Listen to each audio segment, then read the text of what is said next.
Okay, so we're gonna just pick up right where we left off in the last stream, and that was um after we got beat by Gonzap twice. So that kind of showed us that we're gonna have to do level grinding, and I did some, you know, looking into stuff, and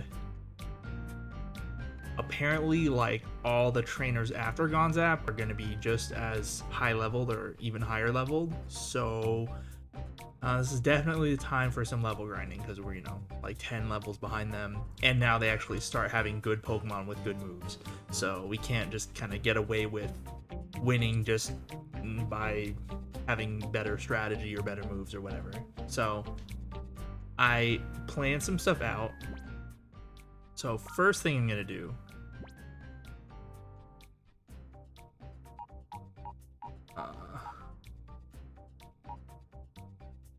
hold on. You have it. Okay.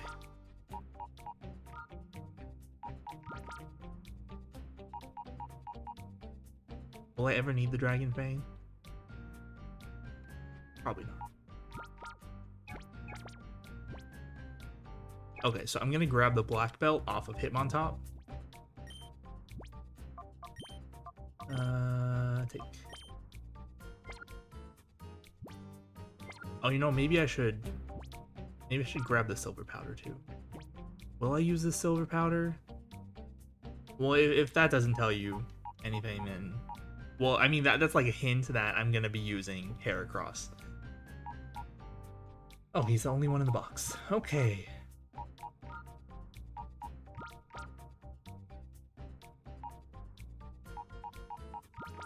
Okay, I'm gonna put.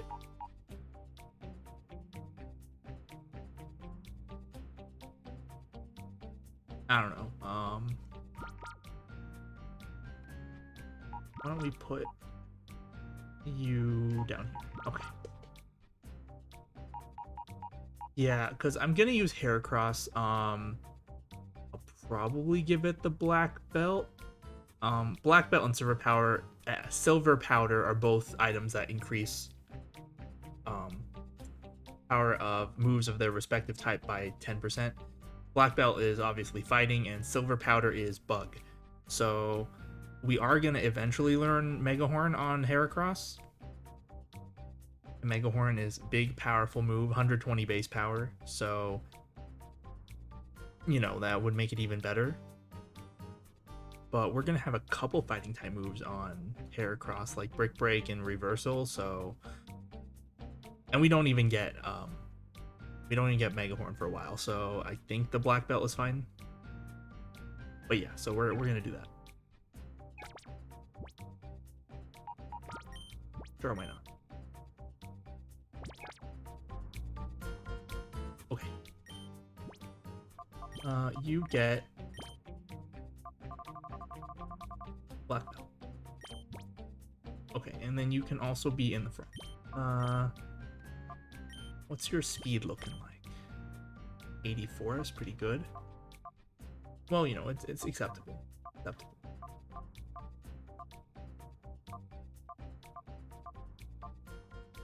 Okay. Who else do we want in the front?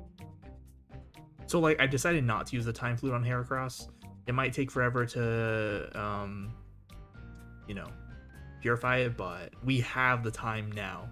When I use the Time Flute on Vibrava, it's like we kind of needed it and all its moves right away. So that's why I use the Time Flute.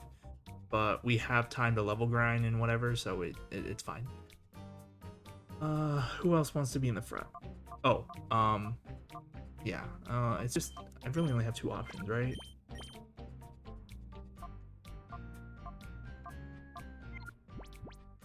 Okay, and I'm thinking I'm gonna teach Typhlosion Protect. We probably don't need Sunny Day, but Typhlosion might also get Brick Break. I might give Quagsire Brick Break. I haven't decided what I'm gonna do with Brick Break yet. We don't have the TM yet. I think we get it. We should get it before we do that final boss gauntlet, I think. Anyway, there's a lot of other side stuff to do before we can continue on with the story. So anyway, we could just leave it like this for now, I guess.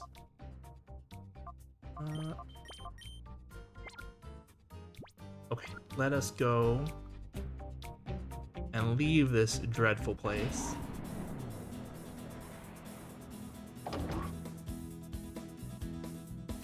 We're gonna have to go. So I found out that there was a thing that we could do. Pyrite Town. So remember when we went, when we first went to the Under, and then like we went in the building, and all the people in the building could be rematched, and it's like, wait, what? Why? And apparently there's kind of a reason for that. So we're actually gonna do this building again.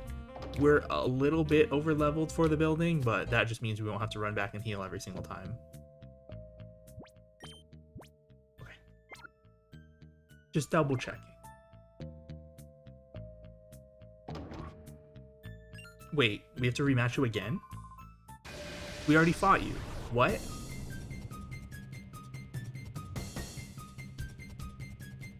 Do we just rematch them every single time? Wait, can we rematch these people after every single boss fight or something? Like, what's the deal? I don't know. Whatever. I mean, they're higher level now, I think. I don't remember last time. I think they were like high 30s. Now it's low 40s. I don't know. Anyway, we've got the Thunderbolt.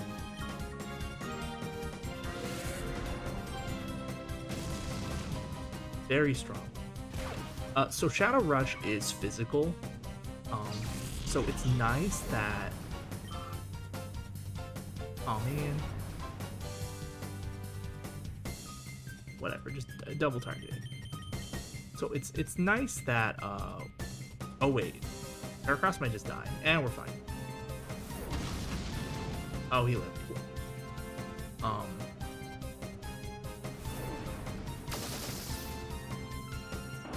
It's nice that Heracross is a physical attacker, so its Shadow Rush will actually do a bunch of damage.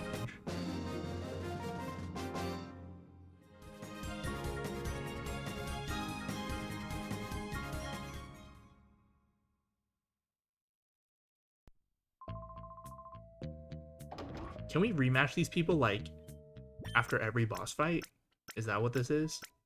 Because as I understand it, we were able to rematch the people in this building after we beat Dakim at Mount Battle the first time. But we progressed the story quite a bit since then, so maybe we can rematch them again. I don't know. It's not really worth it, honestly. Is it the same as last time? Do we just rematch them over and over again with the same levels? I mean, it's not really worth it. Probably. Oh, we don't have any good moves for these people. Or from Ampharos.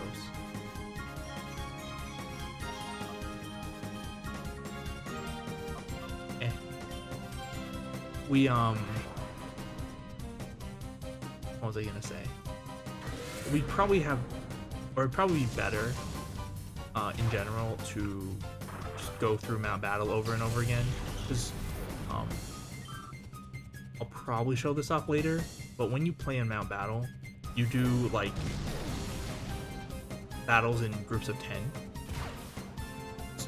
So, like, you do 10 battles at a time, and then you get to a checkpoint, and then you can, whatever. And then you can save, or I guess I could say you could leave at that point, like, at the checkpoints, and then come back and, do any group of 10 battles that you've already beaten. So, like, we could just do the first 10 battles over and over again, or we could actually, you know, just keep going. I probably didn't explain that well, but you'll kind of see what I mean when we get there. I'm planning on doing Mount Battle today. At least some of it. We're not going to beat the whole thing today. Maybe later. But yeah, when I was looking into stuff, there's actually a lot of post-game content that I didn't know about. So even after we beat the main story, there might be like another stream or two of post-game stuff. We'll see. We'll see what happens. In this game, the post-game stuff is all around the same level as like the final boss of the main story, as far as I could tell. So it's not going to be like ridiculously. Hold on. It's not going to be like ridiculously challenging. Like we won't have to do a ton of level grinding, like trying to beat Steven and Emerald after the Elite Four. That's ridiculous.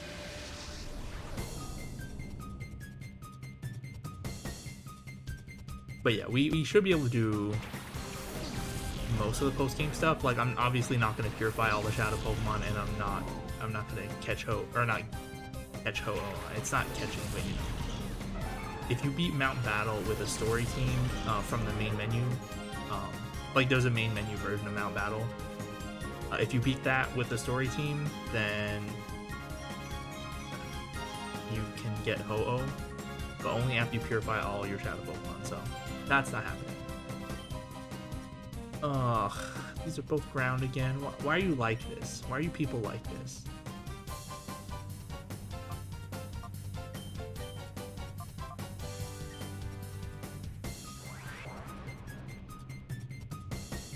Oh, good.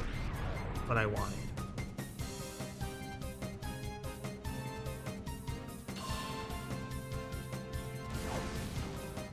Well, at least I can take some stuff off the bar. Okay, here's what we're gonna do. Oh, I'm gonna call. So Heracross went to Hyper Mode. So Shadow Pokemon can enter Hyper Mode on a turn that you use Shadow Rush instead of attacking. And Hyper Mode has one benefit. It's that it increases the crit ratio of your Shadow Rush, but it has a ton of downsides. Like you can't use other moves, or you can't use items on the Pokemon. So there's that. Well, you can't use items in battle. I think you can use certain items out of battle. Anyway, I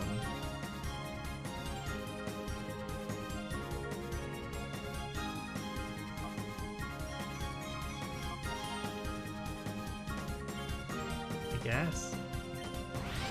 I mean, this is fine. It took a chunk off the bar. That's fine.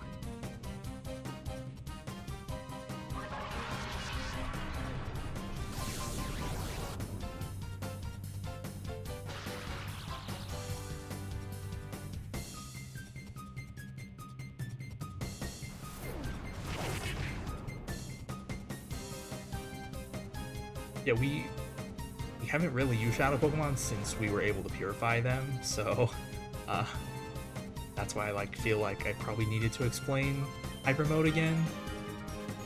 Because Hyper Mode doesn't happen to the opponent's Pokemon for some reason. And when the opponent have Shadow Pokemon, they have their full moveset for some reason when we only get Shadow Rush. And then we unlock the rest of the moves as we clear out their bar. And then we unlock the fourth move when they're completely purified. Oh my goodness.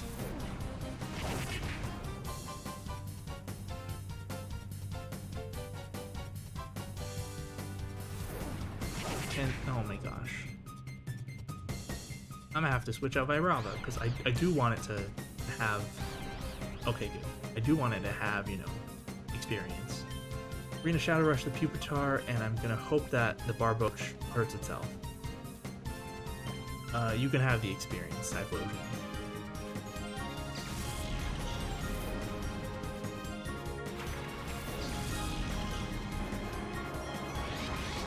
Oh my goodness. I mean, this is kind of good, but it's kind of annoying.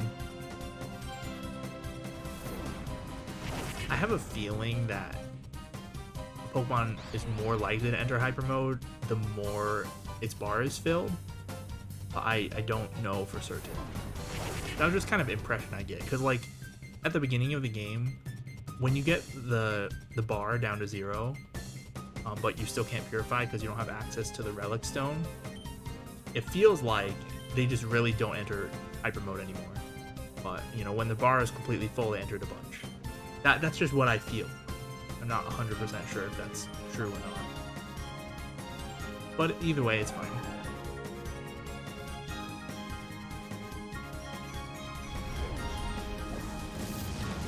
Okay, we finally got the Barboach.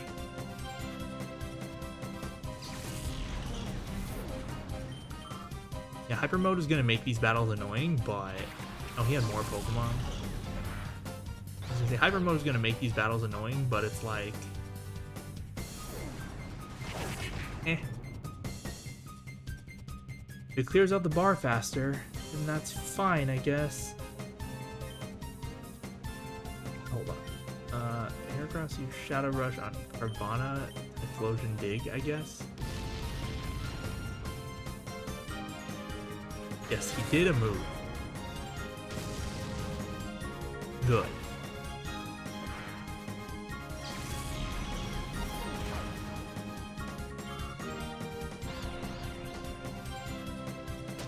Okay, good. Hopefully Heracross will be alive. Okay, we got it.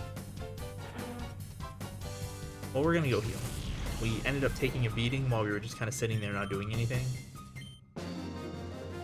Unfortunate, but what can you do?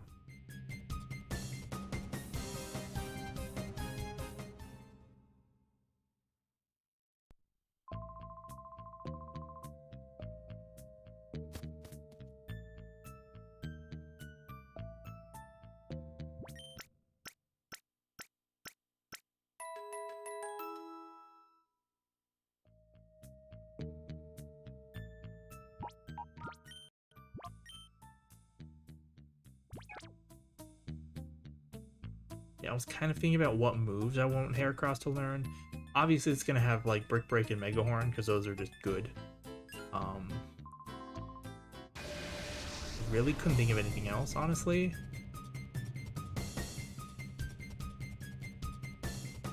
Like, I'll probably just leave Reversal on it because it starts with Reversal. It also starts with Counter and Endure, but those are kind of whatever.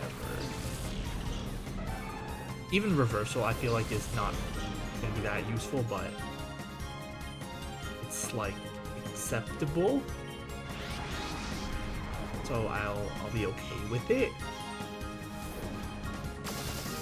And rather than Endure, like, Counter is so situational, I'm probably never going to... I'll probably delete it to override it with something better, but I couldn't really think of anything better other than Protect.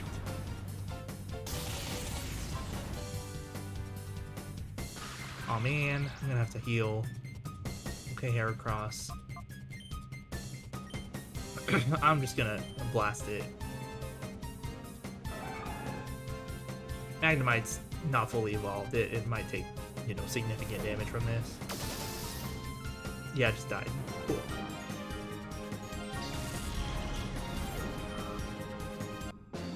Time to walk back to the healing machine. Woo! If we didn't get paralyzed, that would have been like, yeah, it's fine, whatever. But we did, so.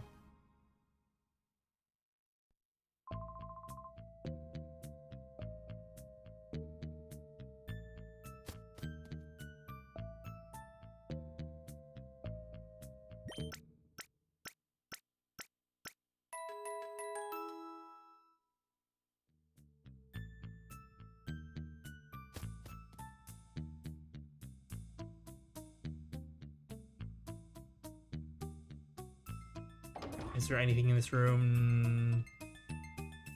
Oh, there's this guy. Okay. I was gonna say, is there anything in this room, like, that was added after we've been here last, but I guess not. Okay. Oh. We cleared the first bar. Does that mean we get another move? Indoor. Aw, it's a crummy move. Okay. Well, what can you do?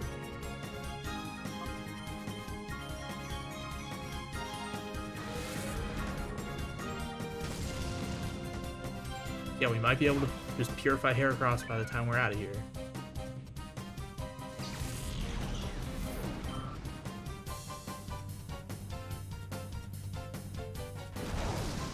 Oh, yeah, bug fighting is very weak to fly.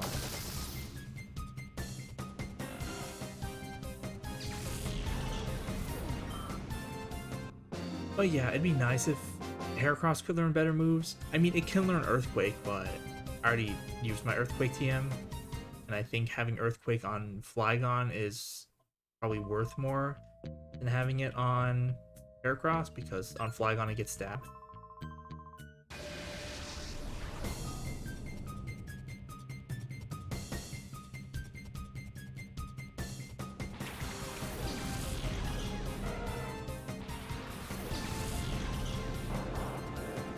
It's honestly probably one of the more difficult things about this game, is that you have such limited options for movesets.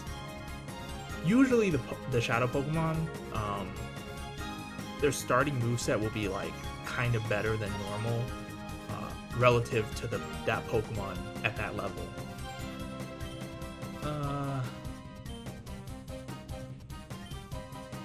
Whatever, just blast it.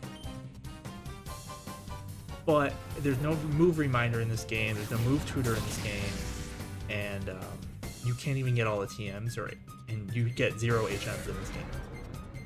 So there's a lot of moves you just can't teach to your Pokemon.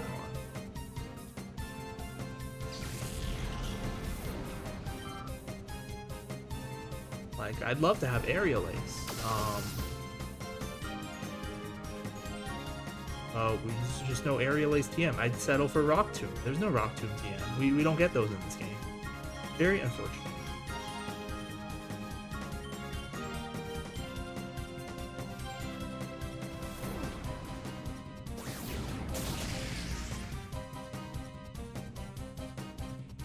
Okay, we're gonna go Keel.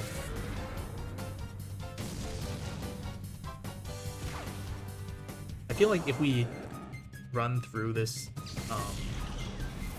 building as intended, or like at the part of the story where it was first unlocked, we would have had to have been healing every single time, and then even then it'd be a little bit of a struggle. Like, normally I'd be fine just, you know, switching around the team and just sharing the experience around, but I do want Heracross to see as many battles as possible just so I can get purified quicker. And then it'll probably sit in the back because it's the highest level. But still. For now, oh my gosh. For now, I need it to be in the front. And, like, if Ampharos gets really hurt, then Ampharos can just sit out for a bit, but Heracross has been the one getting attacked, so what can you do? Okay. Next floor.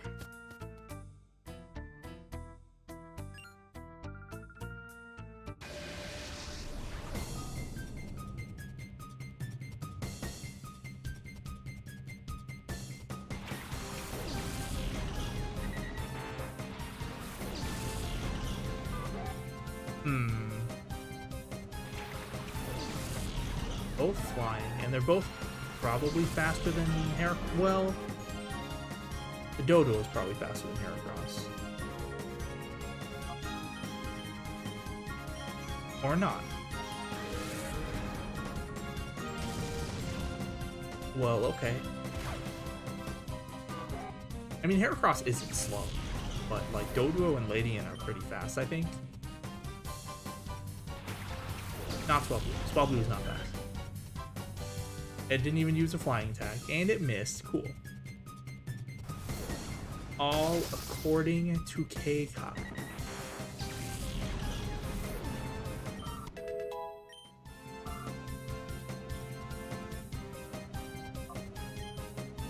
Will the Swablu even have a flying type move? I'm just gonna conserve Heracross's HP by using Thunderbolt instead. I could have probably just called, but I mean, Typhlosion can get to me XP, it's fine.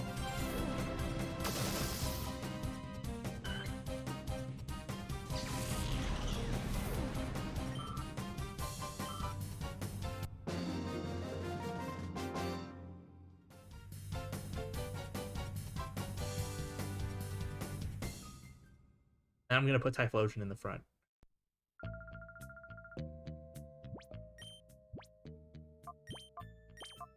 There we go.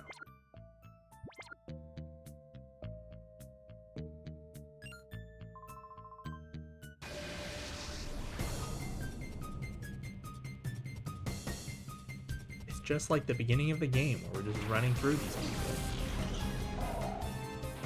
Celio Snow. Okay, well.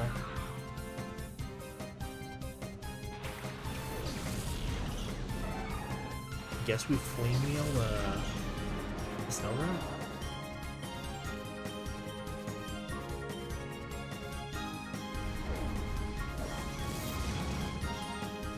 So like it'd be nice to get a better fire type move on Typhlosion, but like there's no way we're getting any flamethrower TMs. Typhlosion learns flamethrower by level up, but it's like at 60 something. It's unreasonable. Oh, I got a crit. Okay. Well, destroy it. Oh, it did. Well, I mean, by doing some damage to it, the damage we take from recoil from the Shadow Rush will be reduced. So it's fine.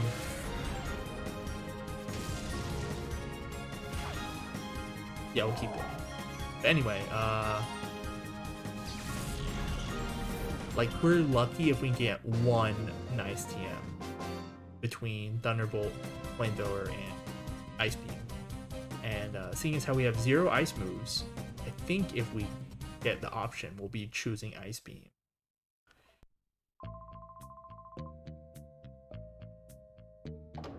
But we're not anywhere near that point yet.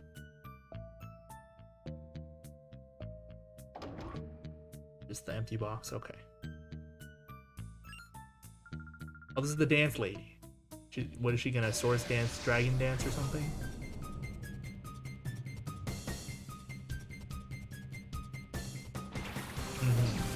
Oh no, it was Petal Dance. Petal Dance, Dragon Dance. Okay. I remember.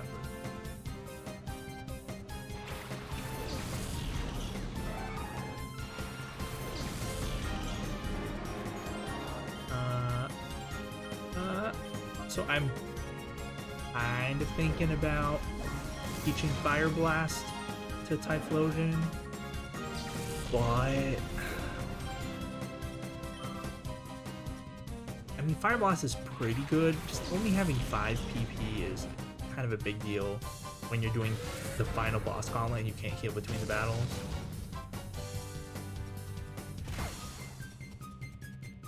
And I'm definitely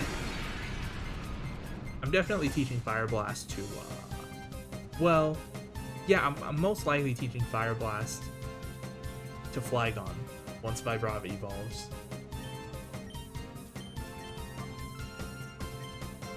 Oh man. Well, it's fine. We'll be probably okay. We'll have to heal after this one though.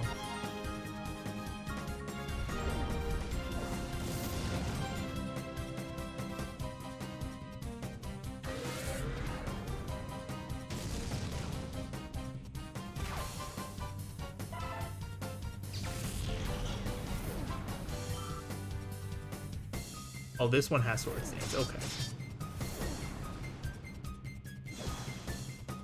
I'm just gonna mash A.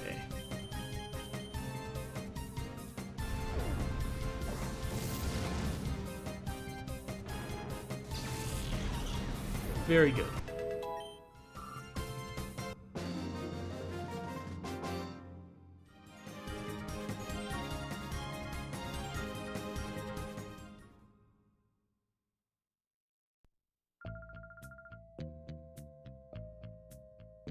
How many people was that?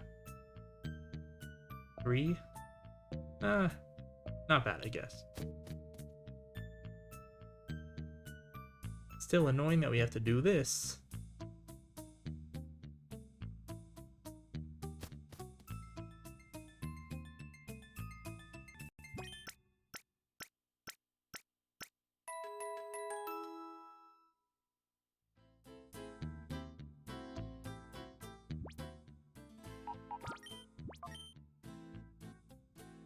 So yeah, Fire Blast for Typhlosion, not sure about.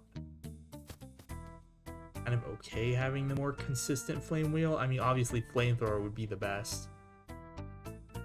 But I pretty much can't get any Flame Wheel, or sorry, Flamethrower would be the best, but I obviously can't get any Flamethrower TMs in this game. So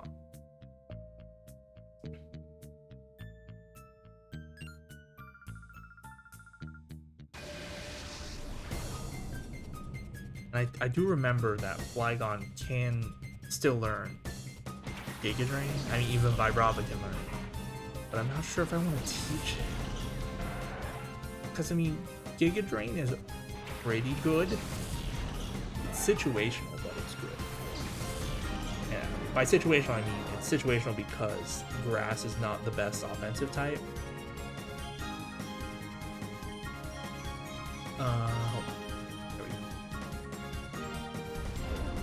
And Flygon's special attack isn't as good as its physical attack, but it's like, it could still be useful from time to time.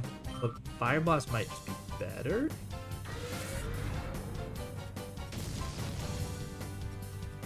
Fire Blast is twice as strong. So it's probably just straight up better.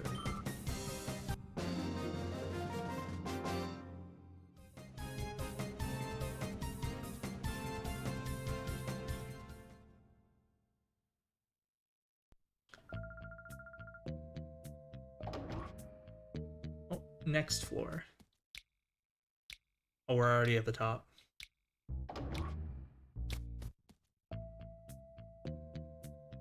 No one in here? Okay. Alright, time to go in the cave.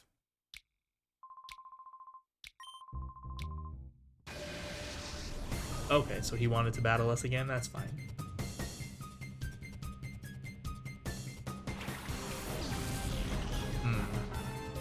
Ampharos would have been better here.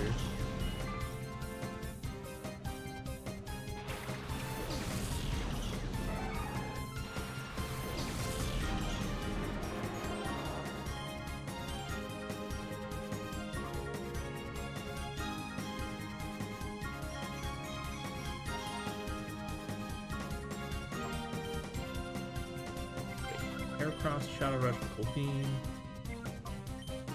And then switch to Quagsire.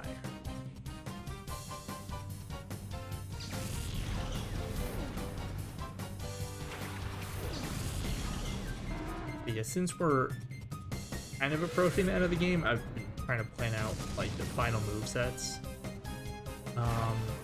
Ampharos is done already.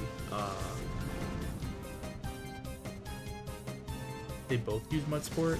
Okay.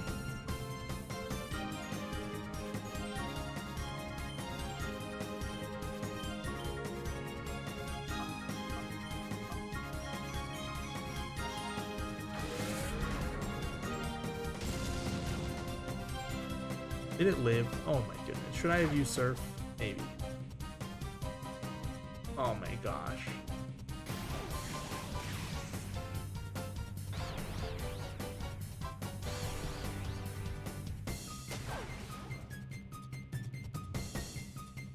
Rock Smash. That's fine. Rock Smash is really bad in this gen. It has like 20 base power, but it can drop physical defense, so that's annoying.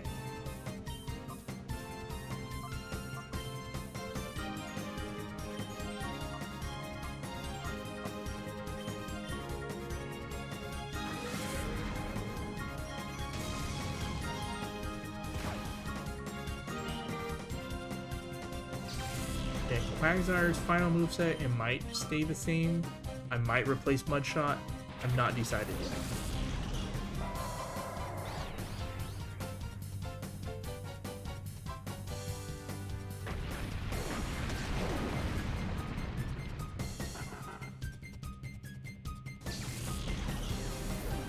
Typhlosion's the tricky one.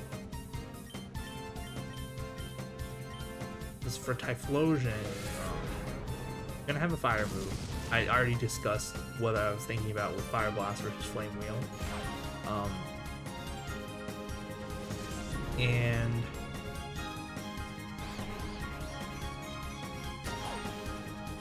has like Smokescreen and Dig, which if I delete them, I can't get them back.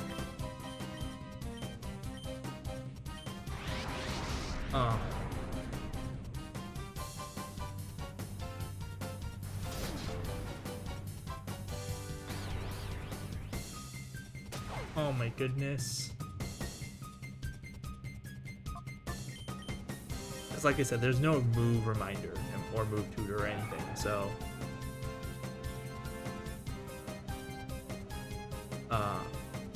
those are moves that we only have, or that we can only have if we just keep them from the start, which we have so far. We haven't changed Typhlosion moveset since we snagged it as a Quilava. Magzar, can you not hit yourself in confusion, please? Or Heracross, just, yeah, okay, good.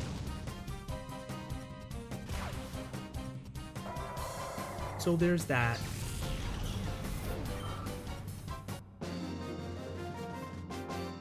Smokescreen is nice for Shadow Pokemon, because we can lower their accuracy so they're less likely to hurt themselves with Shadow Rush. Oh, interesting. And we're fine. You know what? Why don't we put Vibrava in front?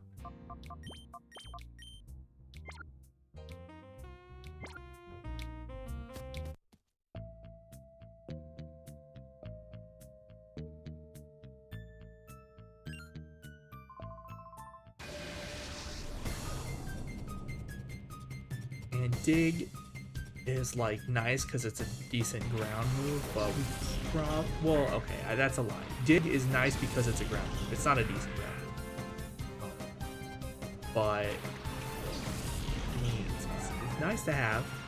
We already have 2 Pokemon with stab ground moves, so we probably don't need Dig, but you know, what are we gonna do here?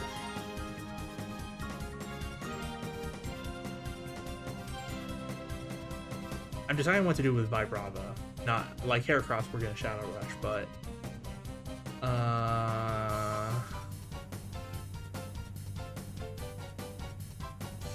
do I just Dragon Breath someone?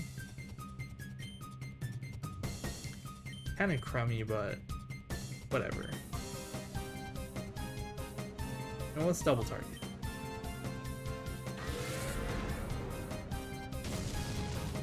Yeah, it lived, so okay, good. Correct decision.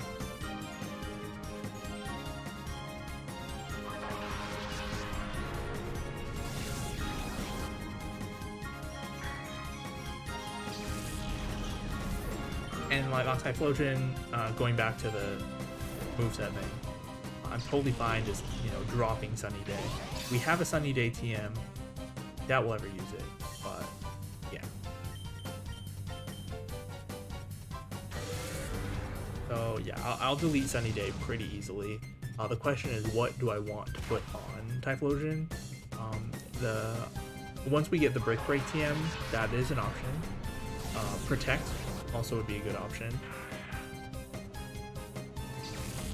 So the problem is that we have like 2 moves that would be nice, but even though we can delete Sunny Day, we'll have to delete one other move if we want to put both Protect and Break on Typhlosion. I'm thinking if I have to delete both, or if I have to delete 2 moves, can we keep going? I think so. Yeah, we're fine.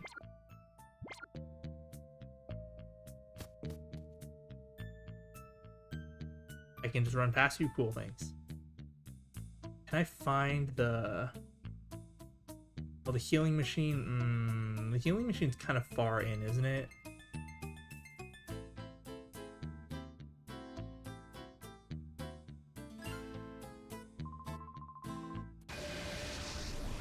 Let's see how well I remember this area. It's been a few weeks.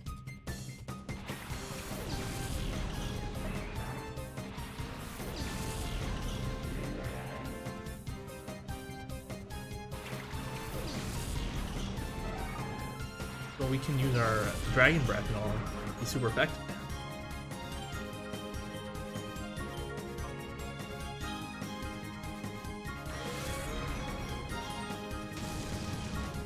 Oh, it lived. How am I supposed to live?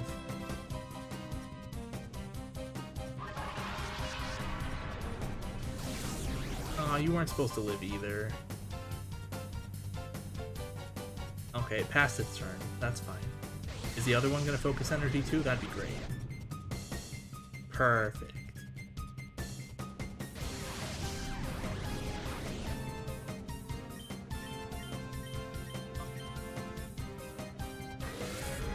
So yeah, still thinking about what to do with Typhlosion. Honestly, I should probably just put Protect on it today.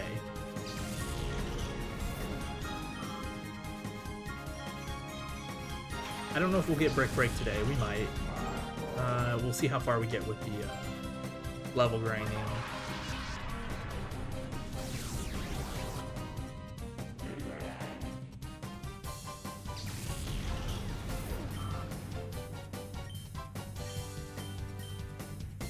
Camera up.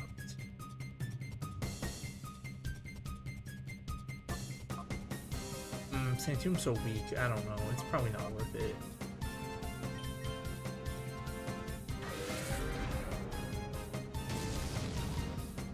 I don't think Dragon Breath will kill.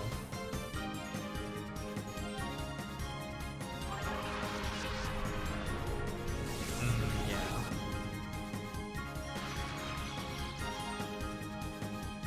Oh, good. Alright, time. Mash A.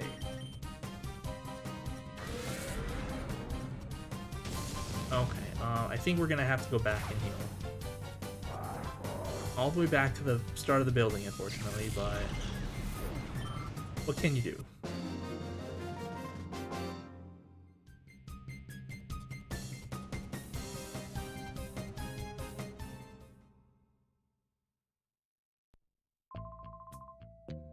I have beaten Mirby a number of times. That number is 2. So yes, I'm better than him.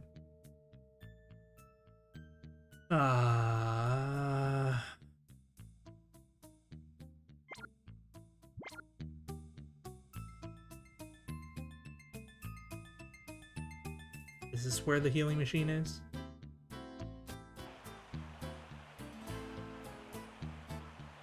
I think so. Can we go behind you? I guess not. She's looking at us. Alright, well, we'll just keep pushing. If Heracross dies, it's fine. Well, it's not fine, but...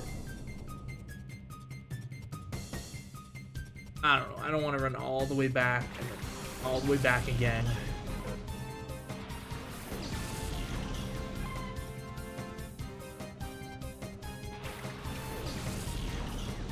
It's just a pain.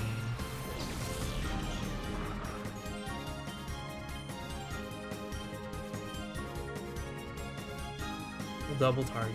Never mind. We'll single target.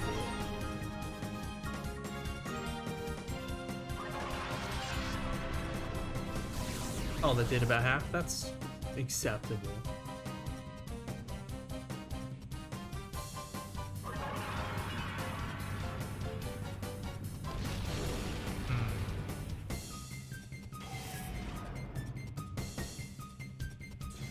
Okay. Dragon is special in this game, so that will not do anything. Okay, we call and Dragon Breath. Very good. So now we'll be able to see Heracross's nature, which I already know it's calm because I checked based on its stats last stream. I was thinking about maybe putting Hidden Power on Heracross because we just have no other option, but you know.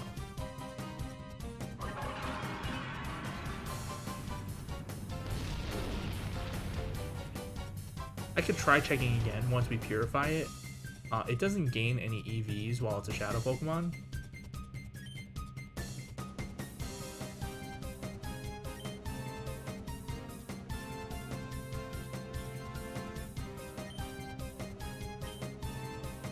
We'll double time. Yeah. Shadow Pokemon don't gain EVs, even though they kind of gain the EXP from battles. So this is probably targeting Vibrava, right?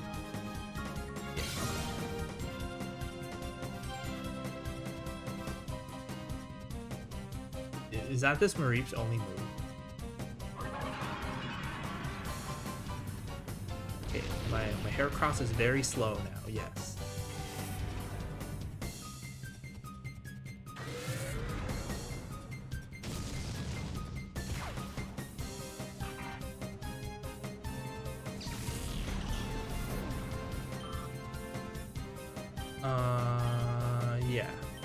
Yeah. Blast it.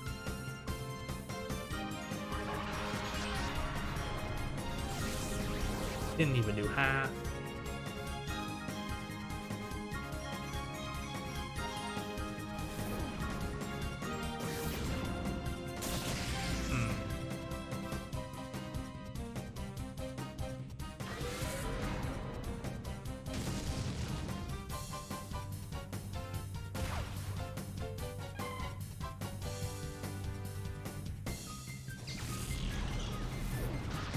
Oh, good.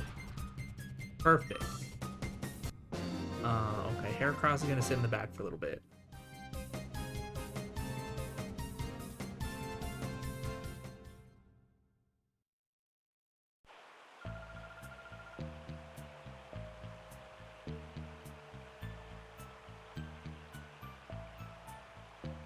I thought there'd be another person, but I guess we're good.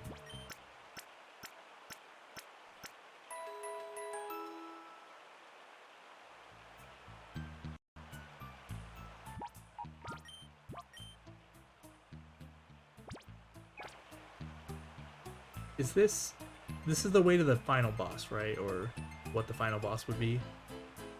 So I think we go back and do all the other stuff first. Anyway, we found the healing machine inside the cave, so we don't have to walk nearly as far to heal. So that's good. Okay. Off to the right, I think that's a dead end. Let's go fight the chaser that we passed by the staircase here on the left.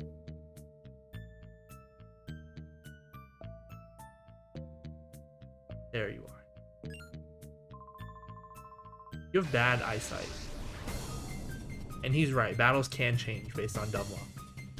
They're called crits. And missing.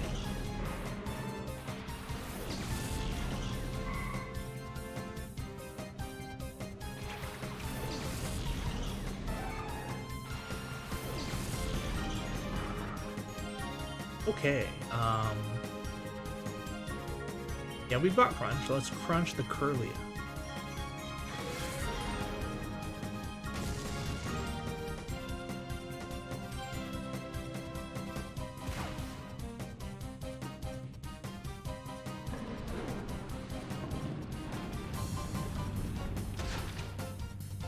Oh, I lived.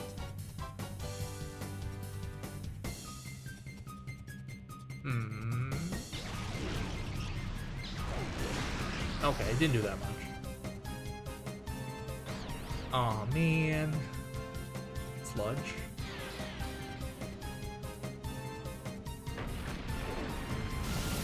Oh.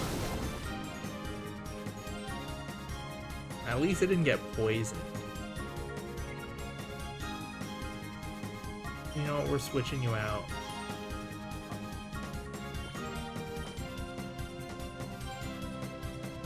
Do I want Ampharos?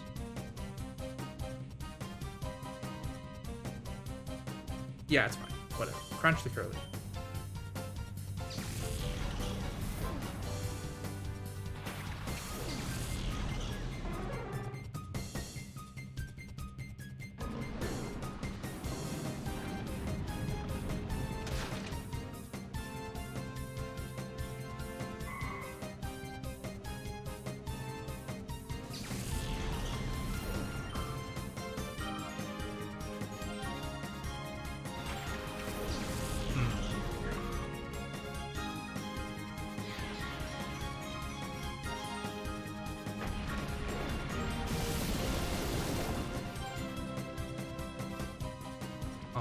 I'm gonna have to go heal. It's fine, I guess.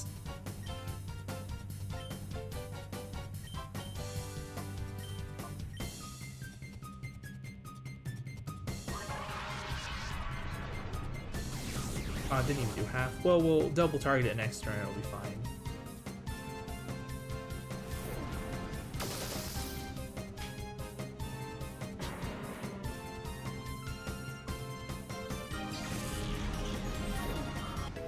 Hooray! We finally made it.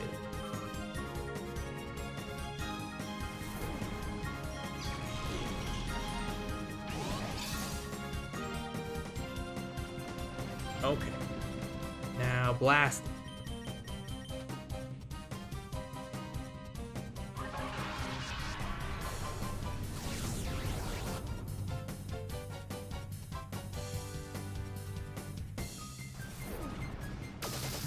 Very good.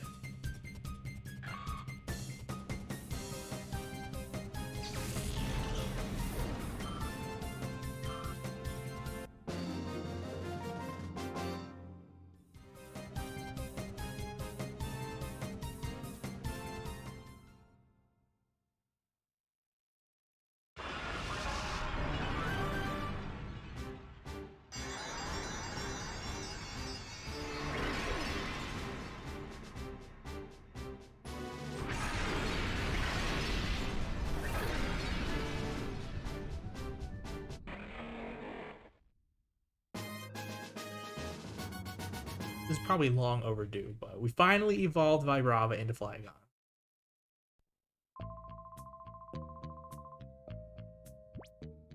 And now, where's my Fire Blast? Yeah.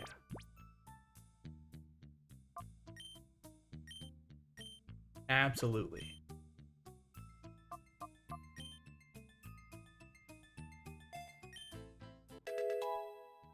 Okay.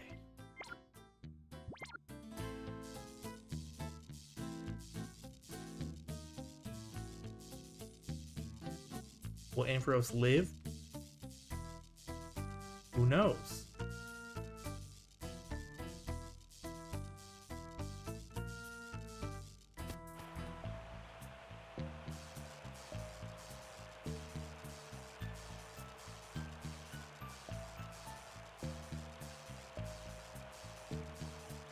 It did. We made it.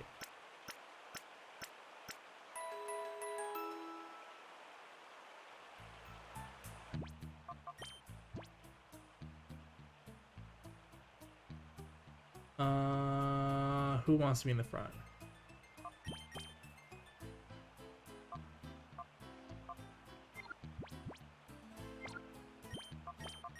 There.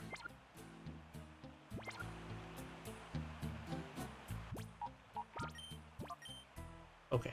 I'm gonna take a short break and go grab a snack to eat while we continue, so I'll be back in, I don't know, a few minutes.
I am back with a snack.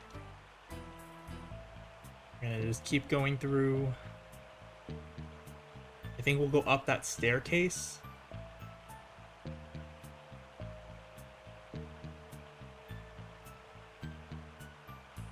There's a staircase south of here. And we'll go clear that area out. I know we already got all the items in here. Pretty sure we did. We're just gonna clear out the trainers. Okay.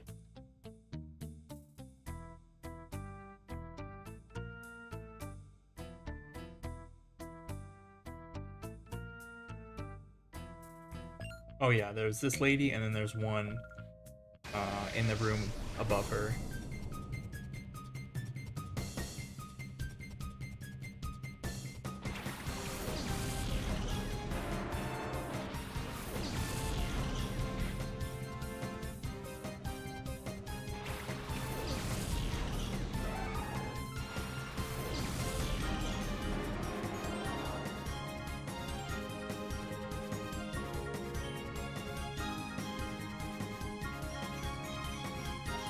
We're gonna double target Graveler just because I want it out of here.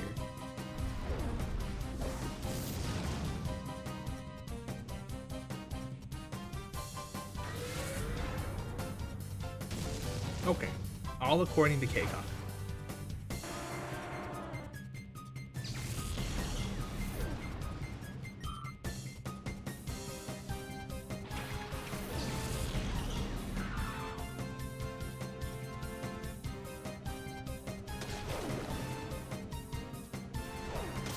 Man, it was super effective. Oh no. Okay. Destroy the low tad. There we go.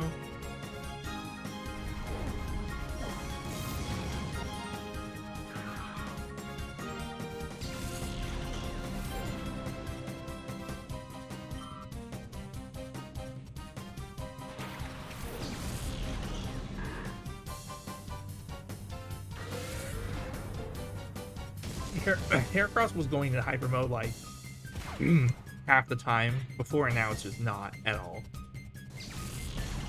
So I feel like the more you clear out its bar, the less it goes into hyper mode. But I didn't data mine the game or anything. If I knew how to do data mining for video games, I would do that for Battle Assault 3 featuring Gundam Seed. I know this game has already been data mined. I mean, it's from a very popular franchise and it's 17 years old. So, not surprising at all. Like, people found like a cul-de-sac. People found the, like, debug mode or debug menu, I guess, and some other stuff. Other shadow Pokemon that ended up not being used. Things like that. Unused text.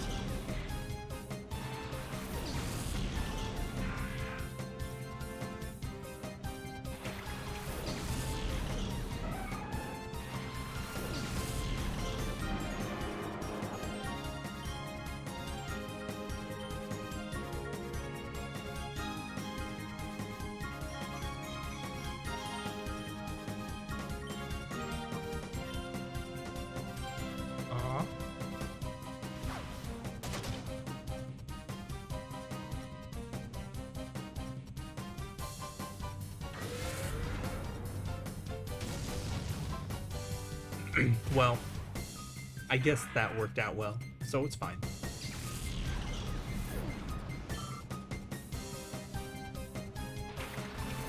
Yeah, Fake Out is a move that has high priority, so it goes first, and it's guaranteed to flinch. But you can only use it on the first turn that Pokemon is on the field, so...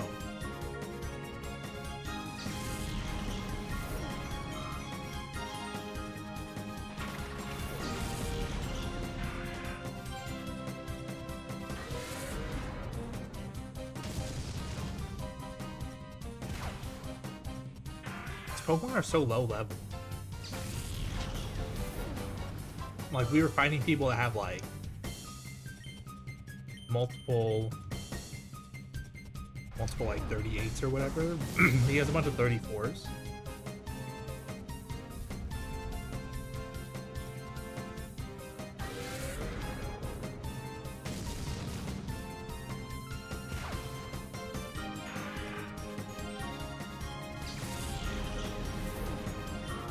Well, we got him.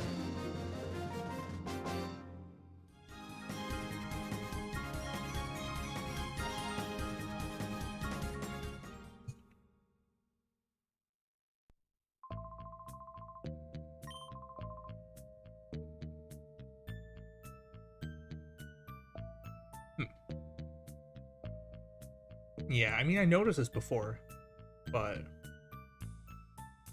yeah, I guess the developers bothered to change the text for some of these trainers now that we've beaten them once. But like, oh, Mirror B's not around anymore. Yeah, because I beat him and he left. Are we good? We're good. I joke.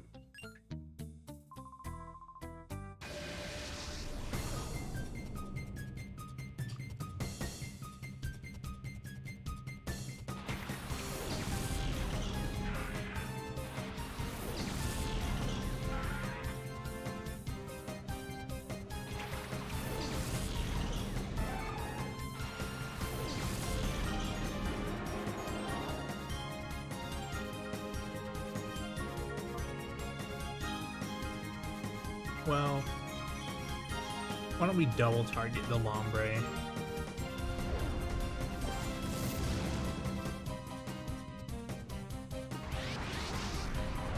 Never mind. Break? Why? Well, alright. Roar. Thank you. That works out quite well, actually. Okay, we're gonna call the Heracross.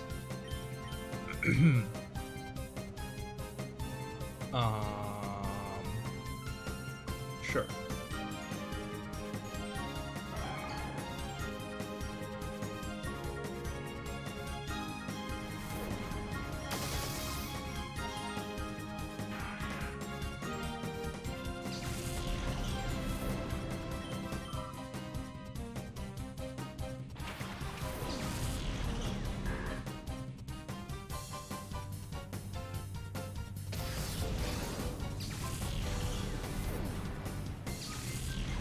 Alright. Well, if you insist. Here we go. Finally are using Flygon.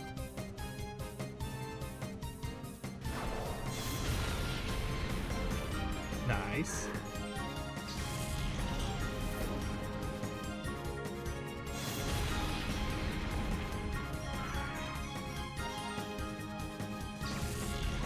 Very good. All according to Keikaku.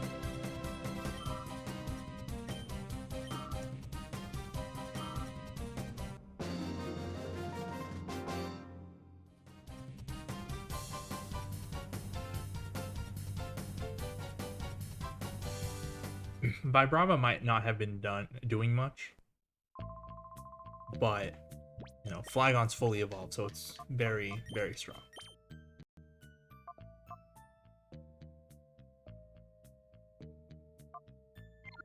I think. Why don't we just teach Typhlosion that Protect? Protect.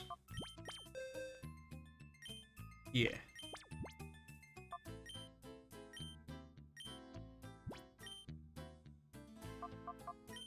We're not gonna use any weather moves.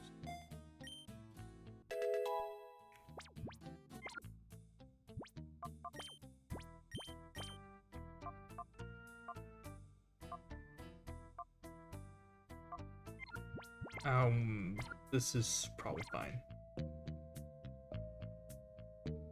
Oh, it's just him. Okay, so we cleared out all the dead ends.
Mirror B's finished. It's the dawning of my time.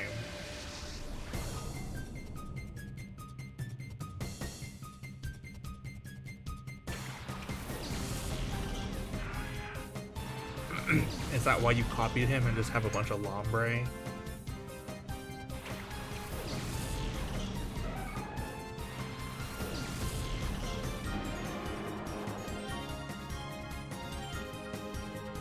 Alright, let's double target the big one.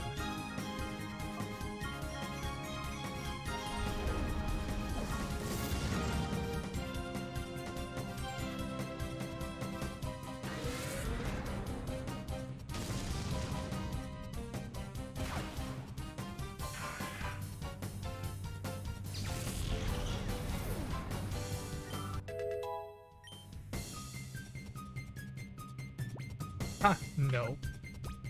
No. Oops. No. Yes.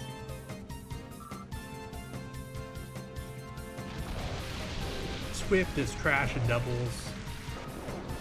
It's not particularly good in singles, but it's just trash and doubles, so no way. Absolutely not. Okay, our flame wheel's a little weaker now, but it's fine.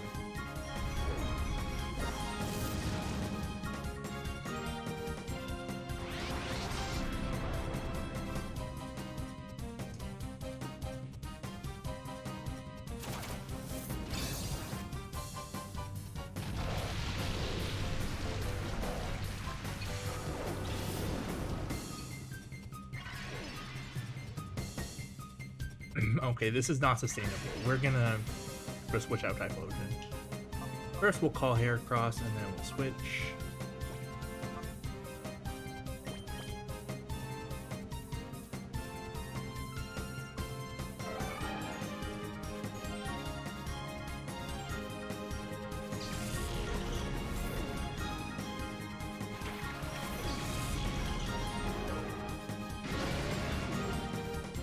That's annoying.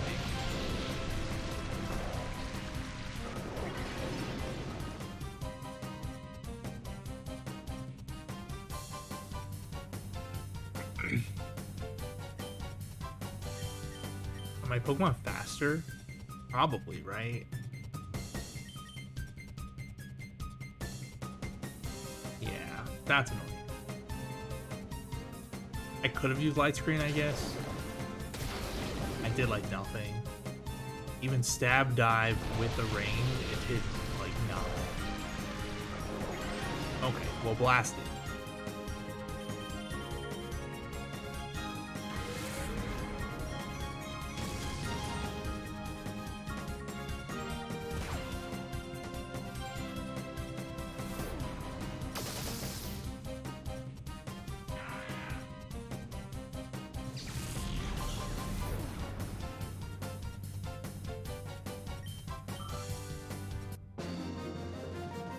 It was not the dawning of your time. I defeated them in battle. You're the one who attacked me.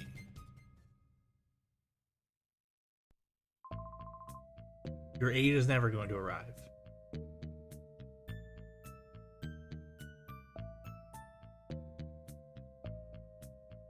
Okay.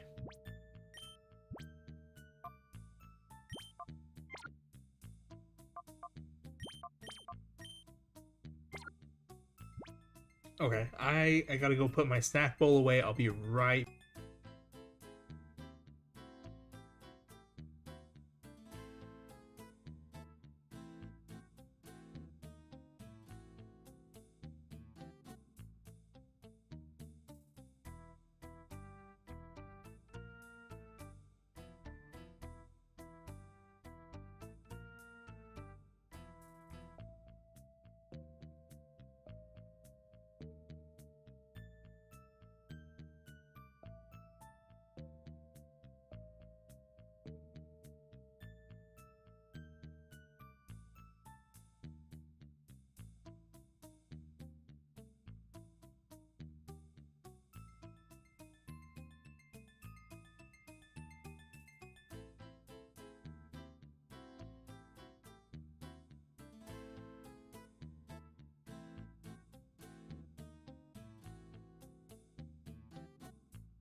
Okay, I'm back.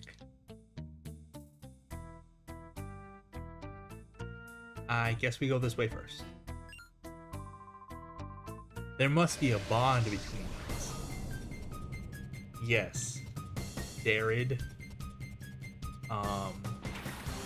Sure. If that makes you feel better, then okay.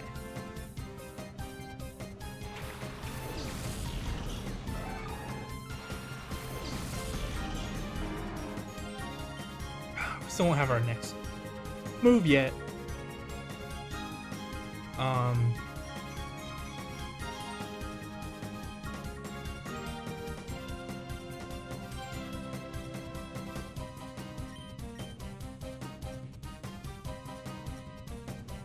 I don't know, sure, why not?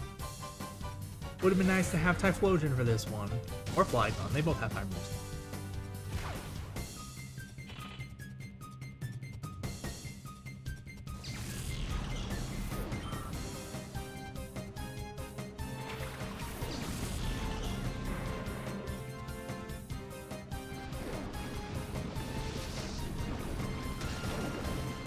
And that did kind of be enough. Yeah. Swift? Yeah, it's fine.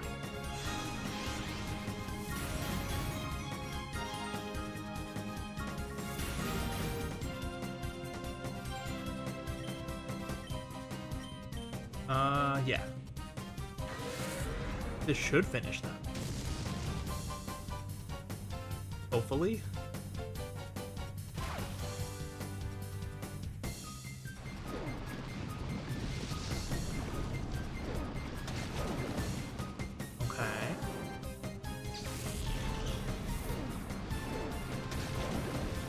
Very good.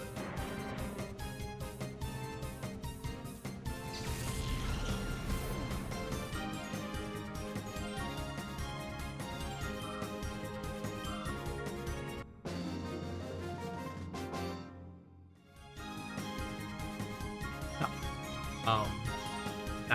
Okay.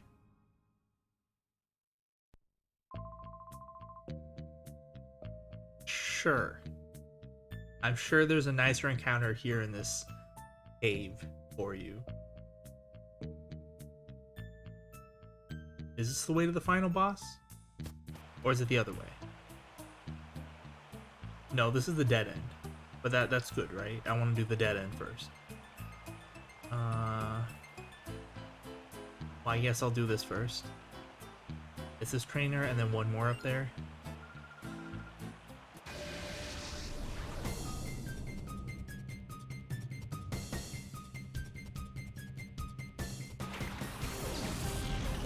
I wonder what the trainer class chaser is supposed to mean anyway. Like, what are they chasing?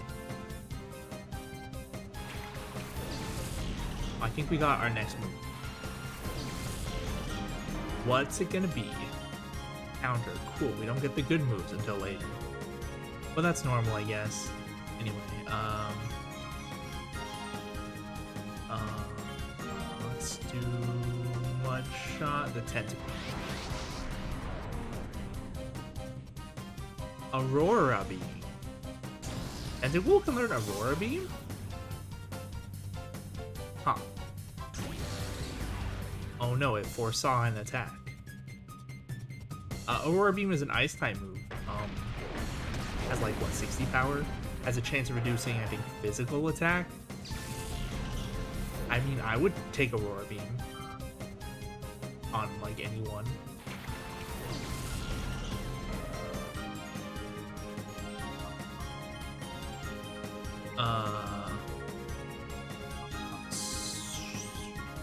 Surf, I guess? Sure. Yeah, Aurora Beam would be nice to have if, like, Quagsire could learn it somehow. Oh, dang.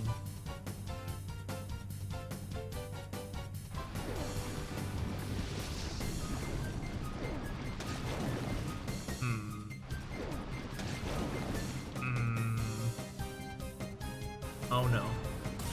Well.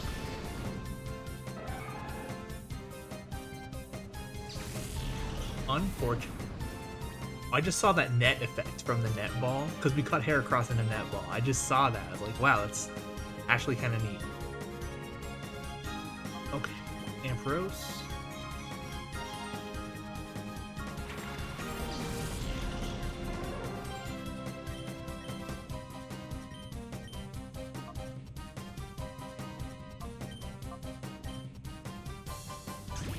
Oh, that's right. We still haven't gotten hit by the future side attack. If we finish them off this turn, then we'll avoid it. It's not a big deal either way, but, you know. We're gonna have to go heal after this. Regardless.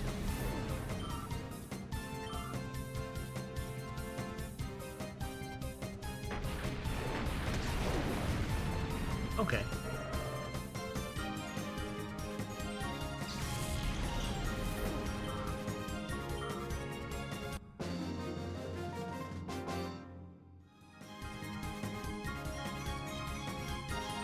I mean, that's a good question. That is a good question. The answer will be apparent later. Okay.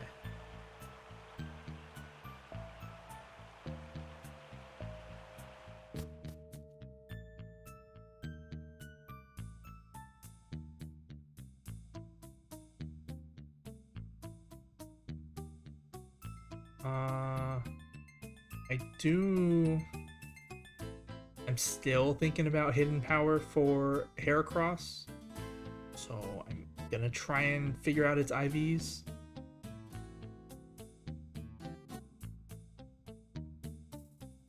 Hold on. Let me go heal.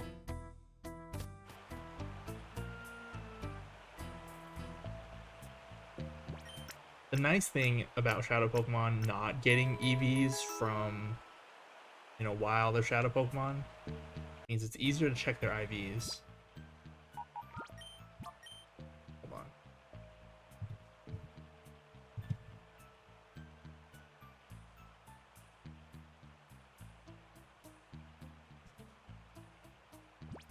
on. Okay, I was just opening up an IV calculator. We're not going to need it for a little while, but, you know.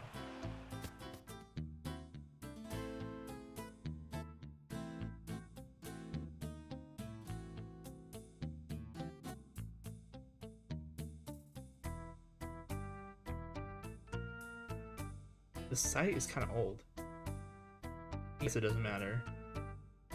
Should I use Cerebi? Maybe.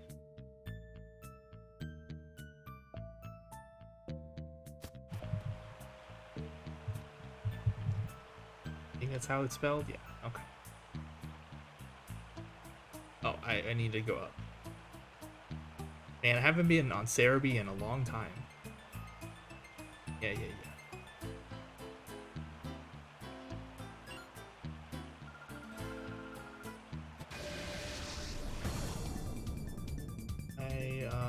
IV calculator.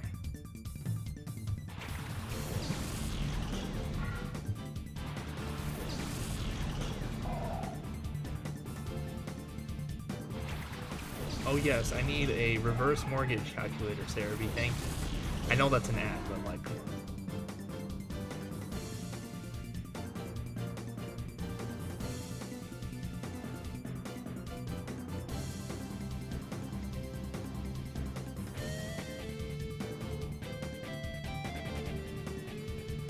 Okay, well this is better. Okay, well now we're gonna actually pay attention to the battle. Shadow Rush.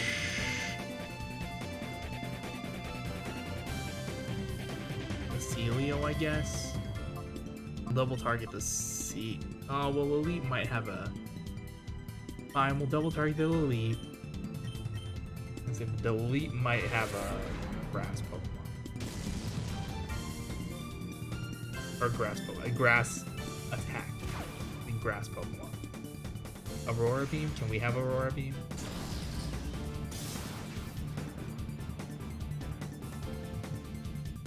Okay, yeah, that one. Okay, good.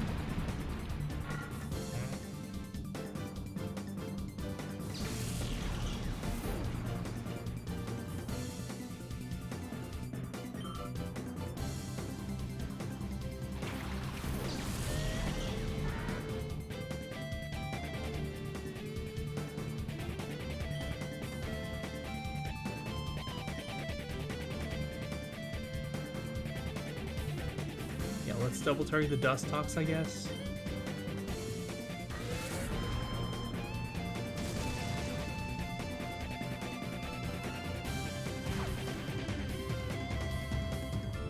Aw, man. That's why I wanted to get rid of the Dust Tots.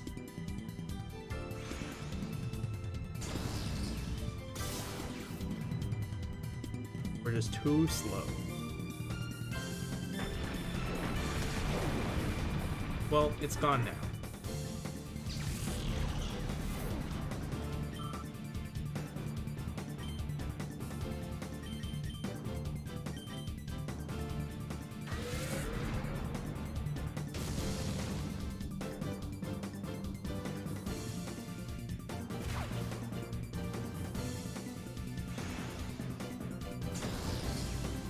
Not gonna crit.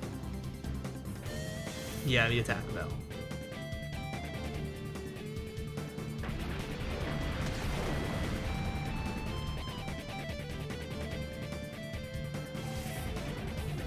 It didn't even kill. Okay. Well.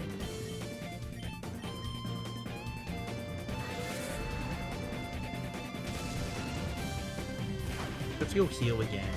And I don't want to.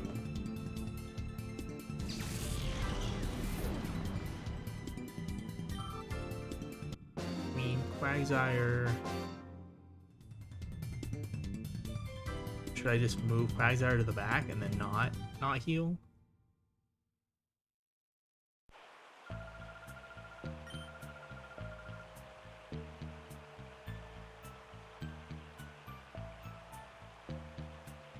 Did they not? Well, they did. I think they... Yeah, they did change her text, because she didn't say that last time. She said something about, like, haha, you came out here for nothing. Anyway. Yeah, let's just do this.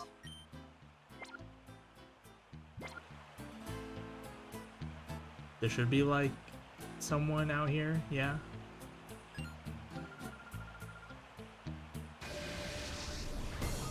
You're not, though.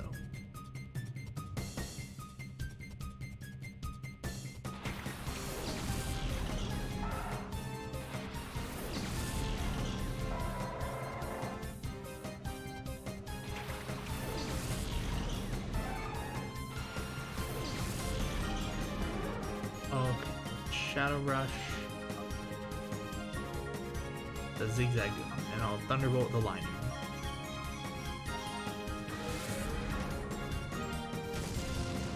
Okay.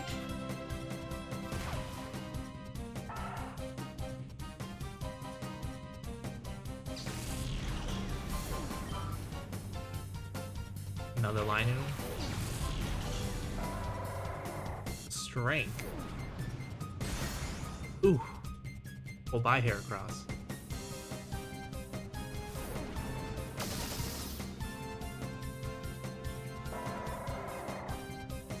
Should I switch? I mean, it doesn't matter a ton. If I had Protect on Heracross, I could use it as Protect, but I can't, so I guess I'll switch.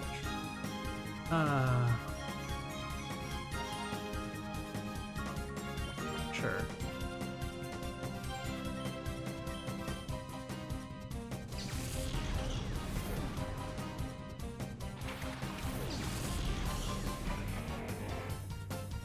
Slash.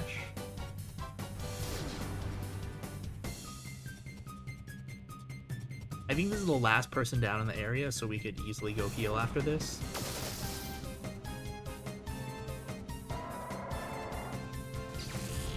Okay.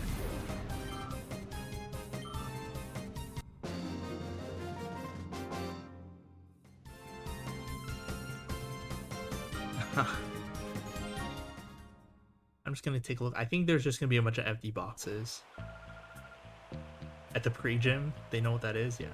Empty boxes. Okay. Yeah, we'll go heal again.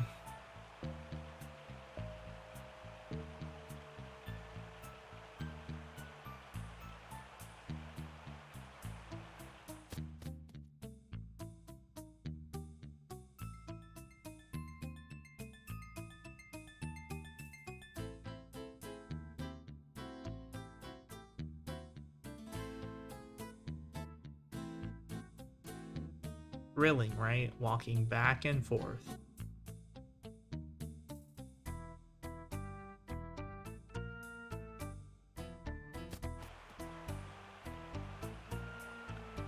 At least you don't have to go all the way back outside, right?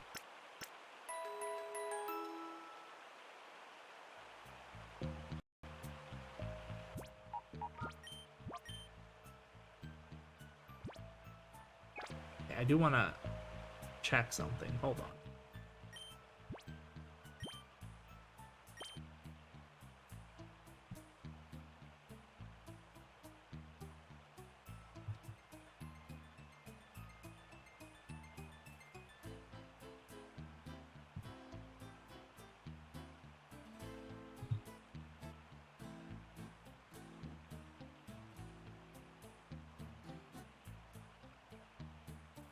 Okay, that was expected. Okay, so I'm was just looking at I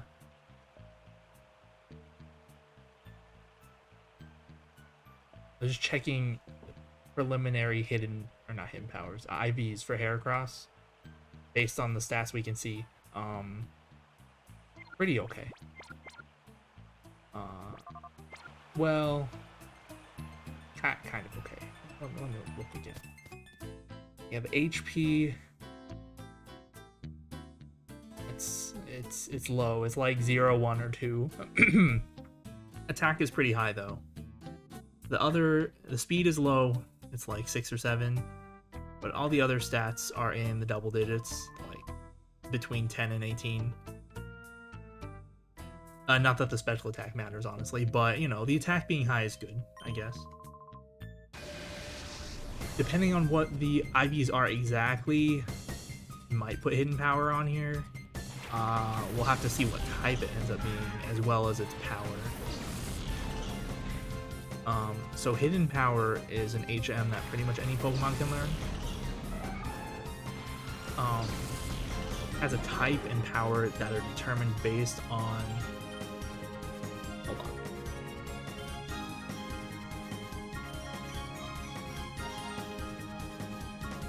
Can I do it the other way? Yeah, let's rush the low tab. Hidden power has a type and power based on the user's IVs. And I mentioned this earlier, but the Pokemon's IVs are pretty much like its DNA, kind of, or a part of it, its DNA. It's just 6 numbers, each between 0 and 31, that have a small effect on its stats. And that's why you can figure out the IVs based on the stats. 31 is the best. Obviously, 0 is the worst for each stat.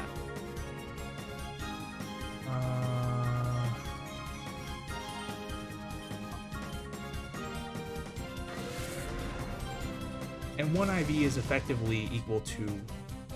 Oh man, I didn't kill. 1 IV is effectively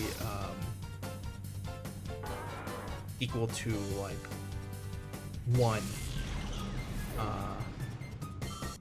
You know, in terms of stats. So like all these stats, right? Like we gained 3 HP, 2 attack, 2 defense, 3 special attack, 3 special defense, and 2 speed.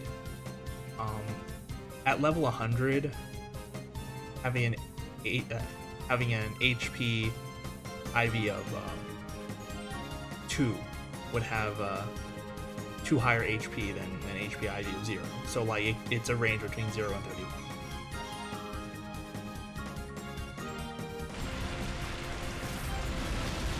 So yeah, they have a relatively small impact on the stats, I guess.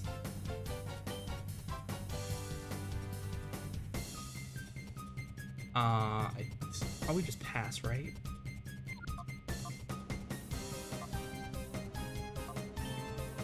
Okay, use Endure. Sure, why not? Whatever. I'm just saving its HP so it doesn't, you know, take damage from the Shadow Rush, although it would probably only take like 1 or 2 from the recoil. But anyways, the combination of a Pokemon's IVs determine which hidden power it has. kind of weird. I'm not sure exactly how it's calculated, but like higher IVs tend to have higher power hidden powers. And hidden power can have a power between 30 and 70.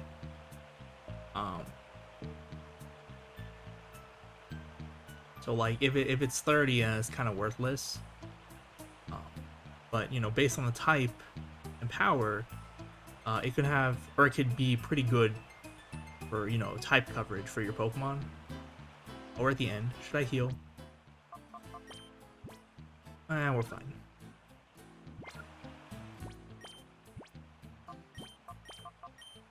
We're fine. Probably. We're probably fine. Okay. So yeah, once we purify Heracross, I will do everything I can to figure out its IVs and therefore its hidden power. And then I will decide if I can give it hidden power. Because it would be very nice to have an extra decent move on Heracross instead of just, you know, whatever garbage it ends up keeping from, you know, the starting point. Anyway, here we are, Mirror B's room, but Mirror B's not here anymore. It's this guy.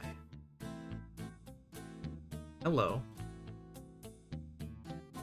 I'm Miracle Bee, Mirror B's rightful successor.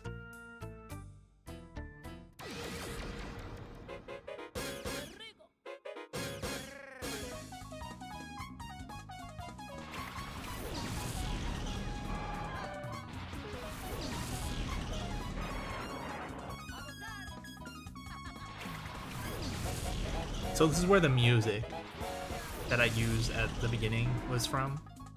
Yeah. Okay, blast it. Seeking use protect. Is this gonna explode? Okay. It's like, if you're gonna explode, better not explode. It's okay, I'm using physical moves anyway.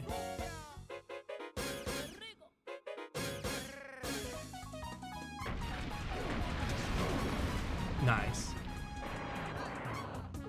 So yeah, Miracle Bee is like a Mirror Bee wannabe.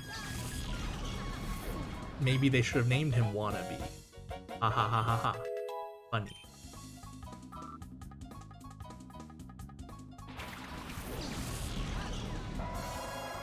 I'm not seeing any Ludicolo's yet. I think you need those if you want to be Mirror Bee.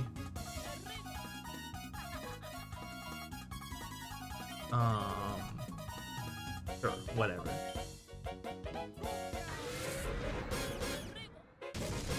Oh, I lived. Headbutt. Okay. Well, we already went, so it doesn't... Like, we don't have to worry about it flinching. Flail?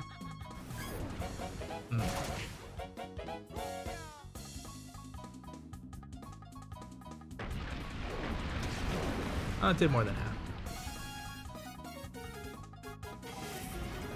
Good. Okay. In that case, we'll just do the same thing. Never mind.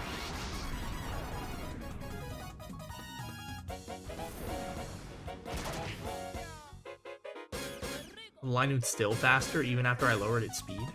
That's annoying.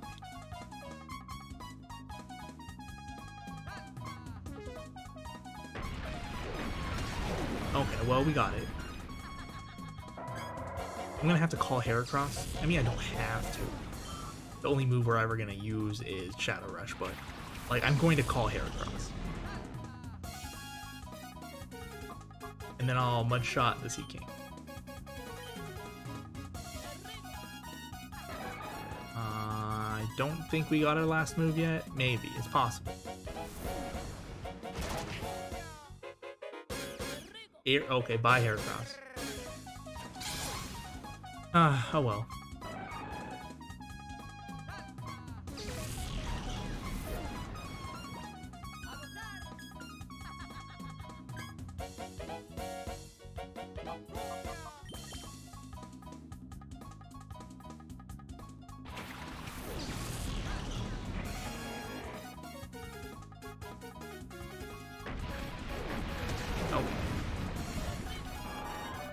Who's left?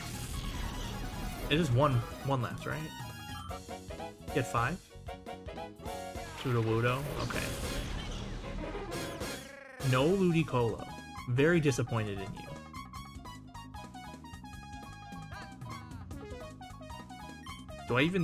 Do I surf? Probably, right? Surf's well, Earthquake might have been better.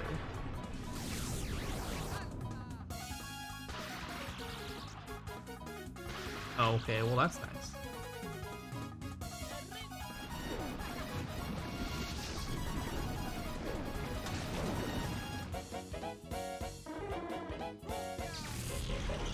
I'm glad I hit the Sand Slash with a Dragon Breath.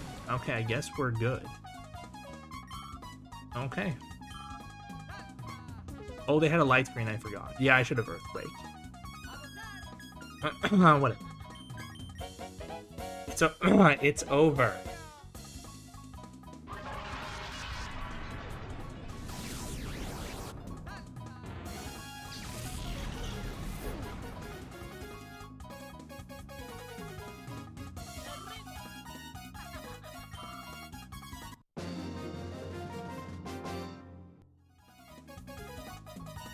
You've ruined my dreams of getting an Afro. Yes.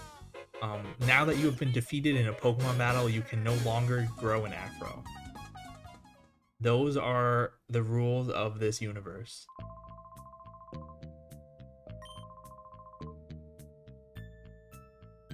Okay, so that's pretty much it. He's just here. They still have the spotlights where the Plusle was. Okay, well now we have to just run back all the way to the beginning. Yeah, this was just like the meme fight, I guess.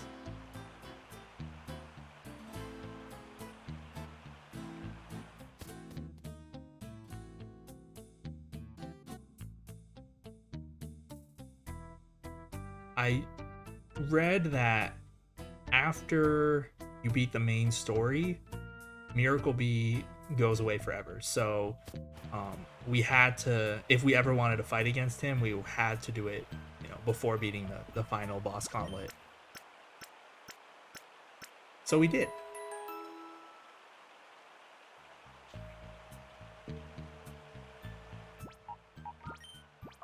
Okay.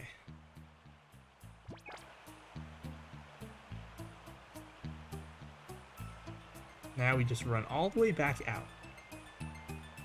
Let's see, what else did I have planned? I mean, if nothing else, we could just do Mount Battle for the rest of the stream. It would probably take up the rest of the stream. Other things I was considering are Pyrite Colosseum. Yeah, that's it. Pyrite Colosseum. I could probably. The thing is that the Pokemon in Pyrite Colosseum, they're all around level 50. I mean, we can probably beat them. I don't want to have to use items on a Colosseum challenge, but like, I'm sure we could still win without items, right? Even though we're underleveled. We're not that underleveled, they're just a little bit.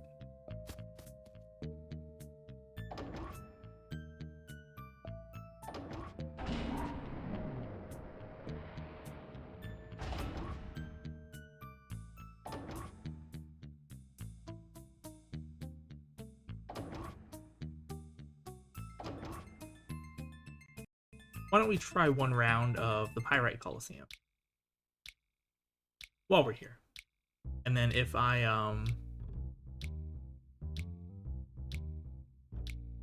if it's too difficult and we just barely scrape by, then we'll just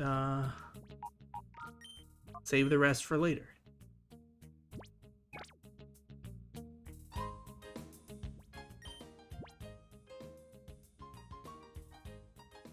Okay, so I guess I've been ignoring it for long enough, but you probably noticed I'm not really leveling up Espeon.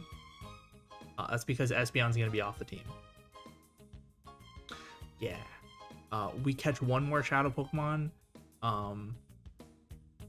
before the main boss gauntlet that I am absolutely 100% going to put on the team, and I decided to drop Espeon.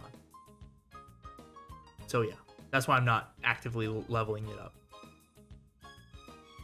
Anyway, how are we doing on our bar? Oh, we unlocked the last move. Yes, we got Break Break. Okay, that makes it a lot better.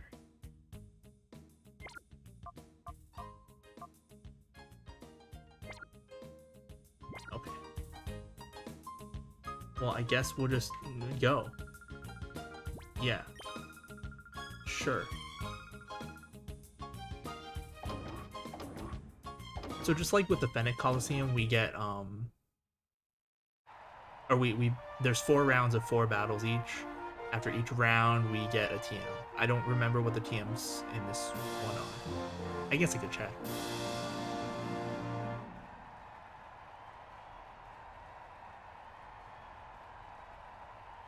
Oh, now that Mirror B is gone, we can battle with no strings attached.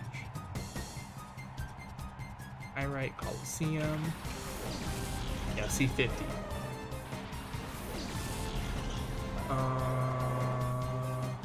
Okay. These... I mean, like, one of the TMs is really good.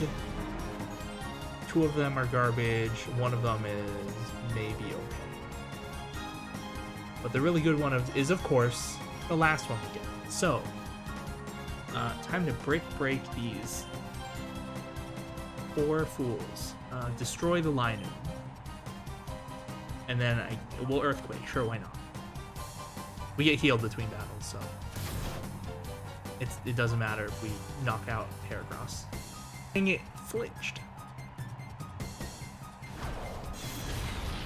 Yeah, Heracross resists Earthquake because it's bug type. Oh, we almost killed the Teddy Ursa. Wow. Well, alright then.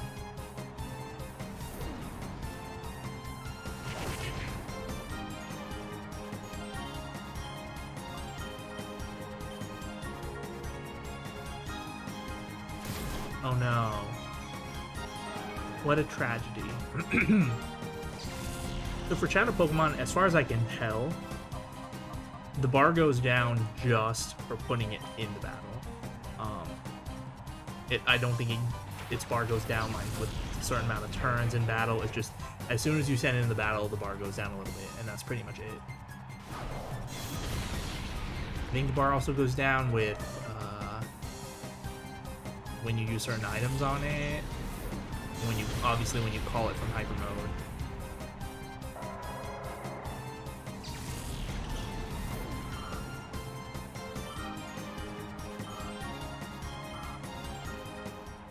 So yeah.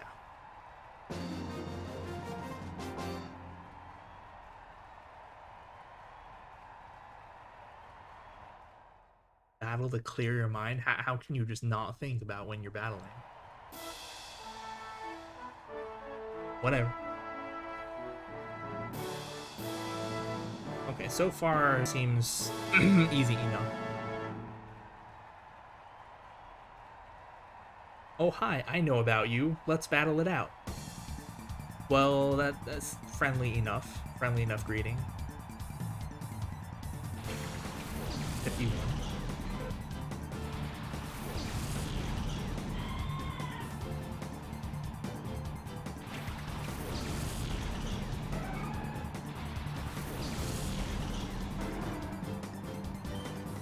Normal types for us to break, and then Earthquake. See, I couldn't be doing this in the cave. Just Earthquaking my own Pokemon. Like, well, I have to go back and heal, but since it just heals in between battles, I don't have to worry about it.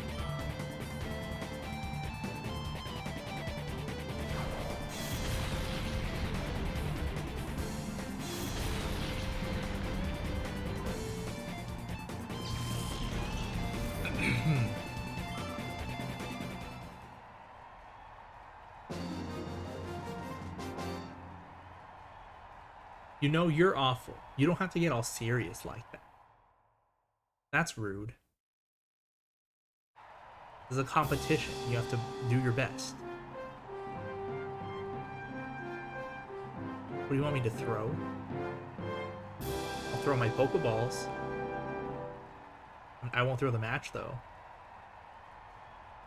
I did send Mirror Bee packing multiple times, and Miracle Bee. I don't think that one matters. 53. I think we're still okay-ish. Oh, we can't Earthquake the Doduo because it's flying type, even though it's very clearly on the ground. Unfortunate. Okay, well, let's just break the fur, I guess.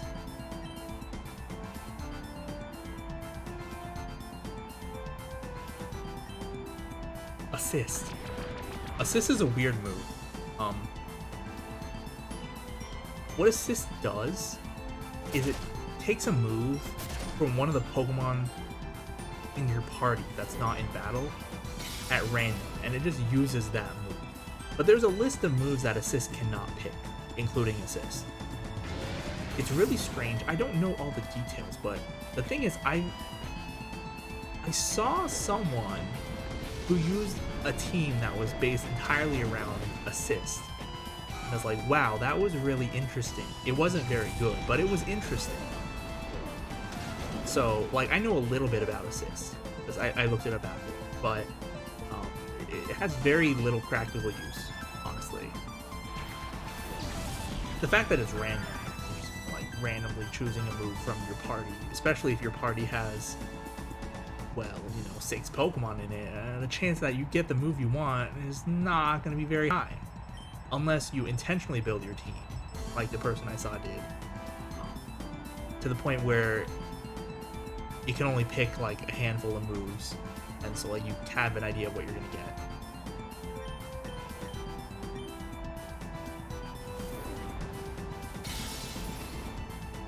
Anyway.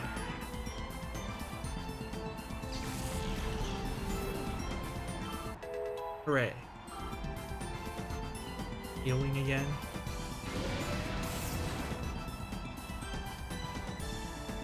Okay, full power surf. Here we go. Should kill. Very good.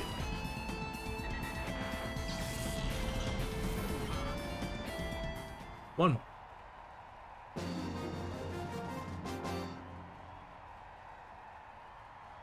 Okay, at least he's nice about it.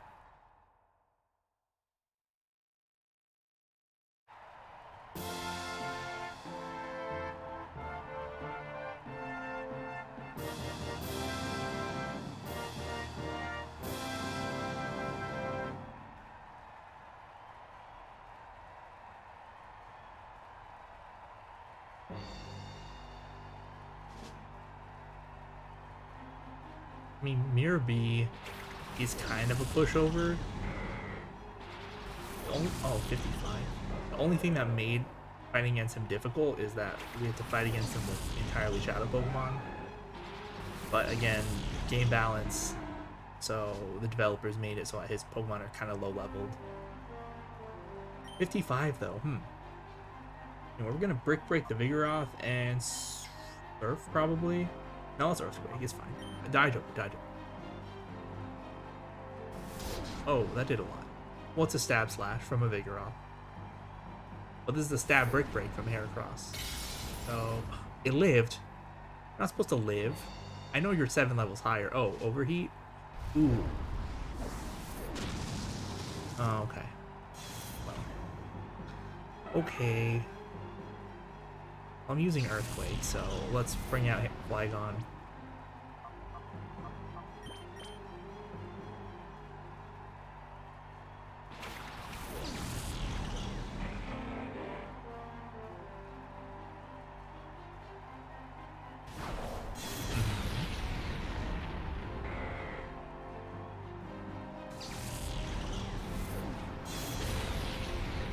Very good.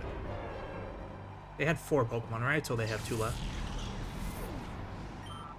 You might just double Earthquake, take them out. Never mind, that one's levitating. That one's flying. Oh. Alright, we're gonna have to use other moves. What a pain, right? Okay. Fire Blast is actually just stronger than Dragon Breath, even though Dragon Breath has Stab. because Fire Blast is 120 and Dragon Breath is 60. Even though we have the Dragon, no, do we have the Dragon Fang? No, we have Black Glasses. Never mind.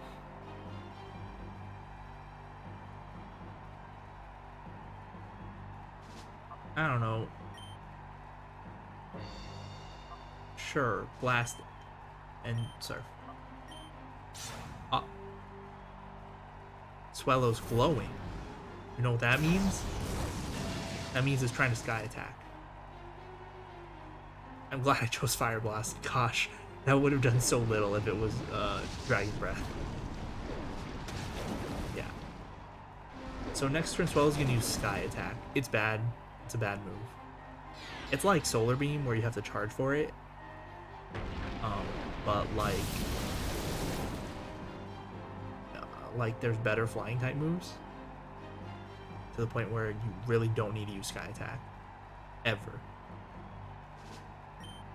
Well,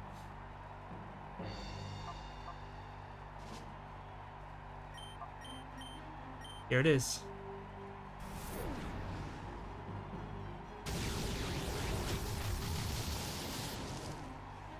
That was...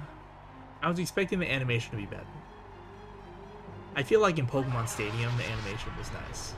But then again, I don't remember for sure, because that was a long time ago. I have not played Pokemon Stadium in a very long time. Many, many years.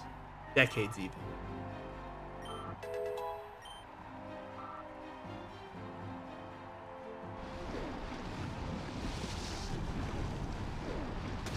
I was thinking like it might be fun to play Pokemon Stadium on stream, but I don't know, it's so old. I'm like, oh, we lived. Unless we get poisoned. We lived. Hooray. Now perish. Yeah, I was thinking it might be fun to play Pokemon Stadium on stream, but like, I mean the rental Pokemon aren't bad, if I remember correctly. As I remember it, the fully evolved Pokemon had really garbagey moves, but then the not fully evolved Pokemon had, you know, the good moves to kind of balance it out.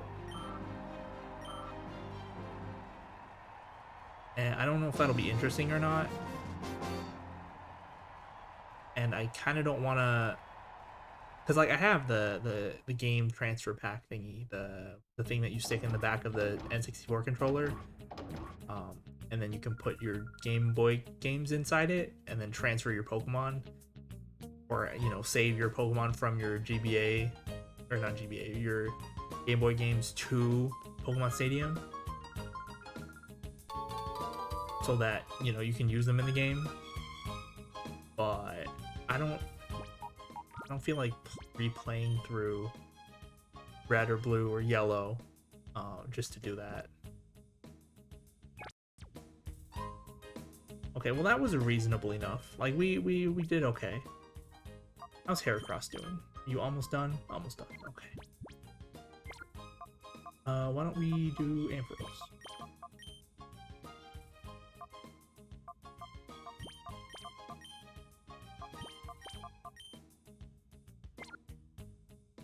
Yeah, let's go. Wow, Rui just teleported. Anyway, we got TMO1.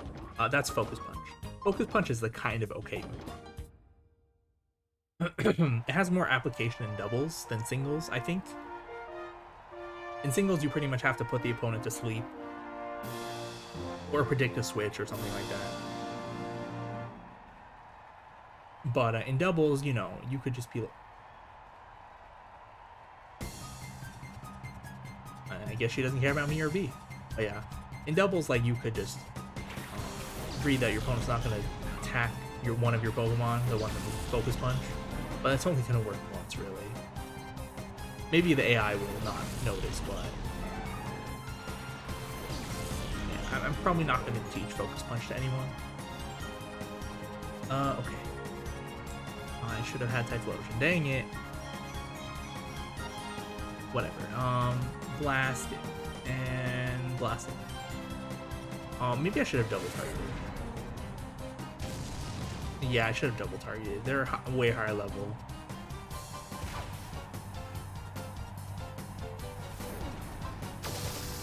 Yeah.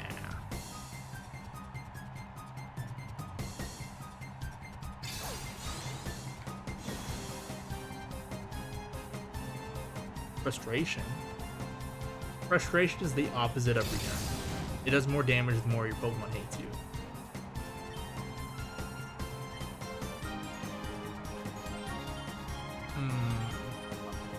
It's honestly kind of hard to make your Pokemon hate you if you play the game normally.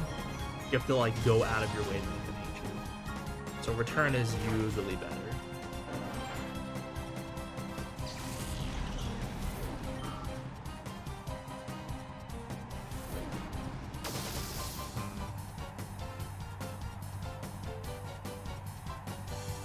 Well, alright.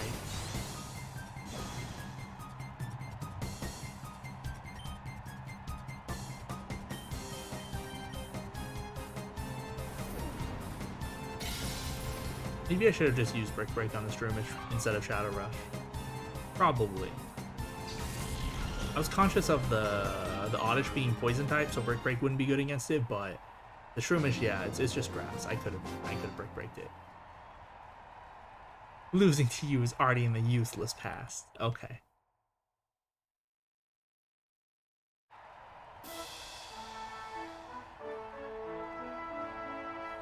Okay, so it looks like the levels are going up a little bit, but nothing we can't handle.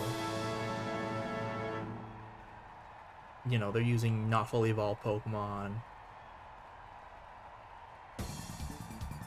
And, they're only using like 2 or 3 or 4 Pokemon, so it's not a big deal. And they're using a Spinda, so easy win, easy win. Although, I might have, no, I'm gonna have Heracross Brick Break Double Leap, I think.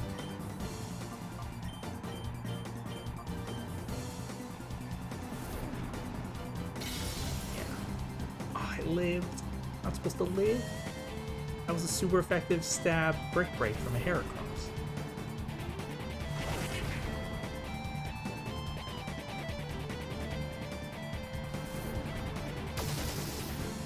Oh, it also lived. Okay. Plan for next turn. Heracross will Brick Break the Spinda, and then Ampharos will Thunderbolt the Lily. Because the Heracross is faster than the Spinda, and the Spinda is faster than the Ampharos. So, by knocking out the Spinda with Heracross, Ampharos gets the next turn. So we don't have to worry about the Spinda thrashing. Not that it really matters. Anyway, we'll just blast it.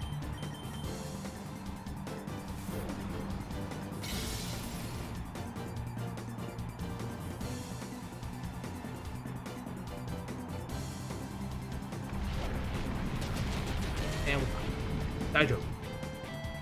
Yeah, I found out that apparently Poison is only super effective against Bug in Gen 1. And they changed that for some reason. That's fine. Blast it. So, I don't know. That was the thing. Because I always thought, it's like, oh yeah, Poison's super effective against Bug, but not in later gens, just in Gen 1.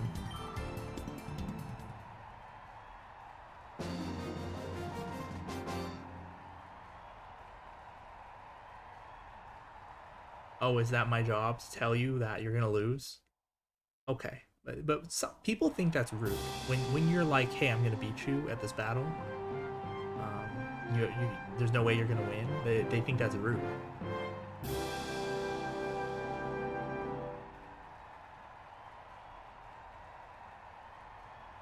Are his Pokemon gonna dance?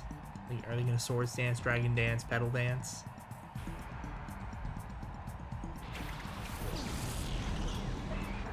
Eater Dance? Quiver Dance? Quiver Dance is not in this game. It's Gen 5? I think Quiver Dance is Gen 5. Is it Gen 5, Gen 6? I don't know. I only played one game in Gen 5, and I didn't care about anything in it. I just played the story literally just because I wanted to be able to transfer my Pokemon from Gen 4 to Gen 6. Anyway,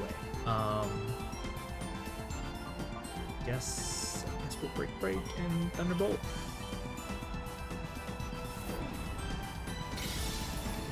Oh, it lived. Well, it's fine, I guess. Unless it uses Teeter Dance. Can Cacnea learn Teeter Dance?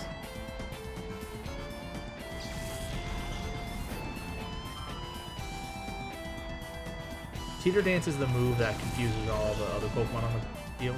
Dynamic Punch. That is not a dance move. You lied to me. Yeah.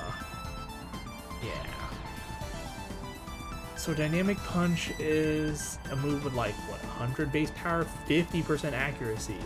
But if it hits, it confuses 100% of the time, if I remember correctly. So that's annoying. Let's get him out of here, and then we'll switch out Ampharos. We can afford to. It's fine. Daijo.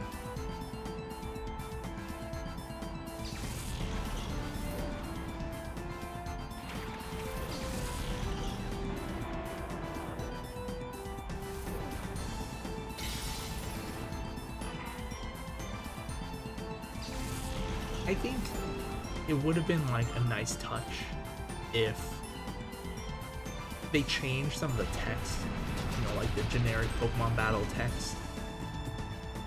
Like what we just saw when we sent out Typhlosion is like, your foe's weak, get him, Typhlosion. Like, if they change that to match, you know, the protagonist, Wes. Wes is the default name of the main character of Pokemon Colosseum, by the way. So like, if they change that to be like more, I don't know, gritty or dark or shady. Same with like the other moves, like, you know, snagging the other Pokemon. Obviously they changed the word caught to snagged, but like other than that, they're all pretty much the same as they are in the handheld games. But if they change it to match like the atmosphere or the character's personality or whatever, I think that would have been interesting. But oh well. This game's 17 years old. It'd be so cool if they made more games like this, but I don't know. The Pokemon series is so different than when I played it. You know, even in Gen 6. Like, Gen 8 looks completely different now, and like I feel like I don't want to learn, you know, all the changes and deal with that.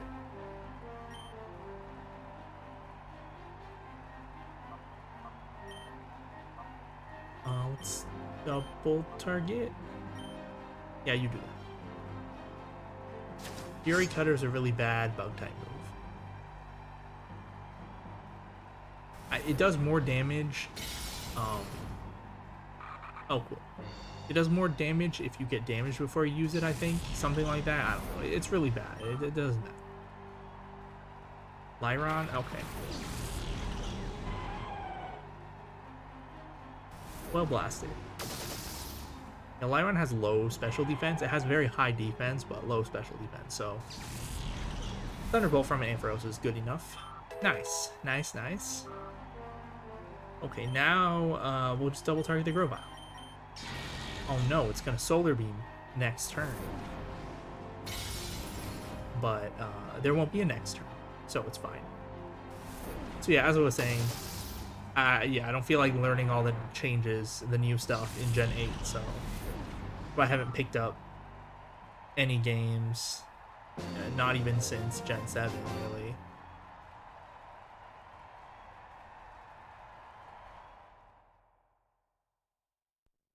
Like, I've only heard good things about the games, other than the fact that they're too easy, which, you know, is objective, and you can always do things to make the games harder on yourself. But other than that, I've heard good things. I just don't have any interest. Okay. We'll keep going. Oh, no, no, no, not yet. Not yet. Gotta switch the Pokemon around. Typhlosion in the front. Hey, Heracross, are you done yet? Still taking a little while. Okay, now we're ready. And Rui just teleported again. She's a witch. That's how she can see the Shadow Pokemon's dark auras.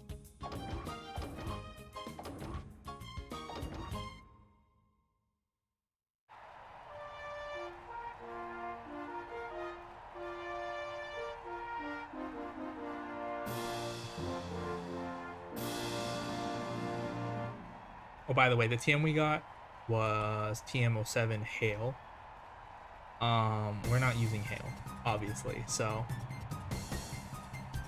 Hail doesn't even come with the benefits that it does in later gens, like making Blizzard hit 100% of the time, or I guess I should say giving Blizzard perfect accuracy. It's not in this gen, so, and yeah, it's just not worth it. Anyway, let's see, who are we dealing with?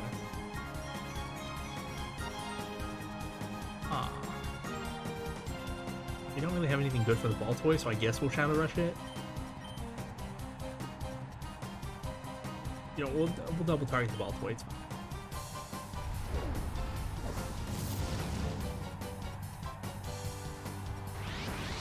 I mean, that's okay, I guess. Rock Tomb. Who you targeting? Typhlosion? No? Okay. Okay, Rock Tomb. It's weak, but it reduces the speed. It's like 50-80.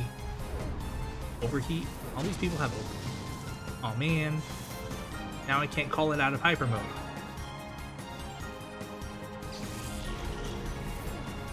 Okay. Yeah, it goes out of hyper mode when it faints. We're just gonna finish the rest normally. Quagsire, I guess. Surf should deal with them pretty easily. Okay, you Surf, and then I will Flame Wheel to chip away at the Numel, because I don't think Surf will one-shot it. This won't be very effective, obviously, but it's a Numel, and we're a Typhlosion. Rock Tomb again. Nice, yeah. Only 80% accuracy. Honestly, they probably could have given it better accuracy, like 90 or something. You know, whatever. But they could have given it more power. It seems like if Rock Tomb had 100% accuracy, it'd be quite good. Or even if it had like 60 or 70 power, it'd still be quite good. But you know, 50 power, 80 accuracy, even though it has a 100% chance to reduce speed, it seems kind of weak.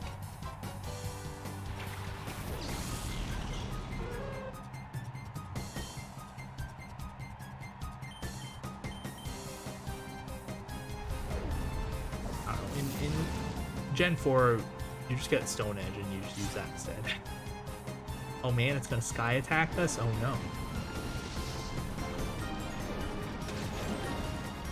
I lived. I know we're under leveled, but still.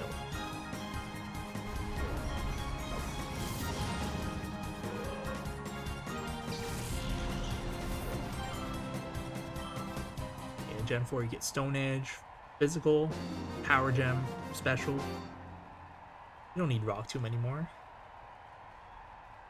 I don't know, you might have been able to beat Mirror B. Probably not. No, probably not. You need to have like more than 3 Pokemon, and you actually have to evolve them.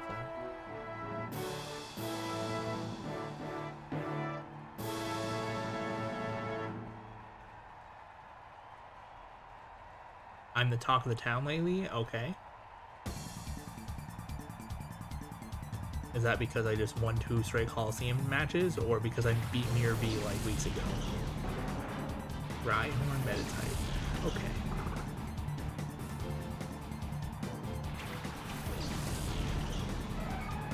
Like the net effect when you send the Pokemon out is not very pronounced. It's pretty subtle, I think. You don't see it you don't see it very much. But when you take the Pokemon back in, like when you have it return from the to the net ball, It's quite pronounced, I think. We just don't see it as often. It's nice that they put those little touches in there, because like, they didn't have to do that. They could have just made them all the same. All the Pokeball animations, I mean. Okay, it lived. I'm not surprised. Oh man, it landed.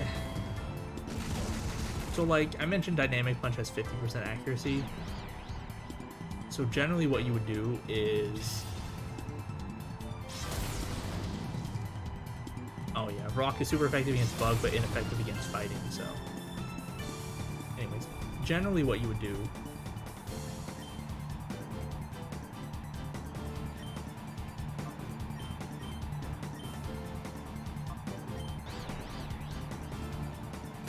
Okay. Generally what you do with Dynamic Punch is put it on Pokemon with no guard, which is an ability that makes it so that you bypass accuracy checks when that Pokemon attacks and when that Pokemon is attacked. So then you take advantage of that by putting really strong moves with low accuracy on it. It doesn't work for one-hit KO moves, I think.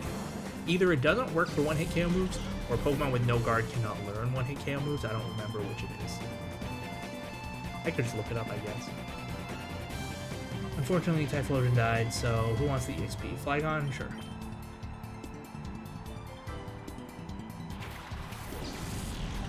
Yeah, getting confused and then hitting myself in confusion. We lost 2 coin flips in a row. That was unfortunate. Plus also the minor thing of, you know, the Rock Slide hitting both times. Rock Slide has 90% accuracy. Anyway, let me just check. No guard.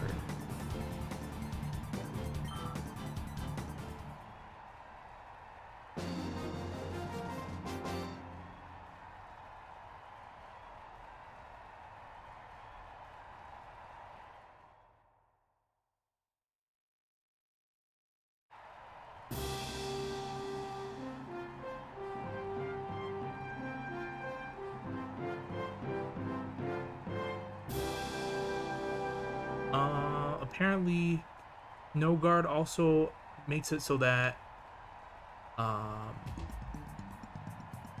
you can hit or be hit during the turn that you're like in the air from like fly or bounce, or underground from dig and such.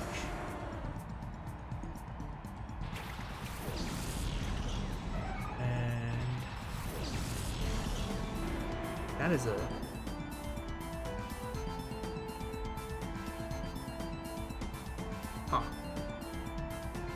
apparently it also works for one-hit KO moves, but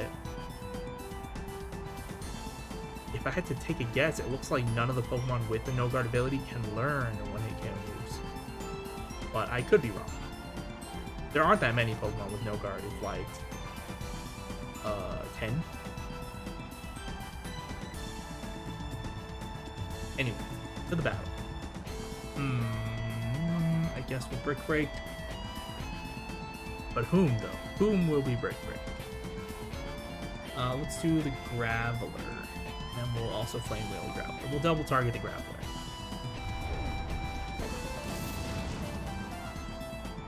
Then hopefully the Brick Break will finish it off.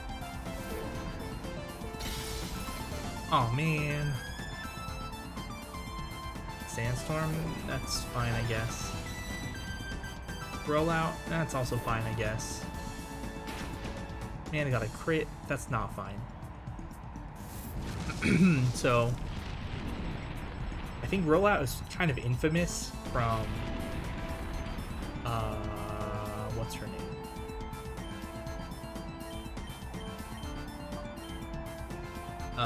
The normal gym leader in Gen 2.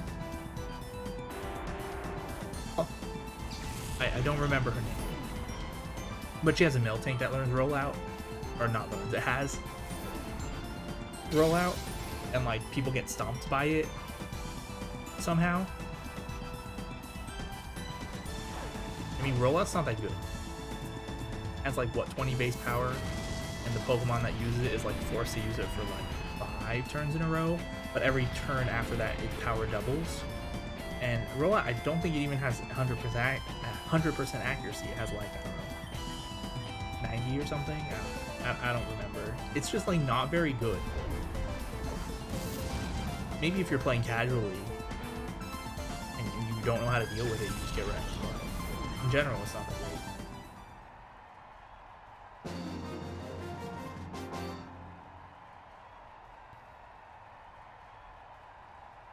Maybe it's that the Mel tank is just so bulky that you can't get rid of it that quickly, and then it lets the rollout power build up, and then you just get wrecked.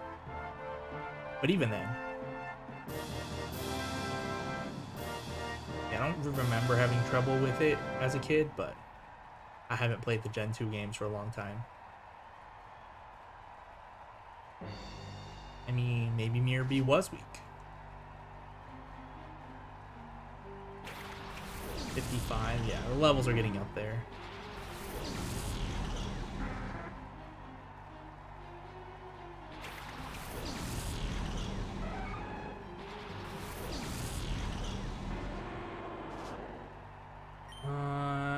These matchups are not advantageous for us. I might have to switch.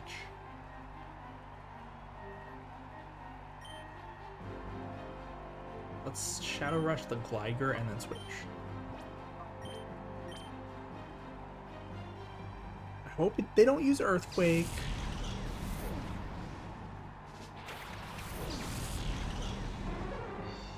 Aerial Ace? Oh, that's worse. That's worse.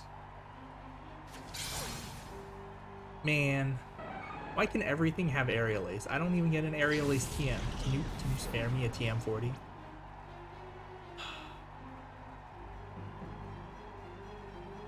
I don't want to deal with the Glider. Quagsire, I guess.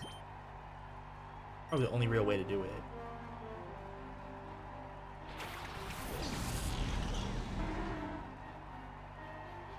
I'll be double targeted. That's fine, I guess. Anyway, Surf, Thunderbolt.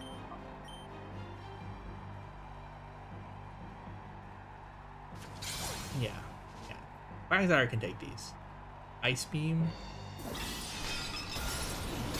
Quagsire can take these.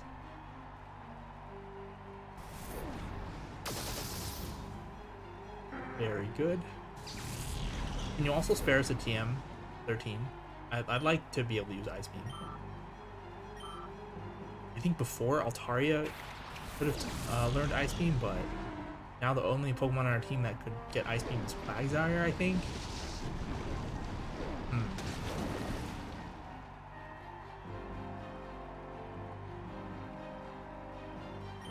They also have Water Absorb. That's annoying, but like, what can I do? And they're both ground, so I can't do anything with Ampharos. Man.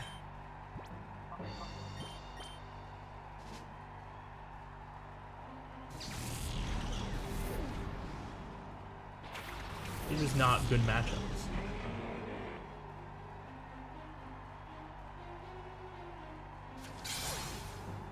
Do you want to use Surf, please? Mudshot? No. Okay, good.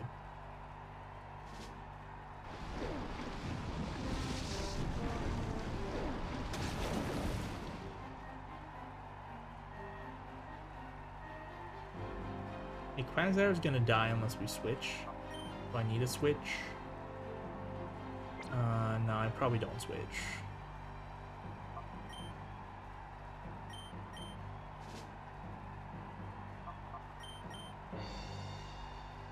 I'm Fire Blasting just to confirm that it dies. I know we could have missed the Fire Blast, but I think there was a better chance that we Dragon Breath and then it's not strong enough to kill. Oh, well, now Quagsire will die. Now it will. Okay. Well, you did your job, Quagsire. Thank you.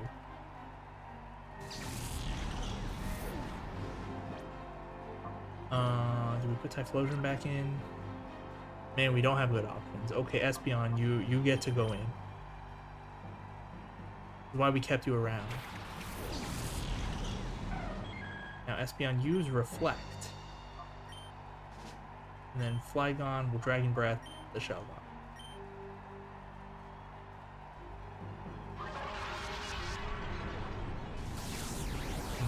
Did enough, I guess.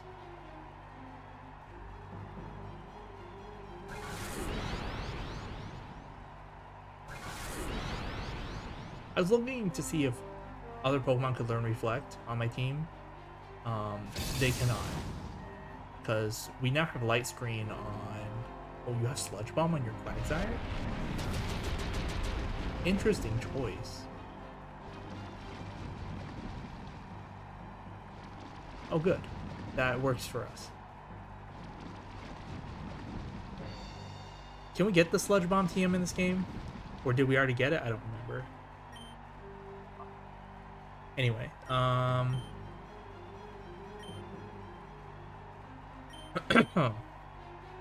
guess I could check.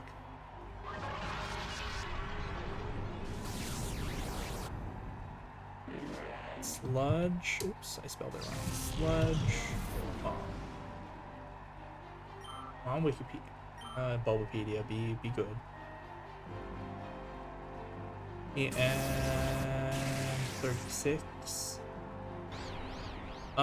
We can get it in this game, just way later. Alright.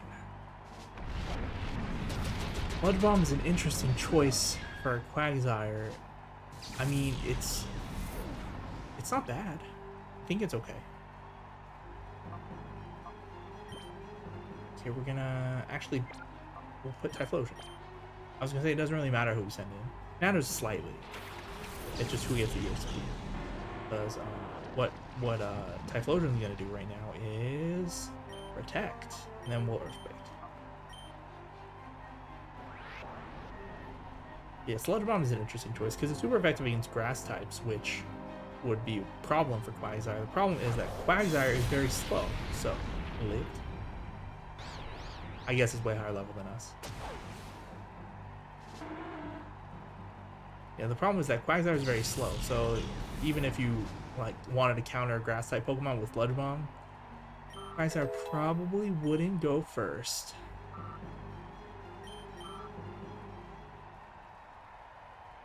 So it'd be kind of pointless.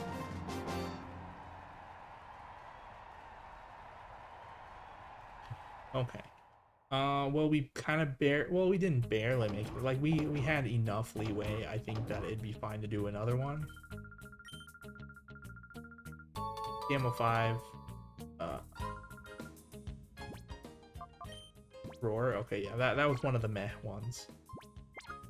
How we doing? How we doing? Heracross, are you ready? Not yet. Okay. How we do the last Colosseum challenge? Why not? We could probably handle it.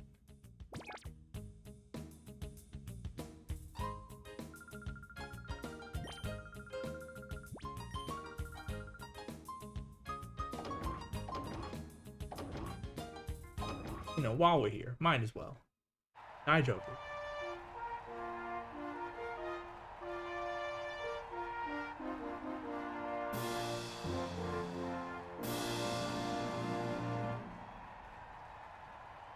It's just a matter of, do I want to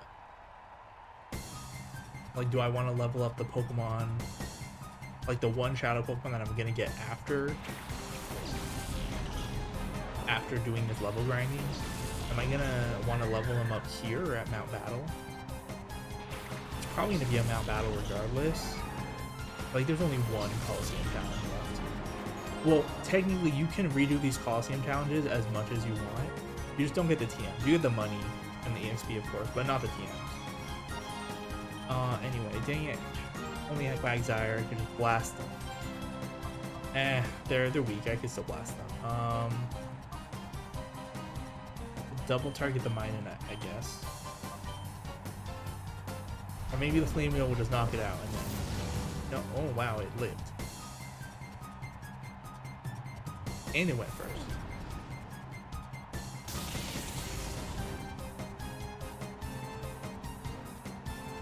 Very strong Pikachu. Yeah. Why can Pikachu learn Strength? It seems so strange.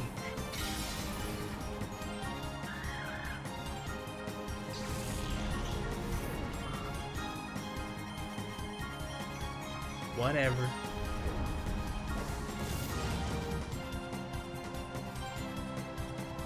Pikachu had much less special defense than the Minun. That's kind of surprising. I know Pikachu evolves and Minun doesn't, but like still.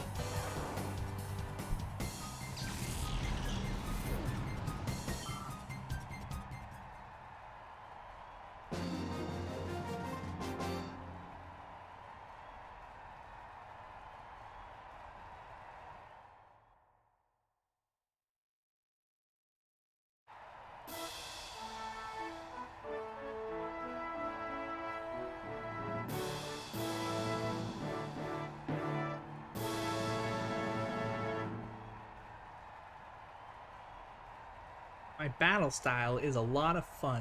Balton? Balton doesn't sound like a girl's name. Balton barely sounds like a name at all. Oh, I get it. Because she has Pokemon that are shaped like a ball. So her name is Balton. Is that it? Okay, why don't we do this? We will break the Wailmer, and I will dig the Voltorb. Never mind, the Voltorb went first.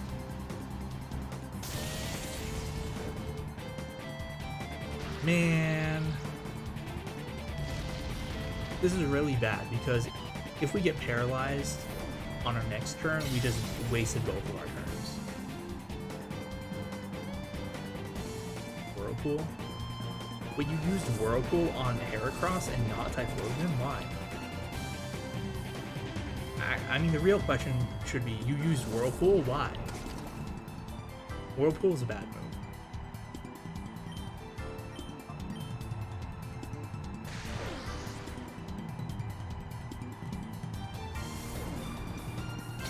Whirlpool is like Wrap or Fire Spin or a Sand Tomb, where you do like a little bit of tiny little bit of damage. See, we missed. Man, unfortunate. That's why Dig is bad. Why can't we have good moves?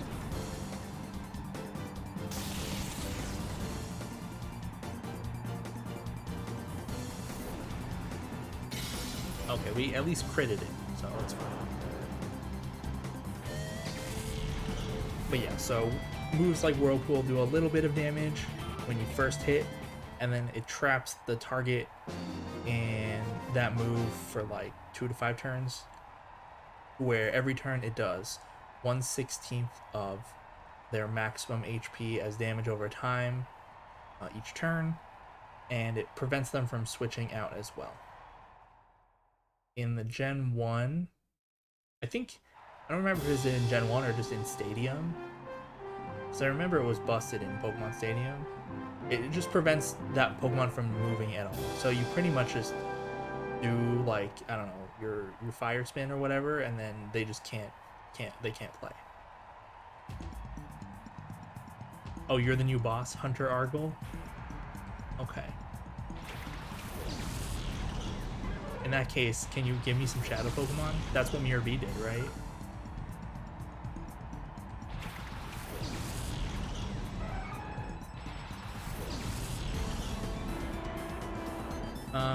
What are we gonna do here? I think break the Larvitar. Okay, let's dig and hope that it works this time. Okay, we went first, so there's nothing that's gonna stop us. Nice. I still wish we had a better ground move for than dig. Oh, Magnemite. Okay, we'll break that next turn. Waterfall, Mist, cool. Break Magnemite. Okay, this should kill them both, I hope. No.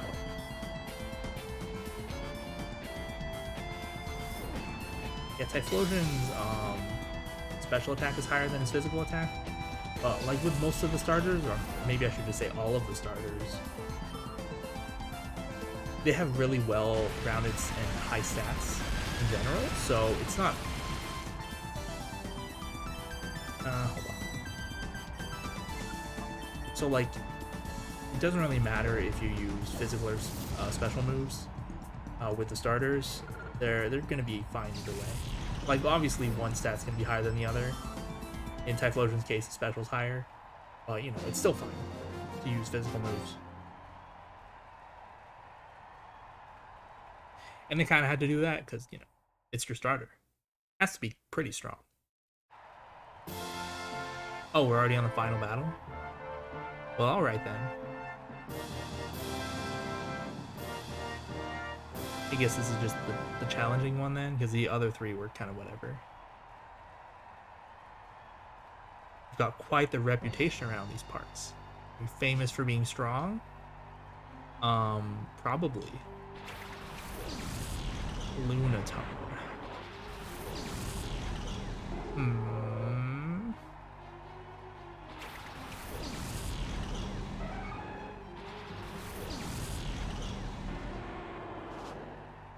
Kinda want to double target the electrode.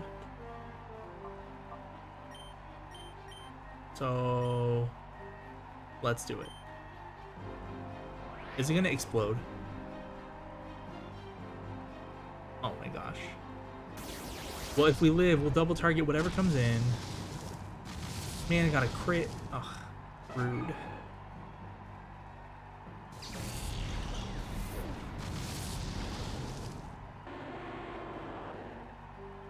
I mean, there's really nothing I can do about that.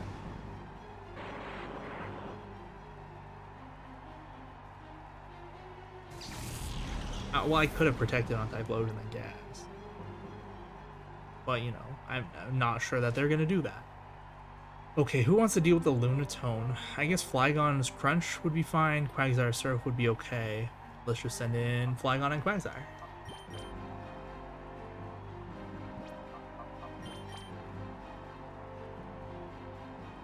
How many Pokemon did they have? 4? Oh. Well, alright.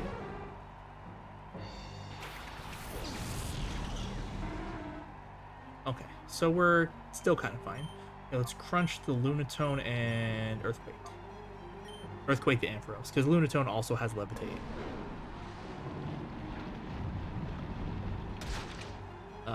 Lunatone has pretty high special defense. Psywave. Strength. Ampharos' physical attack is pretty low. I don't know why you'd want to give it physical attacks. Like, I think Ampharos can learn Brick Break, but we're not ever going to teach it Brick Break. It's just too weak. Like, I complain about some Pokemon where it's like, well, they can only really have one,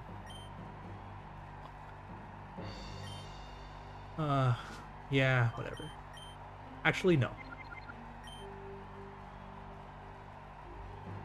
Flygon's gonna go first. Yeah, that's fine. And then we'll surf. Yeah, I complain like, oh, this Pokemon only has one good move. Like, one good attacking move. Like, it's kind of garbage. Like, Espeon, like, it really only has its Psychic move. But in the case of, like, Ampharos, or in the earlier game, Manectric, oh man, that did a lot.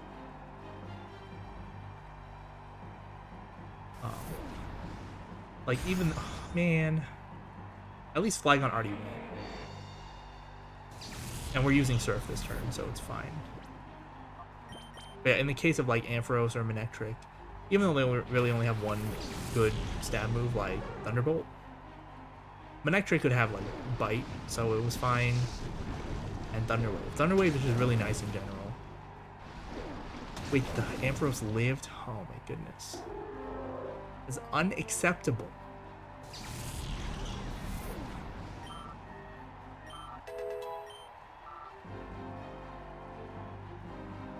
Choke. Okay. Here's what we're gonna do. I'm gonna protect and Earthquake. Protect because I assume their Ampharos is gonna try and hit my Ampharos. Yeah, Thunder Punch. In this gen, Thunder Punch is just strictly worse than Thunderbolt. In later games, Thunder Punch is physical, so it's has its own use. Because Thunderbolt stays special. Well, we're in Gen 3, so, you know. Okay, 2 on 1 time. Okay, I was like, they didn't teleport to the middle, and then they just did. Okay, blast them.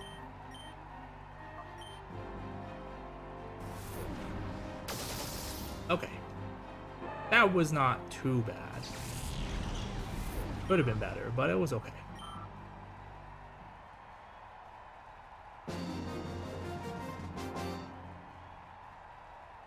Okay, thank you. Your fame is well earned, you are strong.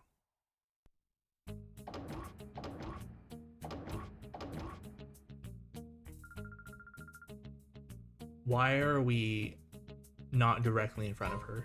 We're just off to the side. TM31 is Brick Break. So like Brick Break.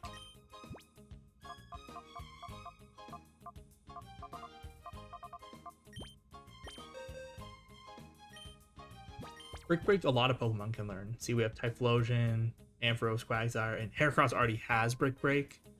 It says not able because it's a Shadow Pokemon. You can't teach Shadow Pokemon TMs until you purify them. And then after that, it would just say learned instead because it already has Brick Break. But yeah, so we can teach to a lot of different Pokemon. Haven't decided whom yet, but it's good that we have it now. Okay, how are we doing on Heracross? Almost done? Almost?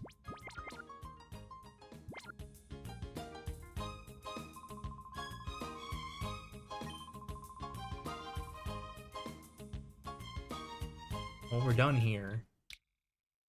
All I had planned for more level grinding was just the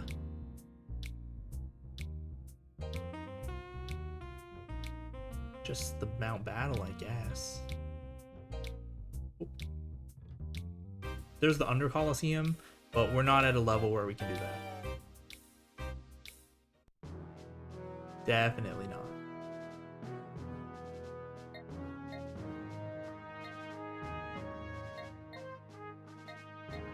Yeah, we pretty much just have to go to Mount Battle now.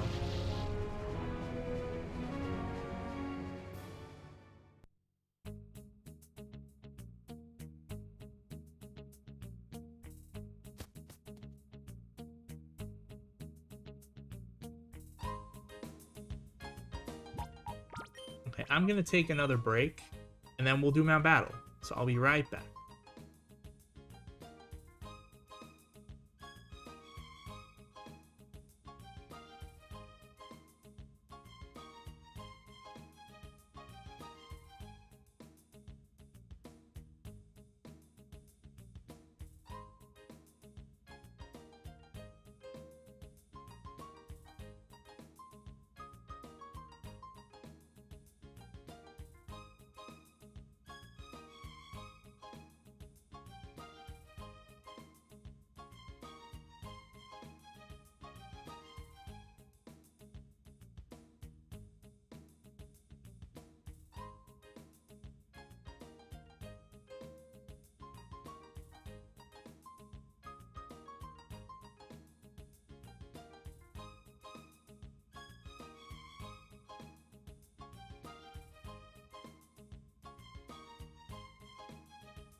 Okay, I'm back.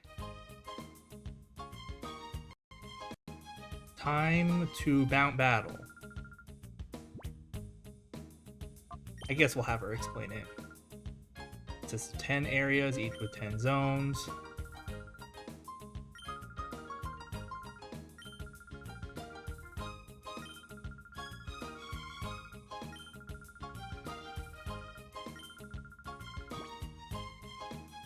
Yeah.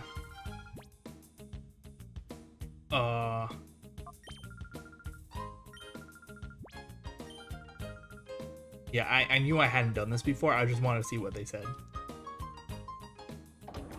Okay, Rui. I'll be back eventually. Is this fine?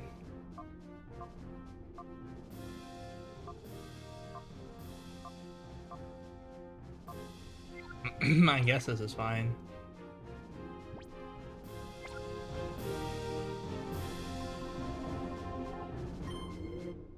They're gonna start at like under level 20, and then they slowly go up. I read that the very last area, area 10, the Pokemon go up to level 60-ish, something like that. So it's something we could reasonably do in the post game. Will we? Maybe. I've not decided. Oh, brick. As if it matters, honestly.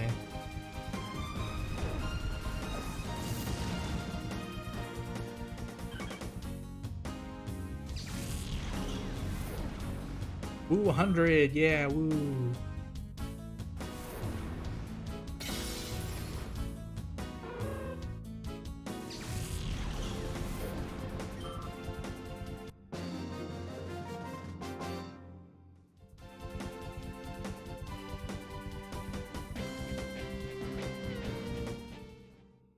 So yeah, there won't be too much to talk about for these first many battles.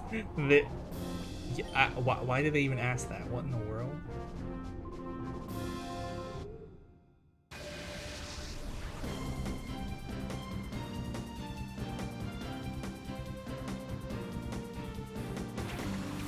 Yeah, the Pokemon are just going to be so low level that we'll pretty much just do whatever and we'll win.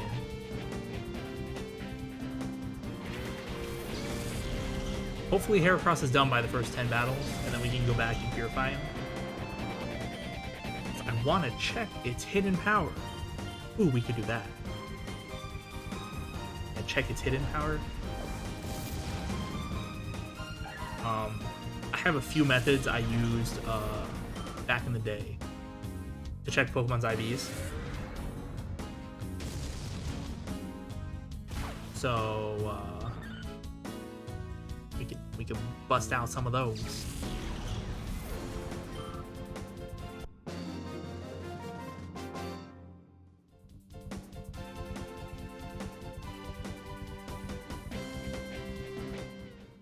We'd also have to go buy another hidden, or not another. We'd have to go buy a hidden power.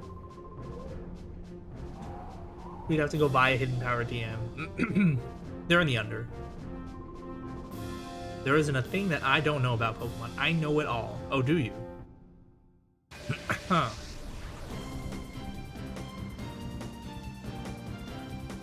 Can you explain Mega Evolution to me? And why the developers wanted to put it in the game? Because it seems like busted and ridiculous.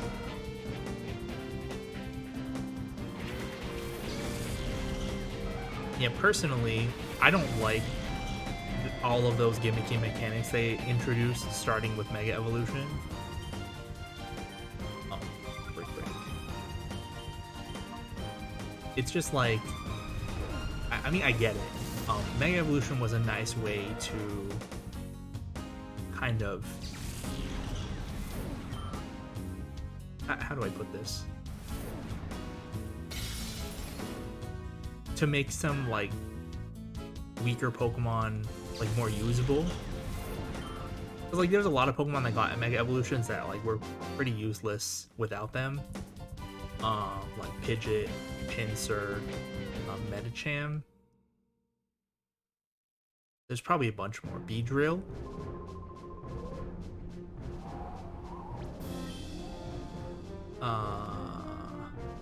Those are the ones I could think of off the top of my head. There's probably a lot more. And then there's some that the Pokemon were like kind of borderline okay-ish, but then they got Mega Evolutions and then became a lot better, like Ampharos, Manectric. I don't know.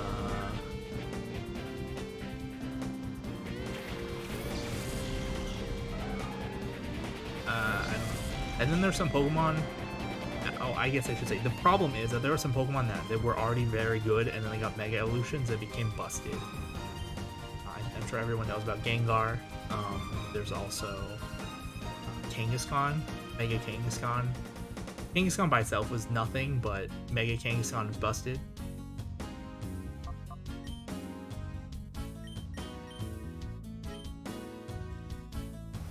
Got Quick Attack. Took 3 damage, oh no. Good thing we get healed in between battles. So yeah, like that's the thing, like Mega Evolution just made some Pokemon that were already way too good even better, and that was my problem with it. If they just only gave it to like weaker Pokemon, it would have been fine. I'm like, okay, this is a way to balance out these weaker Pokemon. But nope. They gave them to all the busted popular Pokemon too. Which like is understandable, honestly. How uncouth for me not to throw because she's a lady. Not done yet. Okay. So yeah.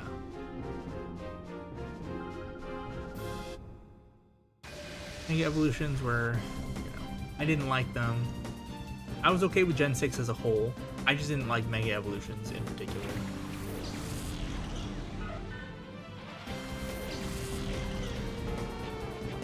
And then there was like the whole Z-move thing in Gen 7, which I used in the story, because like might as well, but I don't know, it seemed like too much.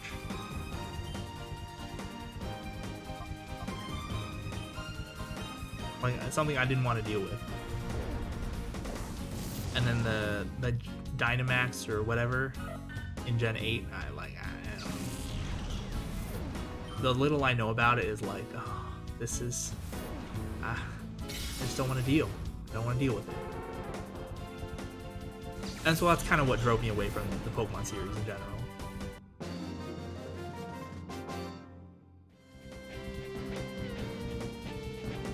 I'm thinking about getting maybe one of the Sinnoh remakes, because I liked Platinum.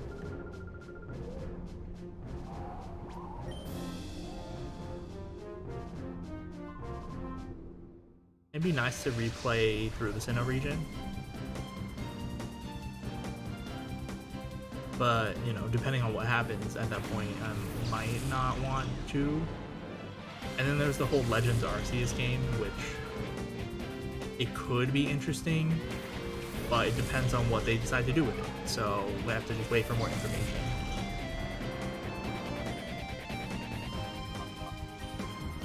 Yeah, at this point in time, I might get a Sinnoh remake, maybe Legends Arceus, but nothing definite.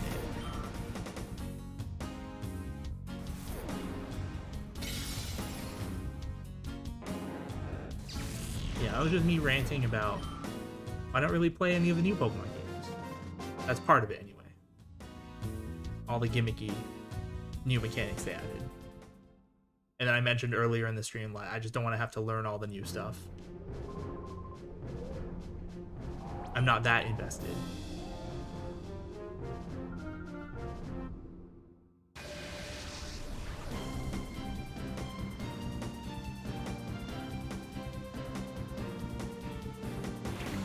I have a lot of other things I'd rather use my limited free time on. But it's fun to go back and play through these older Pokemon games, even the ones I haven't played before. Like how I played through Emerald for the first time, or even just playing through Colosseum again. because it's like I already know all the mechanics and stuff for the most part. Like if there's something I need to look up, I can just look it up real quick, and it's not a problem. I don't have to learn the entire like game mechanics all over again.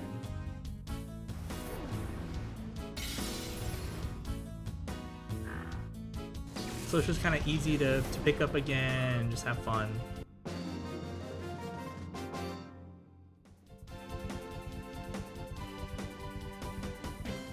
But with the new games, it wouldn't be that easy.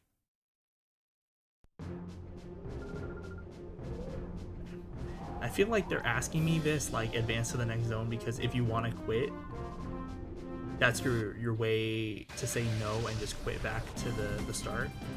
Probably. We're not going to quit, obviously. These guys aren't doing anything else. In 7 battles, we've taken 3 damage so far, which is much more than I would have liked, but...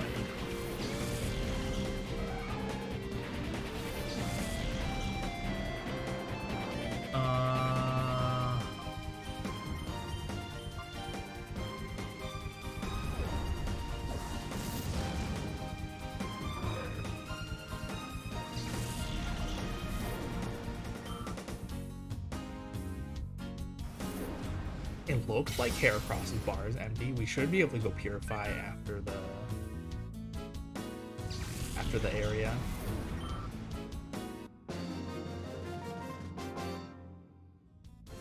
And just 2 more battles. But yeah, this is how Mount Battle is from the start. Even when you first get to Mount Battle after you beat Dakim for the first time here, the Pokemon here are way under leveled compared to your team at the time. So it's not difficult at all, these first few areas. So I guess that's on purpose. Well, I mean, it has to be on purpose, but I'm guessing one of the reasons is that you can level grind here if you want. Because as we've seen, when you get to like Venus and Ein, their Pokemon are like 10 levels above yours. And if you don't really know what you're doing, that could be very difficult. So I could see why they'd want to give players the option to grind for experience here. Because at that point, there's really no other place to do it. I guess you could do the Pyrite Building, Pyrite Cave, but that's probably difficult. Whereas here, it'd be a lot easier.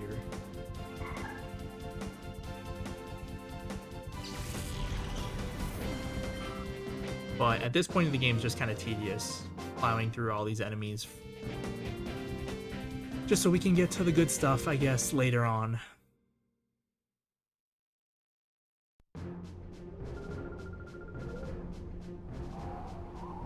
Isn't this kind of like retirement? You're just literally just sitting here and waiting for people to challenge you to a Pokemon battle. You don't really have to do much. Like, do they pay these people for Mount Battle? In which case, like, how do they make the money? There's a lot of things about the Pokemon universe, like, how do these people make money? Same with, like, Pokemon centers, right? Is there a government that we never see that pays for it? Is there socialized medicine? Oh, he has 5 Pokemon? Man, now we're actually gonna have to click A more than just a few times. But yeah, like all these people sitting around waiting for you to beat them. Do they get paid to be here? In which case, that'd be a pretty nice job.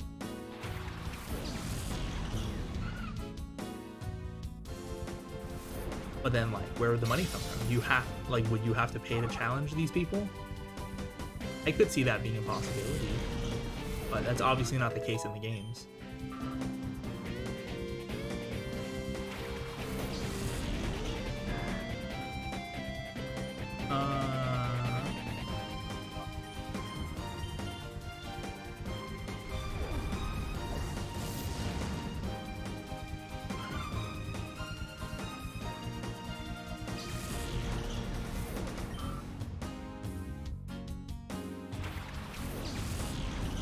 What if everyone just has universal basic income and then they can just do whatever they want?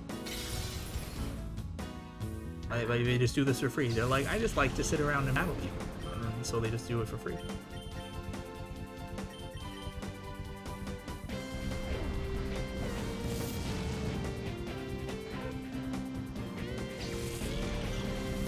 Who knows, man? It's a children's game. Okay, we're done. Fantastic. Okay.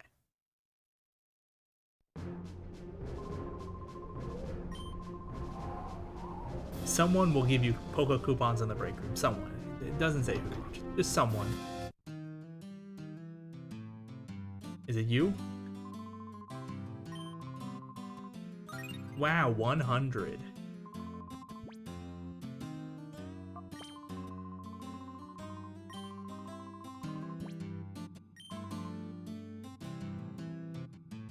So, 100 might sound like a lot, but it's really nothing. And for reference, this is where we can exchange our Poké coupons for things. This is the TM for Psychic, Ice Beam, Thunderbolt, Flamethrower, Double Team. So like, we'd have to do that 40 times if we want to get these good TMs here. And then there's these berries, leftovers, some other good items. Like, unreasonable. Very unreasonable. Obviously, you get more Poké coupons for, you know, doing the more difficult challenges, but, you know. Actually, hold on. Let's just go purify, let's just go purify Heracross. It's ready, right? Okay, it is. Hopefully it gains, like, a level. 1 level would be okay. I'm not expecting it to gain any more than 1 level, but 1 level would be nice. Oh. I'm gonna save just in case.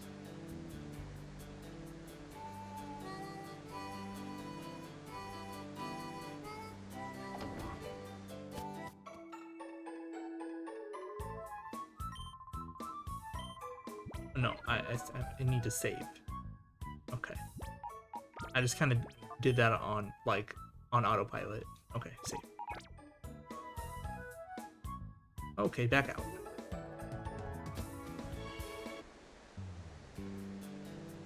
Okay. I already plugged in its stats.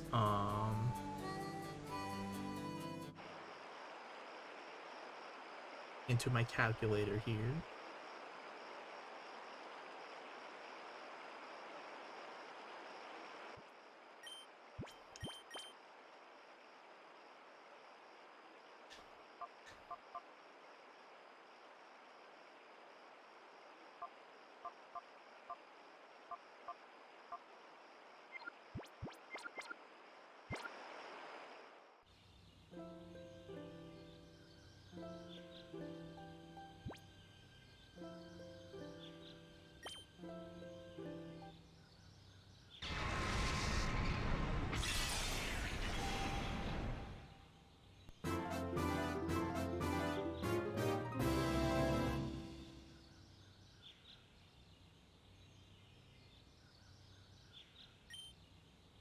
Hooray. Oh, that's a lot. 46. Okay, hold on, let me type these in. I'm just typing them into a IV calculator. 88, 110, 86. Nature is calm still. Calculate IVs. HP is a little better. Okay, defense is 10. Defense is 10 for sure. Special attack. Okay, defense is 10, speed is 7. Okay, let me open up a notepad and write these down. Okay.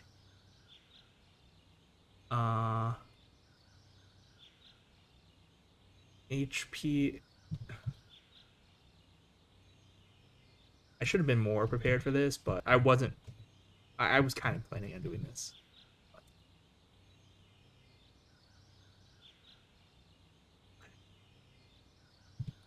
Okay, HP is 1 or 2. Down. Attack. What's the range on this attack? 20. Really?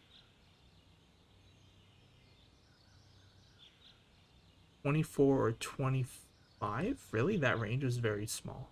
But that's good. That's good. It's better that it's a small range.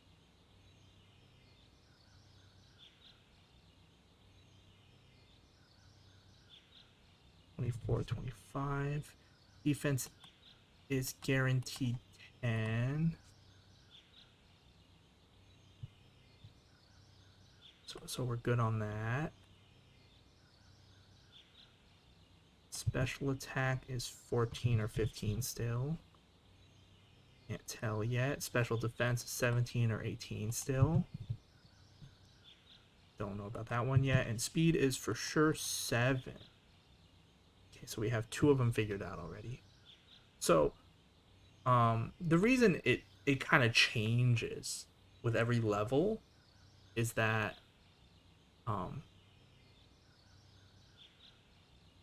the calculation, like the IVs are part of the stat calculation, and the stat calculation obviously includes your level.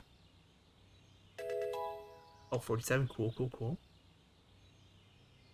And we try this one. And now I type these in instead. So 47, 133, 120. And so because the stats can like swing by a little bit, we're like looking at the all of the potential values, and some of the potential values get eliminated when you raise your level. And by checking this over and over again, we can confirm. Okay, HP is 2. HP is 2. We can confirm. Oh, attack is 25. Nice. Defense, we already knew. Other 2. Okay. So now we just need special attack and special defense. But yeah, by checking at every level, since like some of the range gets whittled down or shifted over, you eliminate values. And by eliminating enough values on either side, you end up with the 1 value for the IV. 48. Cool. Now we do 48. 135. 23. 1. 50. 15. 89. Okay. Calculate IVs.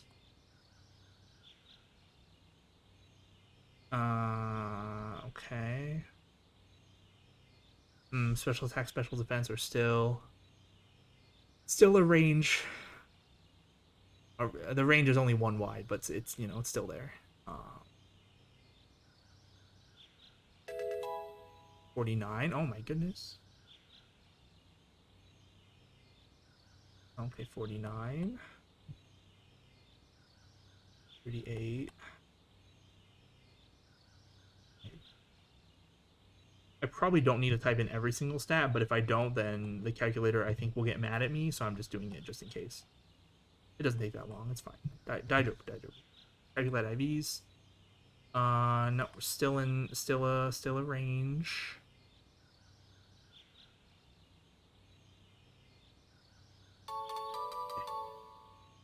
Nope. Okay. Now here's what we do. We got to 49 just from the EXP. And as I mentioned before, Shadow Pokemon don't gain EVs while they're Shadow Pokemon. And even when they get all their EXP back, they still don't gain EVs.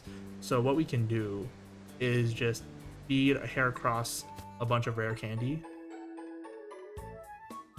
I believe I had 3 in the PC. Withdraw my rare candies. Ooh, all of them. like in the Gen 4 handheld games when I would do this, because like you don't have to do this starting with Gen 6, but because in Gen 6 there's a guy who pretty much tells you what your EVs are or your IVs are. So now we can just feed our rare candies to Heracross. Yeah, this is all useless information if you're, you know, playing in current Pokemon games, but if for some reason you wanted to play old Pokemon games competitively, or you want to figure out the hidden powers, base power on your Pokemon, then you have to do this sort of thing. Okay. 50, okay.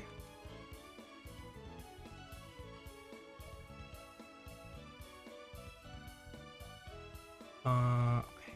41, 7, 5, yeah, 52, 9. Okay. Special defense is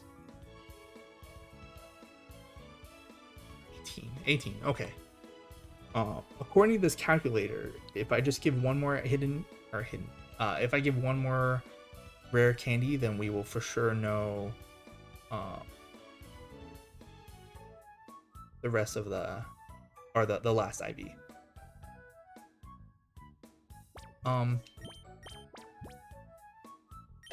Because like the stat calculations are all like multiplying, pretty much the way it works is once you get to level 50,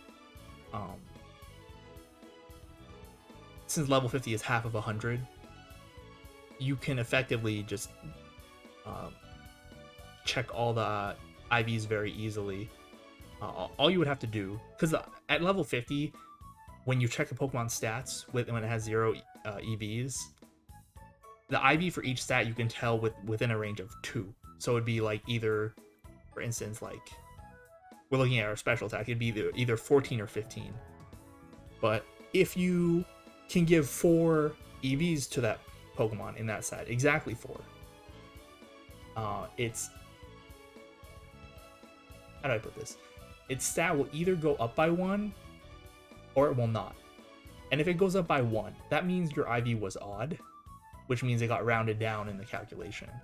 But if it does not go up by 1, that means the IV was even, which means that the EVs got rounded out of the calculation because you only gave 1 stat points worth of EVs.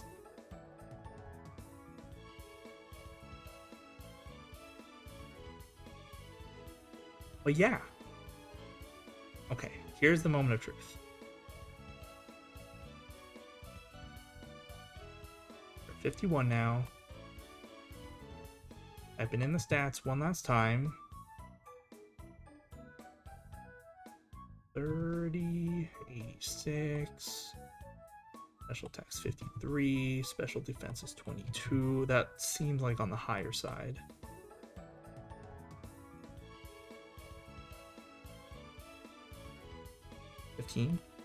Special attack is 15.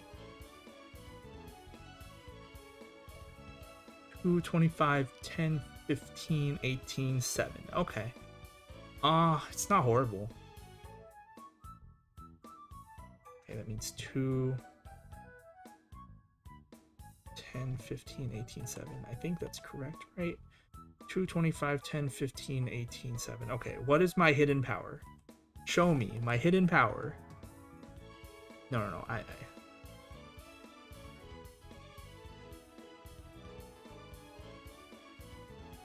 Oh, that's pretty good. That's quite good. Oh my gosh, we're learning hidden power. According to this calculator, my hidden power, or this Heracross's hidden power is Ghost, and it has a power of 68, which is on the very, very high side. It said the maximum power is 70. So having a Ghost type move, that'd be great. Wait, would it be great? Hold on. I mean, Bug is already super effective against Psychic and Dark. Is there anything Ghost is super effective against that Bug and Fighting would not be?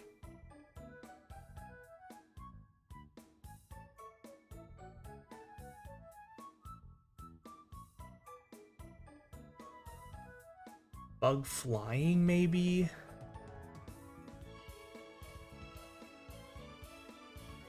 Hold on. Is it worth teaching this hidden power ghost?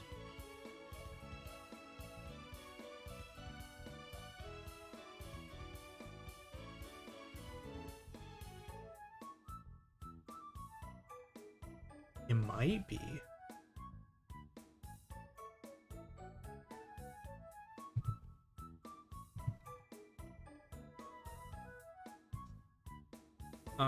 Let me double check something.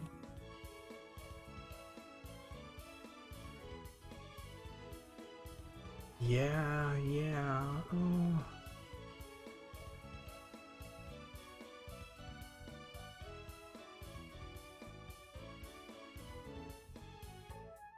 I mean, this is quite good, but...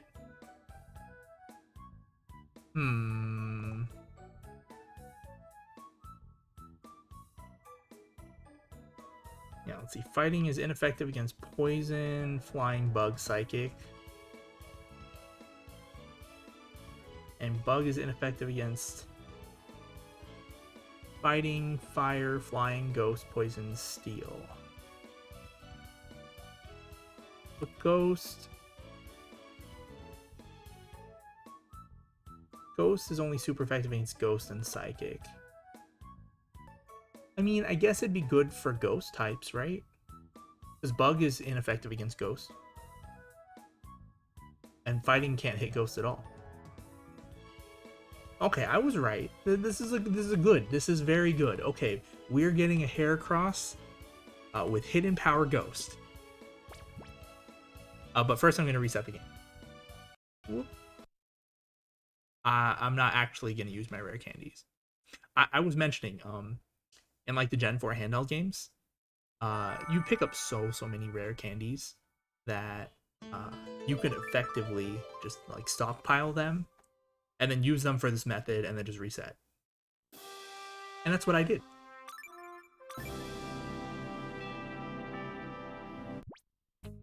The things we had to do in the past when the Pokemon Company didn't make it super easy for us.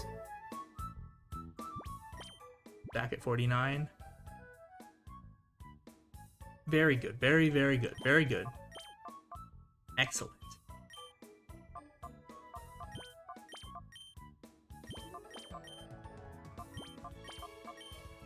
Quite good. Quite good. Okay. And we, yeah, we don't have our rare candies. Good.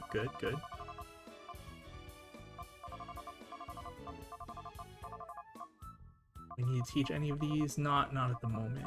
Anyway, let me go get my TMs.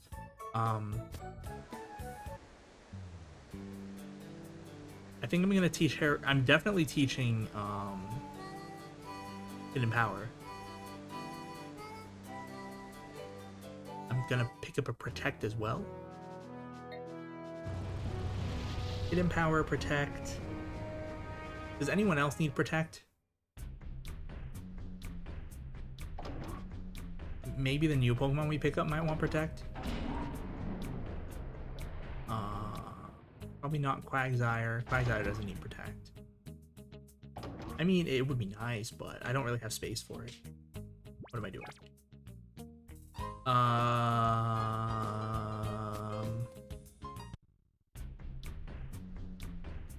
Typhlosion, Ampharos already have it. Flygon definitely doesn't have space. We want Flygon to have 5 moves. I'd want to give it Giga Drain, but we can't.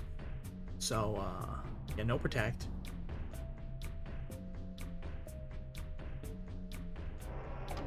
Okay, I'll just pick up one. I'm gonna give Protect to Heracross. Now that we have Hidden Power Ghost, Heracross's moveset, its final moveset will be Mega Horn, Brick Break, Hidden Power Ghost, and Protect, I think. We don't really need Reversal. Oh, we have a lot of money. We'll buy 2 Protects. Wait, where's Hidden Power? Oh, here it is. I was like, what? Where is it? It's TM10. It should be at the top. It's at the bottom for some reason. how great would it be if the new Pokemon that we're gonna get also gets a good hidden power?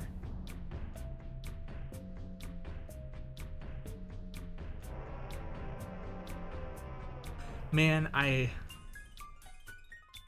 honestly, I don't want to check the rest of my Pokemon for hidden powers, but I can't because they already have EVs. And to be fair, they already have good enough moves. Like, it'd be nice to have maybe hidden power water or hidden power grass on Ampharos, assuming it was good enough. And there's no way I can remove my Pokemon's EVs at this point in this game. In Emerald, you'd be able to, but not in Colosseum.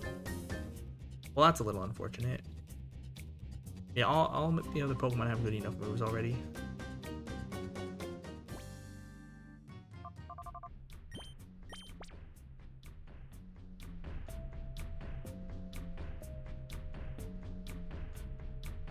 Yeah, checking for IVs is only really possible if you know exactly how many EVs your Pokemon has. Knowing they have 0 makes it very easy, but like after, you know, leveling them up as you do in the story, you can't know how many they got. I mean, you technically can. I could literally just go through all my streams and like keep track of it, but that'd be really, really crazy. Because you'd have to know how many EVs each Pokemon that you defeated gives. That would be like, it's technically possible, but it's super tedious, and it's only possible because I've streamed every second of me playing this game. I'm not gonna do it. I say as I doubt and want to do it, but I'm not gonna do it. No, not happening. Okay, hidden power Ghost. There you are. But yeah, it's like Ampharos could learn a nice special hidden power. Water, grass, fire would be cool. Farewell, counter. I never needed you.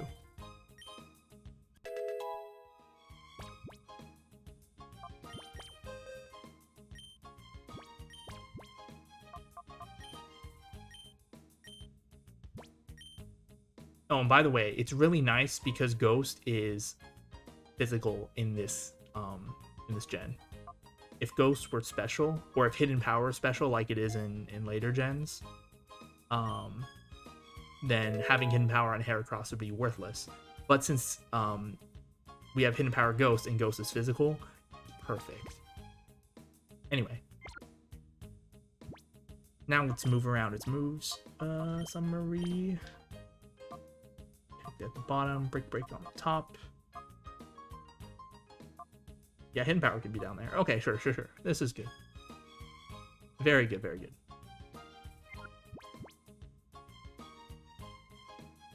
Man, that... So, like, normally, I mentioned the range of hidden power. The power range is between 30 and 70, so, like, we could have very well ended up with a really nice... nice power, but then like a horrible type, or vice versa, like a really nice type. Like we could have gotten Ghost hidden power, but its power could have been like 35, and then it would have been worthless.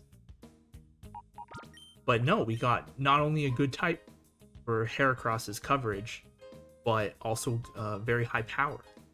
Well, that's very lucky. Man, I want to check the hidden powers of my other Pokemon, but it's a bad idea. I can't. Okay, we're leaving.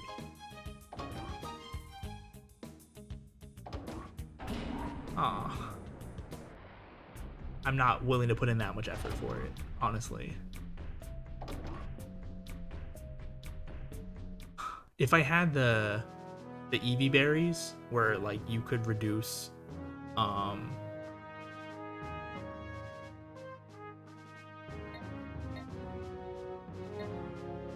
where you could reduce the Pokemon's EVs so that you would know exactly how many EVs it has, then it would be possible, but the Eevee berries only exist in Emerald and onward, so not happening.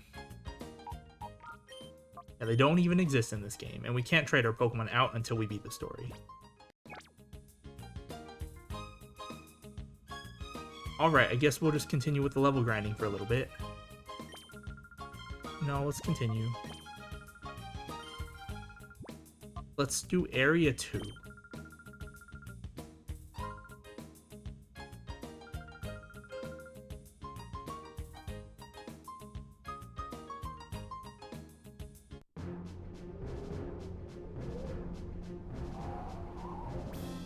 They're in the right order, right? Yeah. I have not decided at which level we will take on Gonzap again. Maybe 48 all around. That's actually not that far away. It's well, it's what I was gonna say. Oh, it's a why not? It has Shadow Tag, but it's like it's level 20. It doesn't matter.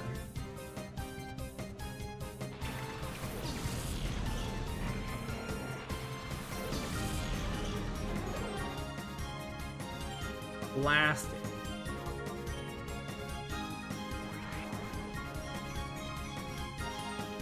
We're honestly pretty close to getting everyone to level 48. I mean, Heracross already got to 49.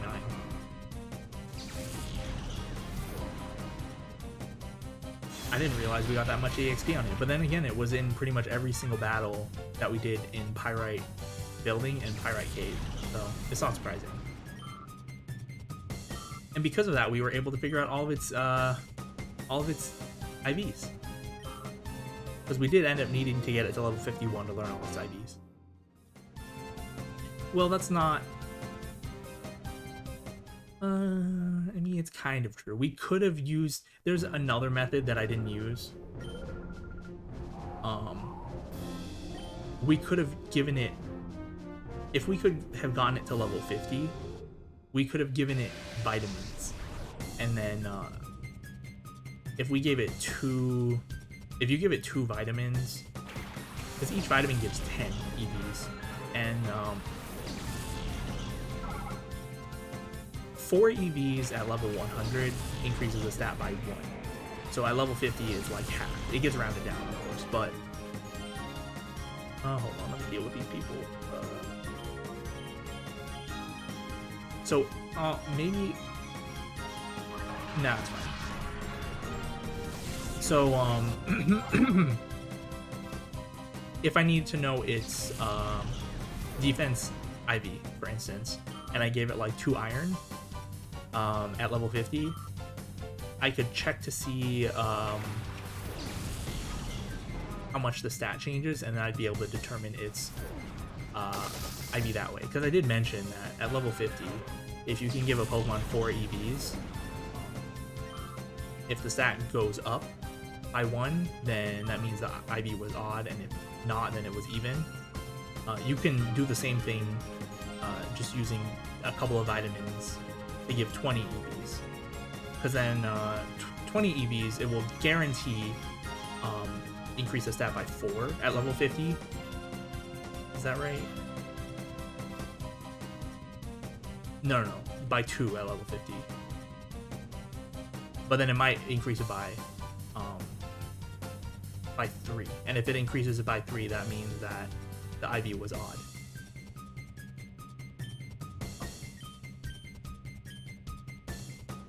Yeah, I don't want Ampharos to die. I could have honestly just used Dragon Breath. It probably would have been enough.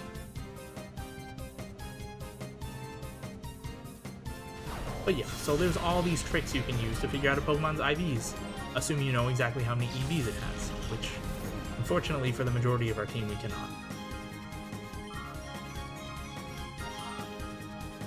Since I showed off all these methods, I might as well do it when we get our next Shadow Pokemon. It might have a nice hidden power, because it will have an empty slot. I was planning on just filling that slot with Protect, but since we can, it wouldn't hurt to check its hidden power.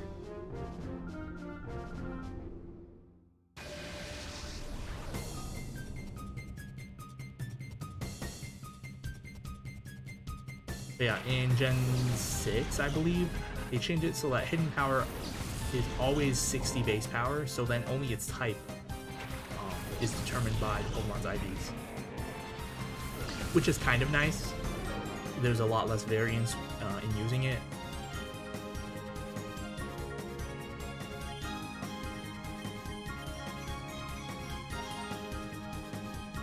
And then you always know you have a decent amount of power behind it, as opposed to like, well, it could just be 30. Like you would never know unless you actually check the IVs.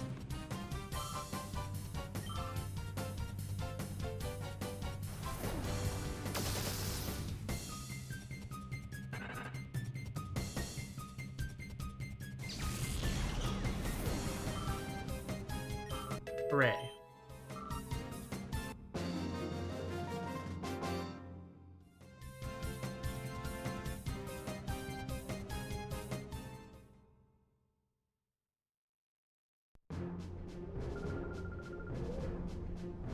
I don't agree, but okay.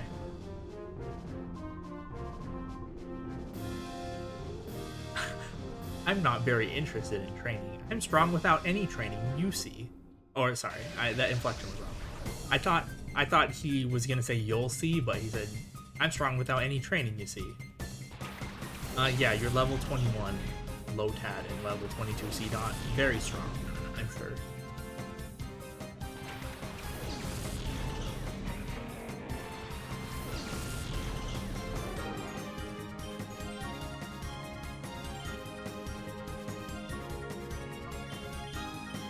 I mean, it hardly matters. I'm choosing these moves as if it matters, but it really doesn't matter. I could have just mashed A and it would have been fine.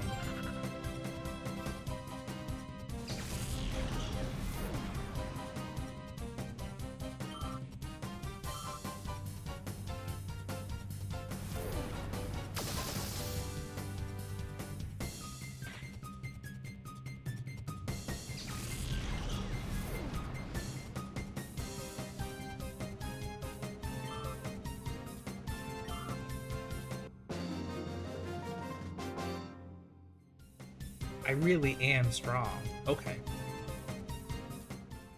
I'm sure that's why you're here on, I'm sure that's why you're here on 14 and not on 100.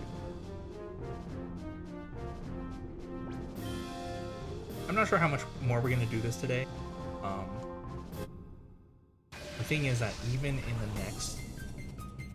the next stream, we're gonna have to do a bunch of level grinding. At least in this stream, we were able to do, you know, Pyrite Building, Pyrite Cave, we saw Miracle Bee, and then we also did the Pyrite Colosseum, which was doable for our level. Wasn't difficult, but the next... Oh man, I have to use Earthquake, because Ampharos can't hit these. The next thing that we could do is what is it?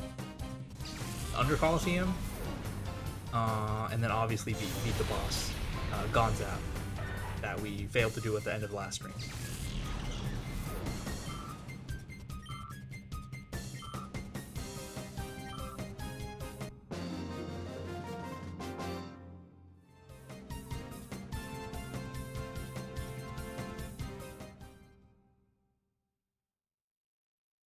And even after we beat Gonzap, we're gonna have to do...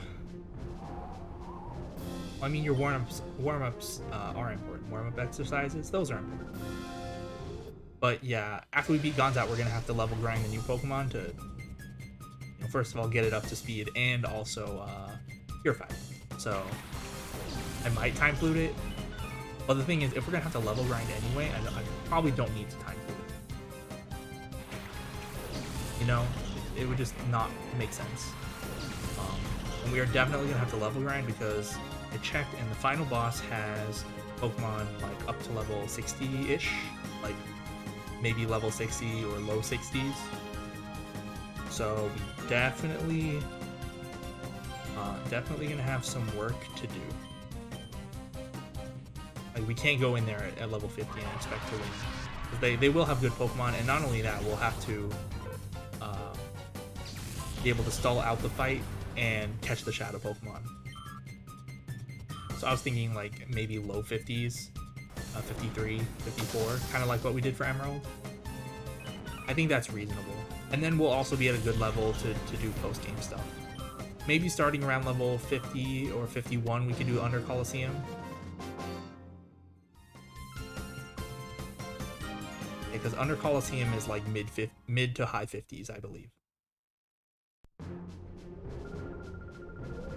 And we had Pokemon like mid 40s when we were doing the Pyrite Colosseum, which was below to mid 50s. But I think it's acceptable. We do under Colosseum around level 50.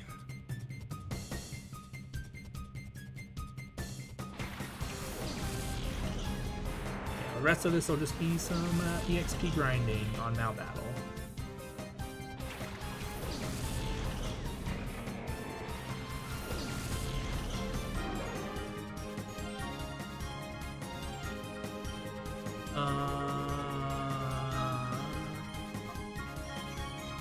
Sure.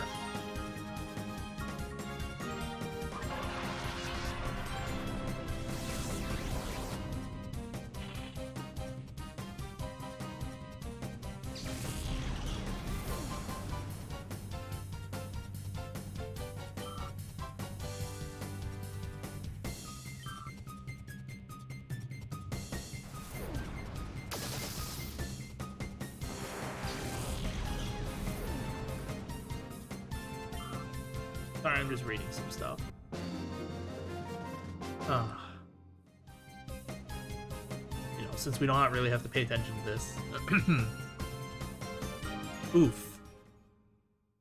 You heard it here first.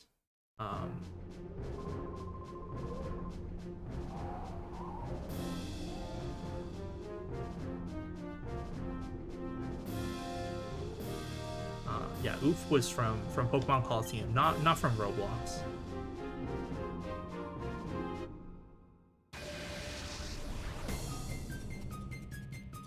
Maybe Roblox is that old? I don't know. It could be. It probably could be that old, right? I don't know. This game is 17 years old. How old is Roblox? I don't know. I've never played it and have no interest in it.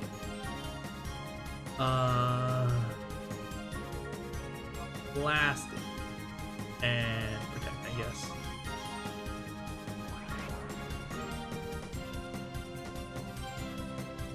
Oh, Flygon's gonna level.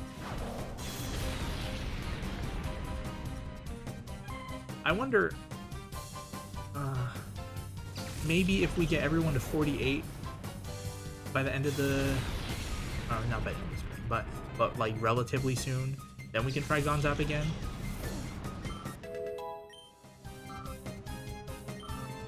We'll see. We'll see. We'll see how long it takes.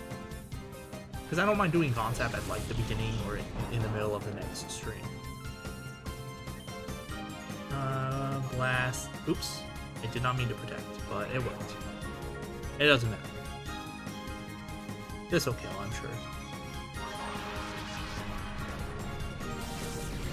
By the way, since I accidentally used Protect twice in a row, I looked it up, and Protect, I mentioned before, but if you use Protect in succession, its chance of success goes down by 50% every time, or it's supposed to anyway. So the first time you use it, it's supposed to have a 100% success rate, and then if you use Protect or another move that follows the same counter, like Detect or Endure, without using a different move in between, the success rate is supposed to drop by 50%. So it's supposed to drop on the second successive, or like the next Protect, the second one, it would be 50%, and the following one, the third one, is 25%, and then the one after that would be 12.5% success. And that's how it's supposed to work, and that's mostly how it works, except it's supposed to like bottom out at 12.5%. Hold on. Whatever. Doesn't matter. Okay. Yeah, it's supposed to bottom out at 12.5%, even on successive protects after the fourth one. However, it was like there's like a glitch or something. So the success rate values for, you know, protect, detect, and endure after that point are seemingly random. Like they're erratic. Like it jumps all over the place. And there's even a point within that like jumble of numbers where the success rate goes back up to 100%, or, you know, close to 100%. I'll explain that afterwards. Or it even goes down to like 1 in what is it, like 65,356 or whatever the number is.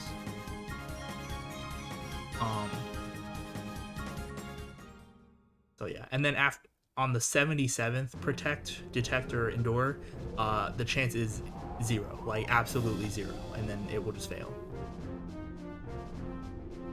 And I think after that it stays at 0. I don't know for sure, but I watched a Japanese language task where they showed all of the different chances for protect from like the first try to 77, and it was kind of amazing. And so like they explained the mechanics and everything, and like they had to manipulate RNG by waiting a certain amount of time between each button input and stuff like that. It was interesting. It was like 12 minutes long. You can find the link on Bulbapedia, I think. But yeah, so I watched that. And apparently also, any chance in Gen 3, I should mention, in Gen 3, whenever, hold on, whenever protect, detect, or endure is supposed to have 100% chance of working, because of programming mistake, there's a very, very, very small chance that it just fails on the first try, even.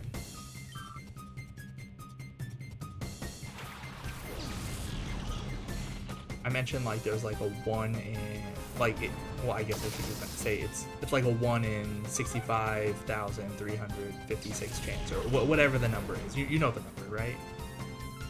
Whatever that number is, it's that small, but it can happen. So like I don't care about the values past 4, but like if I use a protect and I fail, it's like, wait, that was my first protect, why did it fail? Then I'll know it was because of the thing.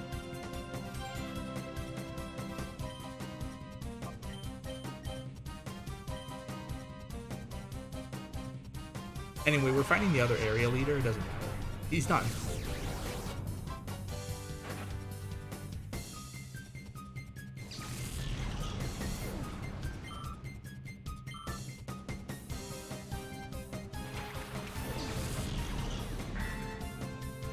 These are just like stepping stones to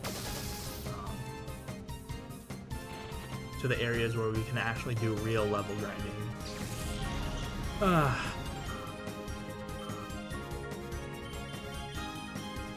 Oh, I just mashed A. I wasn't even looking at the screen. It works.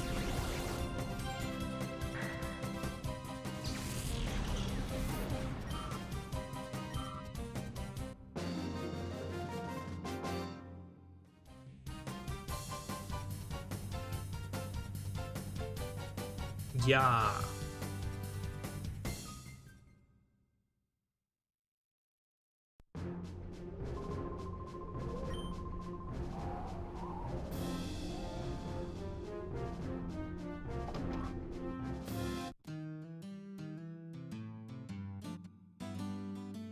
Literally just this counter and a PC. Wow, 200. Yeah.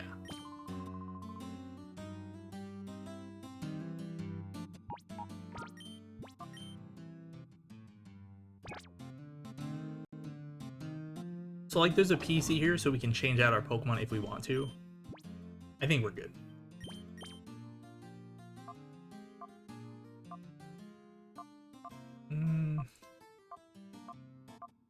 Typhlosion could use some time in the front.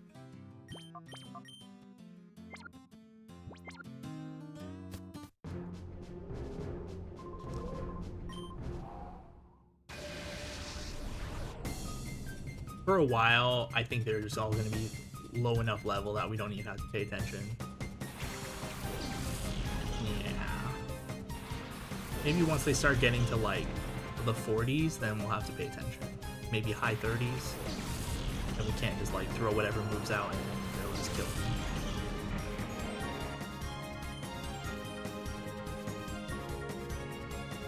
But eventually, once we get to the higher level areas, then we'll just be able to do those areas over and over again.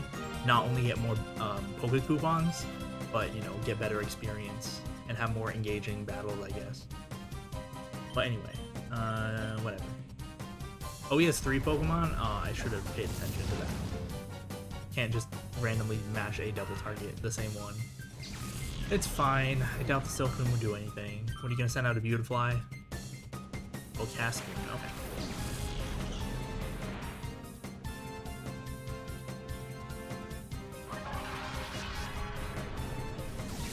Oh, got a crit. Maybe you should just use Earthquake.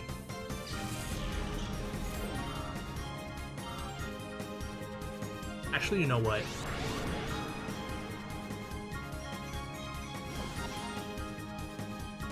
It's like twitching. It's creepy.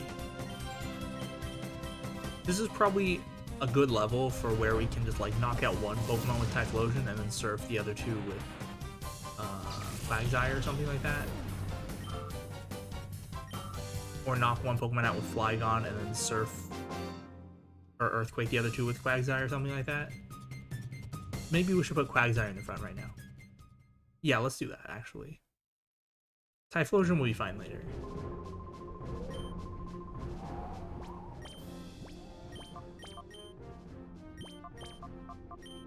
Yeah, I should be doing that. We can clear out 3 Pokemon a turn like this, even potentially 4 if I don't mind Quagsire taking Earthquake damage, which should not be that much of a problem. Quagsire is bulky, it can take it. Curlia and Curlia, oh no. How many do you have, lady?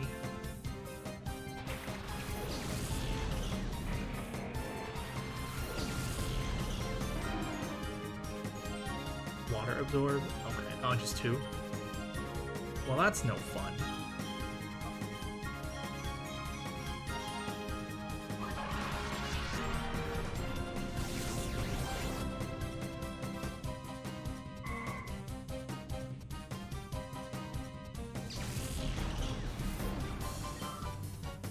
At least we're getting like decent chunks of experience. And we don't have to heal. It's like very easy level grinding. It's not like how we had to in Emerald, where we had to go just run back and forth in a cave or whatever. Have to constantly worry about our Pokemon getting knocked out, running out of PP, getting confused, Whirlwind, whatever. Show some compassion for the elderly. Isn't it your job to be here and lose to people? Like, when they have these random trainers who are just like kind of sitting here waiting for challengers, like, it's kind of their job to lose.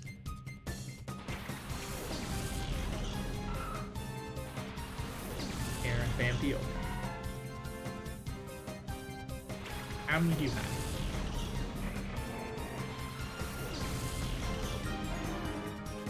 3, okay. We'll blast the Vampy and then surf.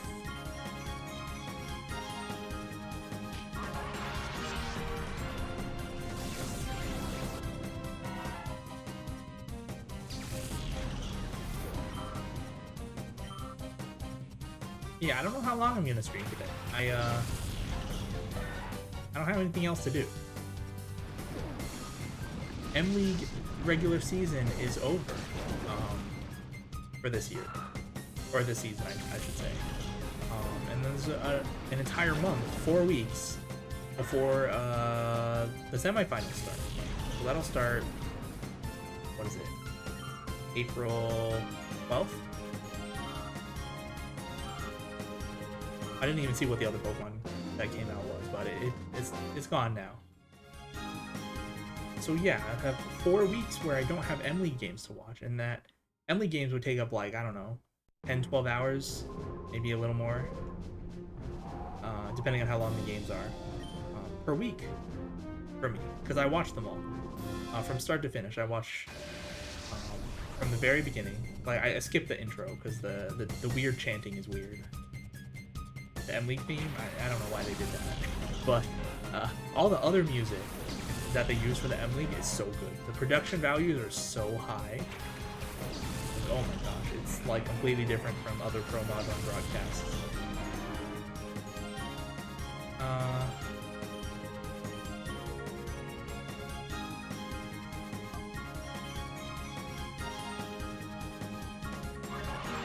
So yeah, I watch all the games, not only for entertainment, but also to learn. So I'm kind of at a level where really the only way I can learn is from watching high level play and, you know, listening to the commentary and stuff. Like, they're like high level like content, like really advanced content. There's not much of it, and if there is any, it's literally just people analyzing, like, you know, other like. Let me start. If there is any other high level content, it's literally just strong players analyzing other strong players' play. So like there's, for instance, articles or YouTube videos of people analyzing, you know, top pro matches. Like, well, I mean, I could just watch the top match. I mean, the analysis goes way more in depth.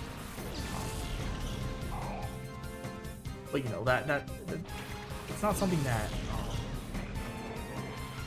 is very common. So it's mostly just hold on. It's mostly just watching the games and then listening to the post-game interviews to hear what the players had to say about, you know, the decisions they made.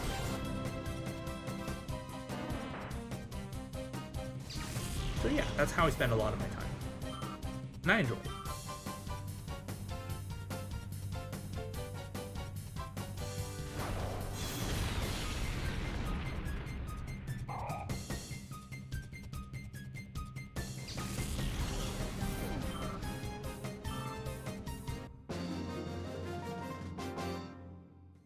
You made me lose. Yes, that is the point of a battle. It's to make the other player lose. Because someone has to win and someone has to lose.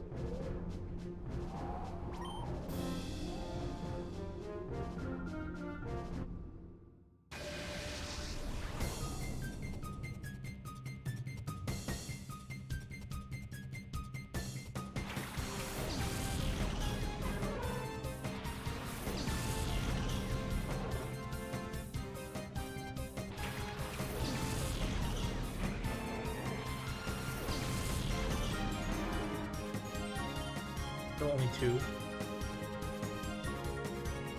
Well, how about this then? Who needs the EXP more? You or you? You. Okay. And then I'll surf. Surf will knock them both out. No question. And this way Typhlo can get them the EXP. I should start doing this when there's only two Pokemon, I think. And then I know that Surf will knock them both out.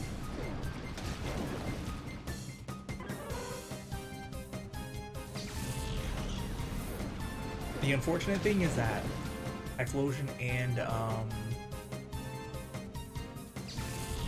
Ampharos are both weak to Earthquake, so I can't just like recklessly throw out Earthquake and then send them in. Oh well. What can you do?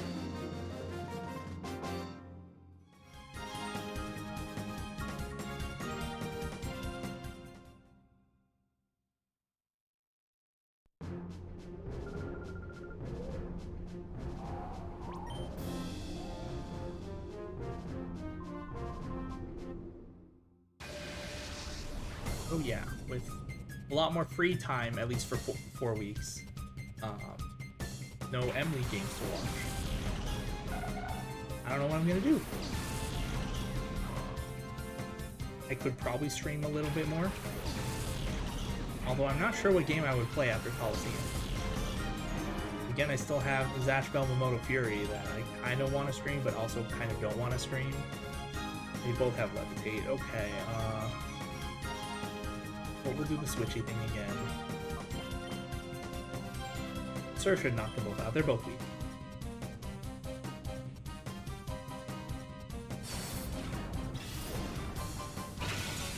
Oh no! Okay, so I guess I should explain what happened. Not that it really matters. Duskull used a move called Pursuit.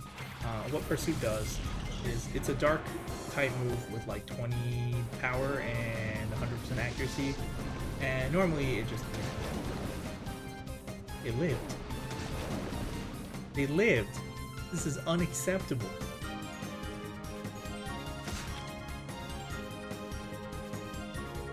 Whatever.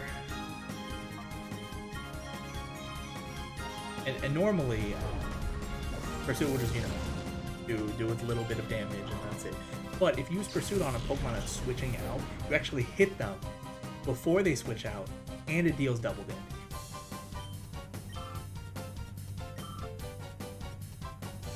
So like if you predict your opponent's gonna switch their Pokemon out because it's about to get knocked out, you could just knock it out before they switch.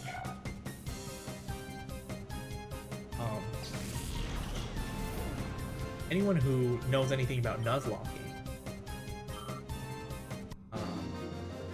they have to be wary of trying to level up their Pokemon against Pokemon with Pursuit, because if they just have, you know, a weaker Pokemon that they caught earlier that they need to level up, and they're just, you know, leaving it in the front and then switching it out, and then having the other Pokemon, like their actual stronger Pokemon, do all the battling. If their weaker Pokemon they're trying to level up gets pursued, it could just get knocked out, and then it'll be out of the Nuzlocke.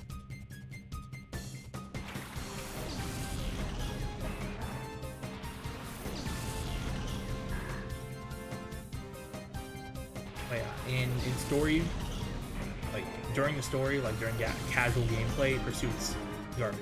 Like it that's mainly because the AI never switches, or like 99% of the time they don't switch. Anyway, I don't know, Blasted and Earthquake.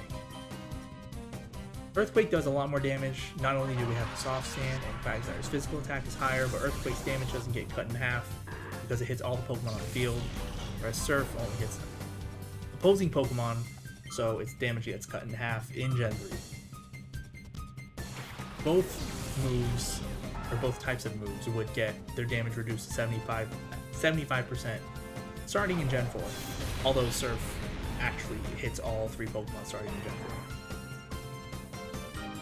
But yeah, in Gen 4, any move that hits multiple Pokemon at the same time, regardless of what side of the field they're on, gets the damage reduced to 75%.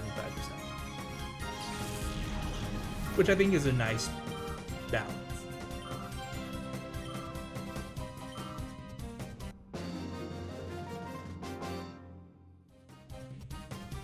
Oh, that's not right. Oh, you know, we could give the EXP share to, like, Ampharos or something.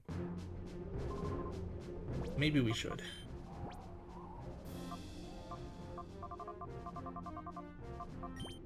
Give... Ampharos doesn't even have an item right now. That way, when we, like, kind of sweep their Pokemon really easily, Ampharos can still get EXP. Ampharos will actually get half the EXP, and Quagsire and Flygon will each get a quarter. Because the Pokemon with EXP share, it just gets half the EXP from the battle. And then all the other Pokemon that participated in the battle share the other half.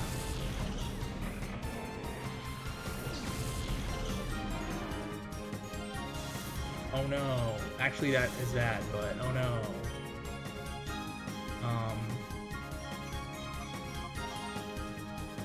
Double Earthquake, go! Flygon's Earthquake will probably kill, but not kill Quagsire. Unless we crit Quagsire, that would be kind of bad, but whatever. Yeah, it's fine.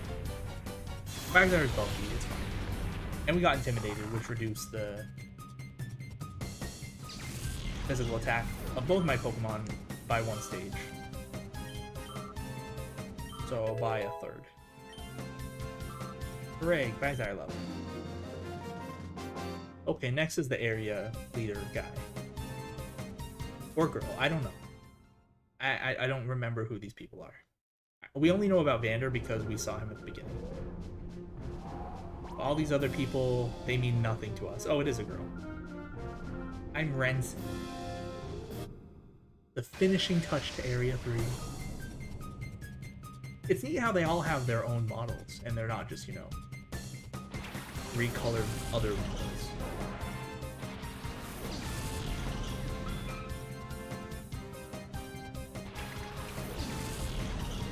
Although honestly, they like, it really doesn't matter. It's 5 Pokemon. Okay, let's just double Earthquake.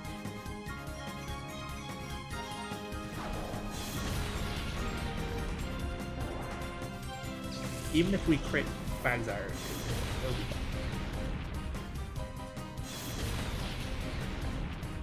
And then she'll send in 2 Pokemon, and hopefully they'll both get hit by Earthquake. Hooray. It's because we get healed in between each battle, we can just kind of be on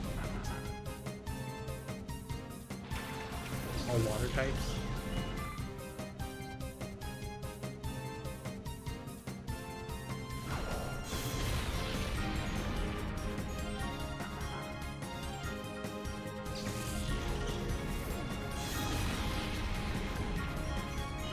Very good. Who's left?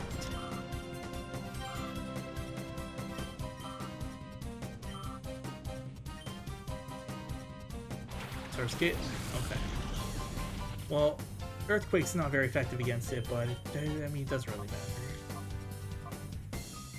Quagsire's not even any good to go. It's whatever. We're like 20 levels above these people.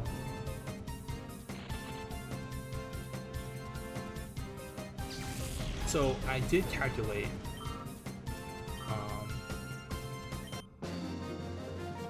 how many Pokemon coupons, or rather, I should say, I did like check how many Poke coupons we get for each area, and like the number goes up. Like we got 100 for the first one, 200 for the second one,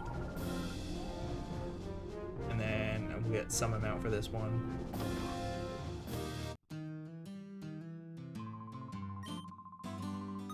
$400. Okay. It does not keep doubling, but it does keep increasing for the most part. I think there's a couple times where it just is the same as the previous area, but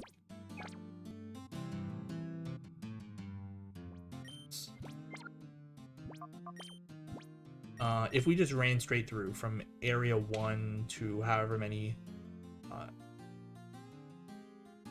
areas we needed to get to 4,000 to buy a nice TM, we need to do up to area 8. And I mean, we could just redo some areas over and over again, but you know, just if we were going straight through, only doing each area once, if we ran from area 1 to area 8, then we'd have 4,000 Poke coupons. And we can buy 1. Yeah. Okay. Whatever, just keep going. We're gonna keep doing the BM double Earthquake strategy until a point where we cannot do it anymore. Lady in Suit. That is an interesting trainer class.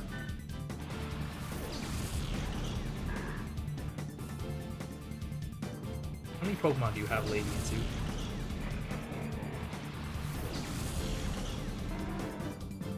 Two.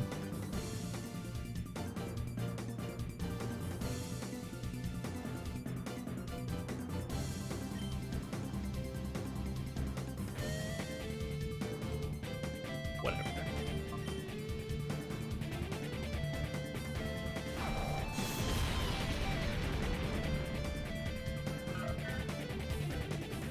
It just runs away.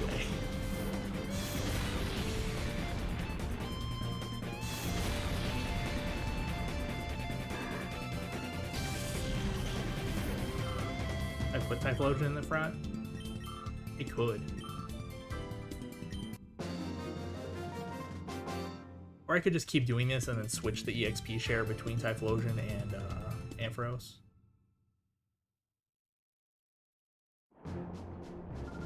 I mean, the Pokemon with the EXP share gains EXP at double the rate of the other two. Although, each Pokemon can fall into like one of, I think it's 6 different categories when it comes to their level curve. Because some Pokemon level up way faster, and they need like, or rather I should say, they need less EXP to level up each level, or some need a lot more, or some are on like a weird curve. I think there's 6 different ones on the both flying type. Well, that's enough. Even if we switch in Typhlosion, we won't get that much. Let's just destroy them.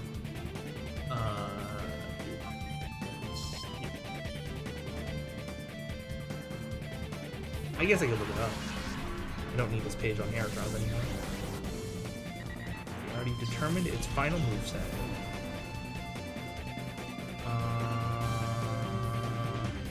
Leveling rate. Oh, gotta hit A.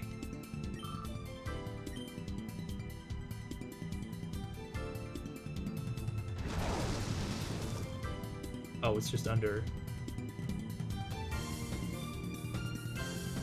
Yeah, it is 6 different ones.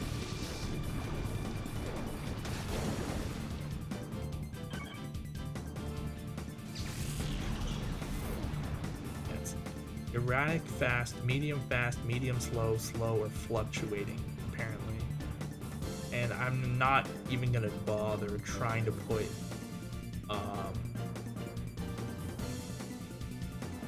trying to describe each of these things with words. So you can just look it up. It's the Bulbapedia page on Experience.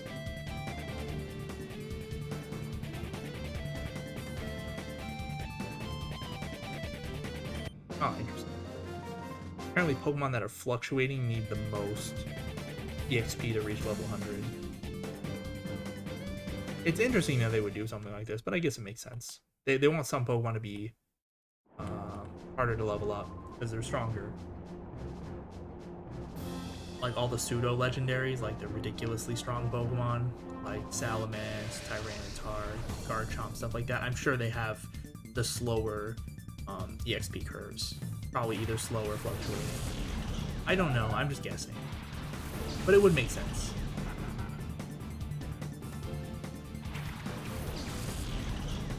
Doesn't really matter in the story. You just level them up however you need to. I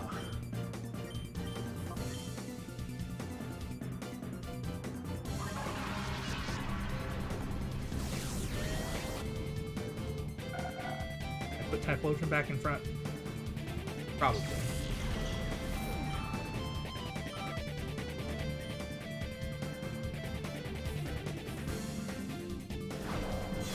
I don't know, the thing is that Quagsire doesn't have... Well, I mean, it has Mudshot. I could just use Mudshot if I need to. I wish I had a better move. Who level? Was that Ampharos? Probably Ampharos, right?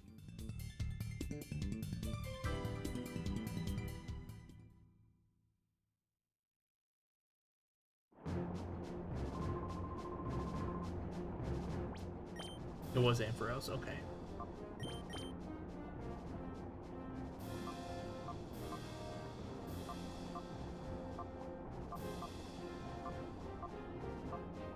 I guess I should take...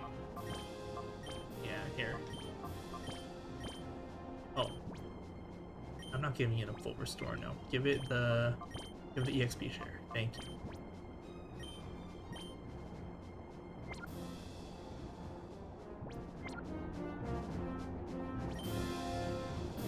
Let us continue and destroy all these trainers in this volcano. Why would you build part of your facility inside a volcano? It just seems so stupid.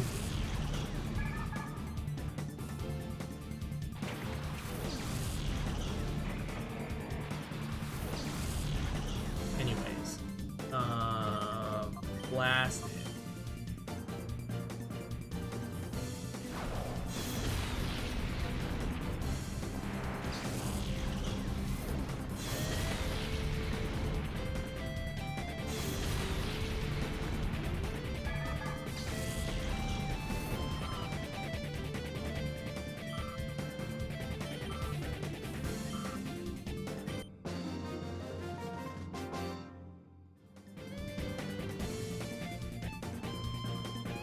I was gonna say I mostly ran out of things to talk about, but one other thing I was looking into. Wow, that's creepy. Like Shenmue, where all the old ladies hit on the main character.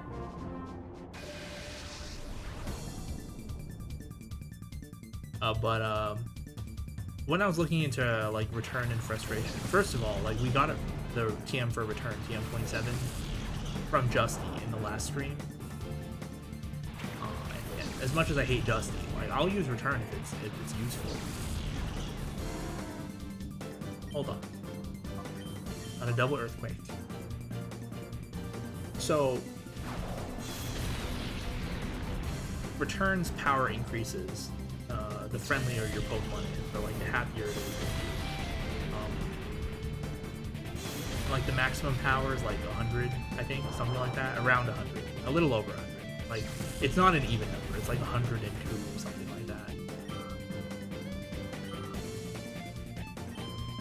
And Frustration is the opposite. Like it increases, its power increases the more that your Pokemon hates you. It's literally just the opposite of Return. So I was looking, and first of all, we cannot get a Frustration TM in this game. We can only get the one Return TM that we got from Justy, and that's it. I have lots of money, so I can buy all the items I want.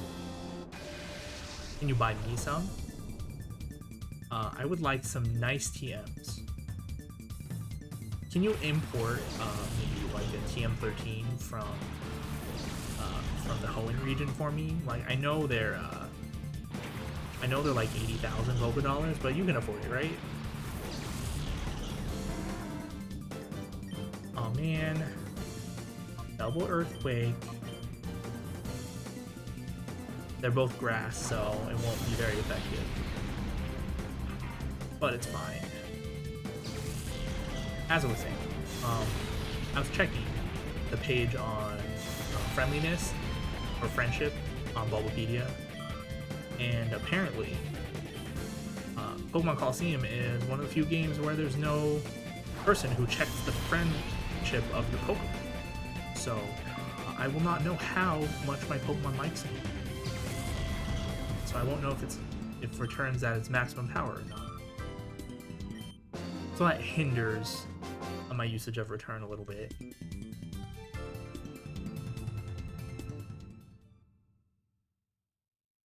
Another thing is, I was looking on the page and I just saw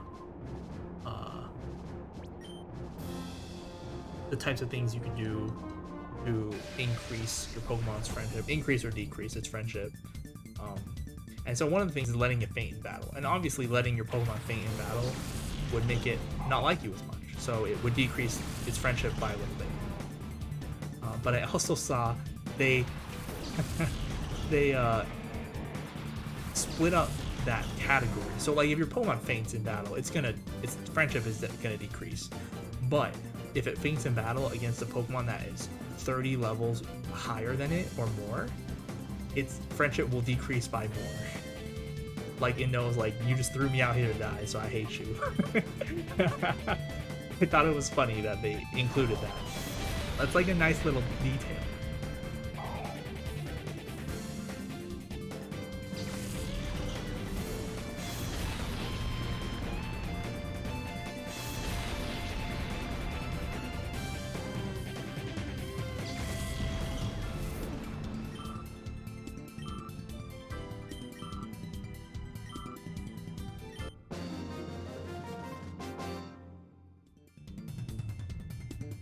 That's good. A good attitude. You can still enjoy something even if you're not good at it. Pokemon are okay.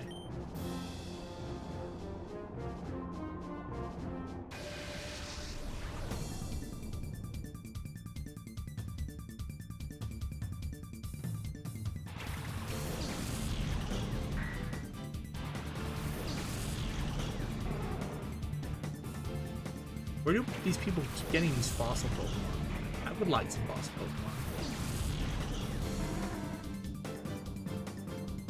I would gladly taken a Cradily. But Armaldo's cool too. If we didn't have a Heracross, I would have been like, yeah, Armaldo. Yeah.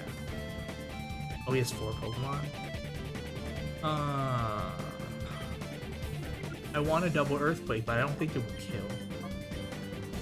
The Pineco is resistant to ground because it's bug type. Anorith is rock bug, so rock is weak to ground, so it takes neutral damage. But I don't know about the Pineco there.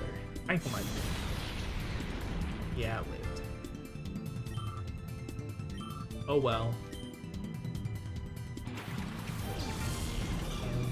We'll just finish it off with Quagsire's Earthquake.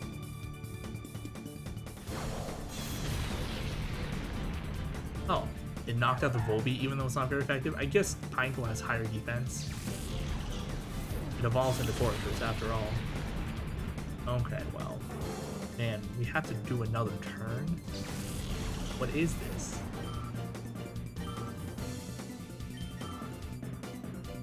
At least this isn't taking too long. We're just kind of wrecking them really quick.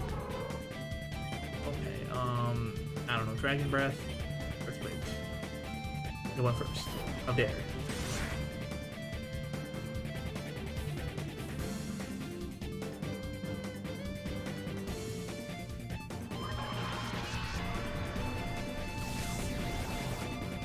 Nice.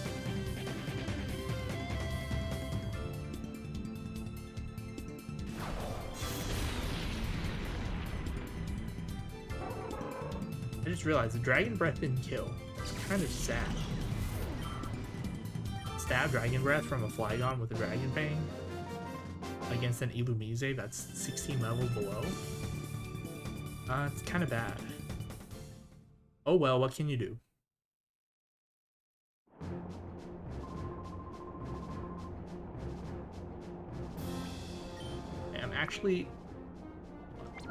I'm gonna keep going, obviously. You can't stop in the middle, but I'm gonna take a short break.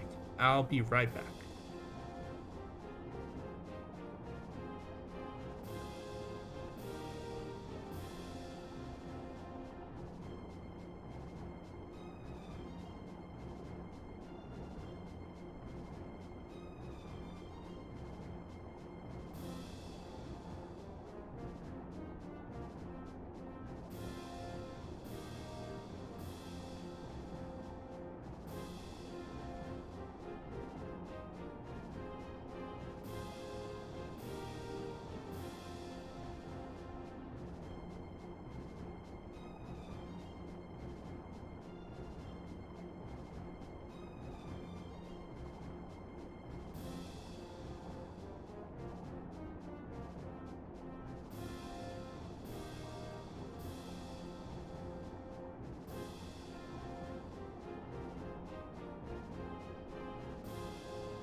Okay, I am back. Okay, we're still fine. Let's keep going.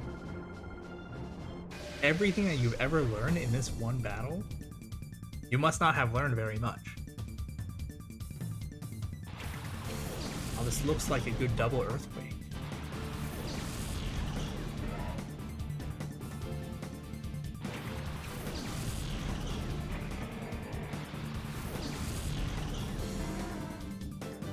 Oh. Well. I guess I could single earthquake.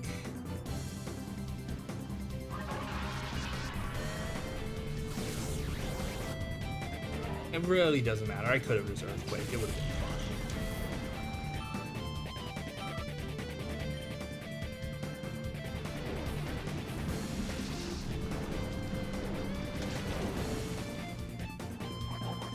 Ah.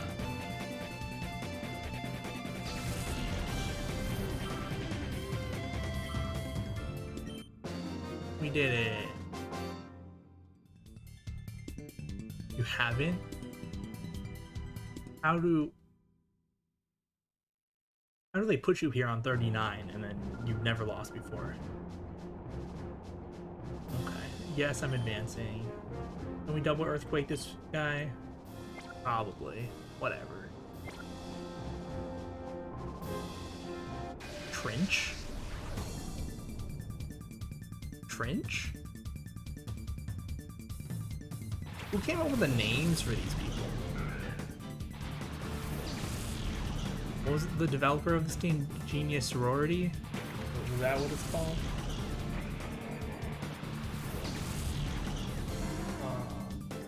Genius Sonority. I just looked on the back of the box. I still have the box on my desk. Anyway. This is looking like a double earthquake.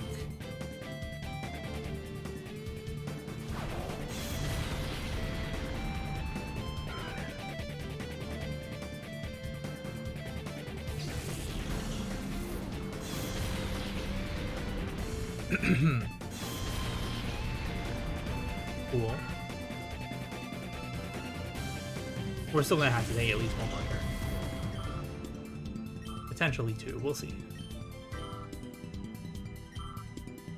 But it's the area leader, not surprising. Was that Typhlosion who leveled? I think so.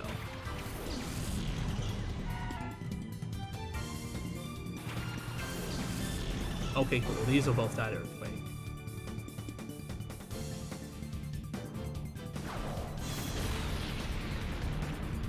Very good.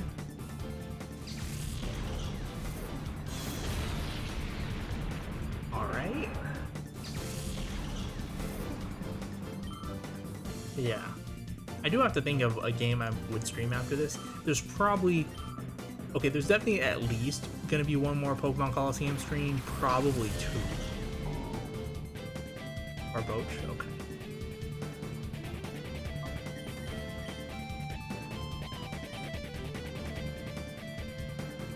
Because I doubt I'll be able to finish level grinding and do the story and do the post game all in one stream as a thing.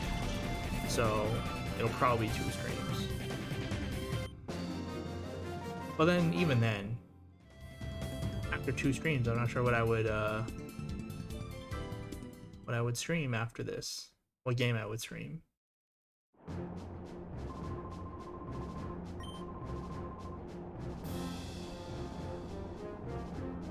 It was Typhlosion who leveled, right? Okay.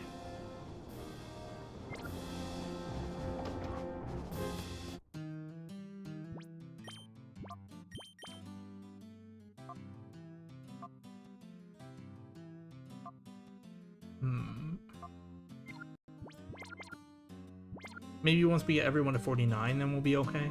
Do Gonzap? 600? Okay. Yeah.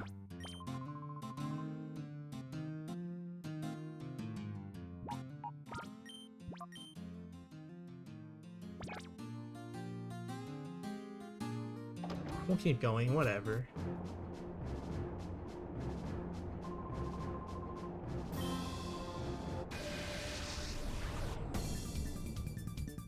Researcher. I like how it's not scientist, it's researcher.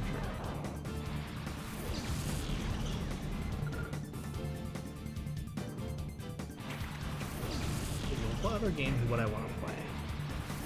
I mean, there's a lot of games, a lot of old games that I like. Hold on. Whatever. Double Earthquake. I don't like that many games. Mostly like older games, and not like super old, like retro games, more like games I grew up playing. And even then, like, there are some games that I played as a kid and like I would absolutely not want to play them again. My range of interests is kind of narrow, honestly.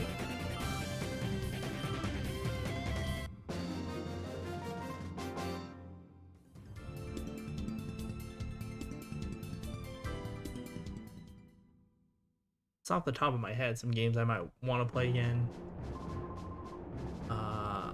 Legend of Zelda: The Wind Waker. I really like that one. It's probably my favorite Legend of Zelda game. I have the GameCube version. What else? Paper Mario. Both Paper Mario games. I like how I said both Paper Mario games, like there's only two. There's really only two.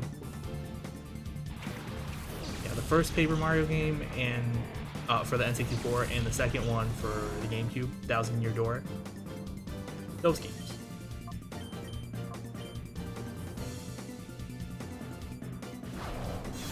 I have not played the N64 version in a very long time.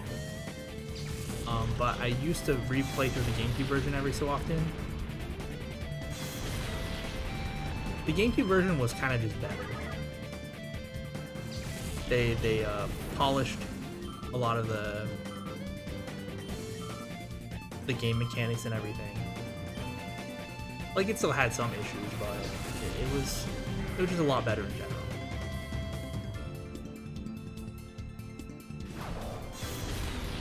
But that doesn't mean the first Paper Mario game was bad or anything. It was also quite good. It's just, playing on an N64 is such a hassle. I still have my old N64, and I have a couple of controllers, but I've had those controllers since I was a kid, so they don't work super well. And I mean, I don't need them to work that well in an RPG, but there are action commands in Paper Mario. If you know anything about Paper Mario, you'll know what I'm talking about, but like, I need the controller to work, pretty well.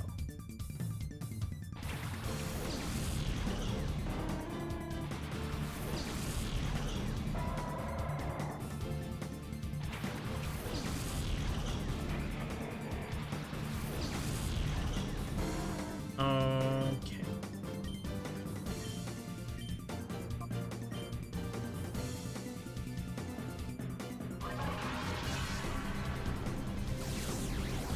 Did that little.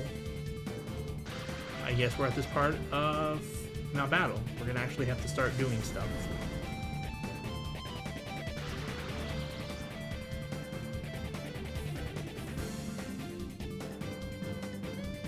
But yeah, Paper Mario, first two games, Wind Waker. I'd replay those. What else?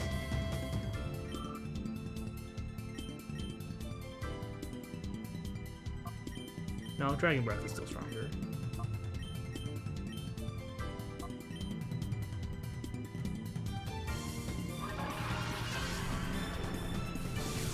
I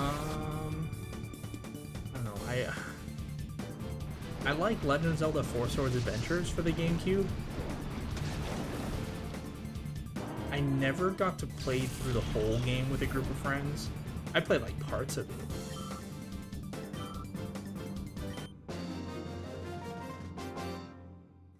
But most of the time I would just play on my own. And it was really good. It's a good game. I wish there were more games like it, honestly. We got Triforce Heroes for the 3DS, but that was kind of eh. I mean, it wasn't bad.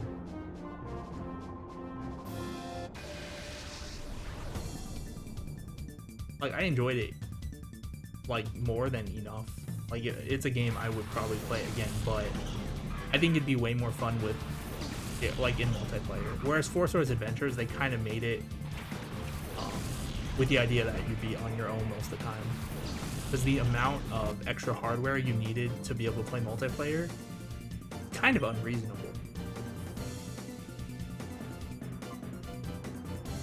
Let's just double Earthquake. Okay, let's just single Earthquake. Or maybe they'll double Fake Out. Save Light can learn Fake Out too, yeah. Wait. They use both Fake Outs on Quagsire? Why? Whatever.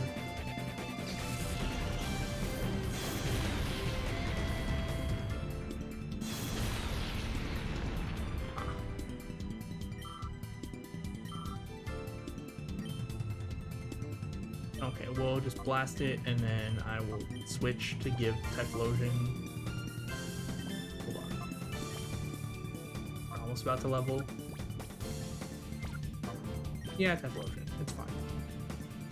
Give Typhlosion just a little bit more of the EXP.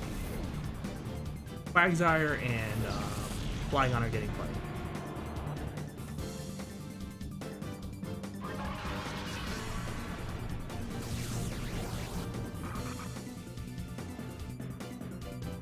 But yeah, Four Swords Adventures is fun. I don't think it'd be fun to play on stream by myself.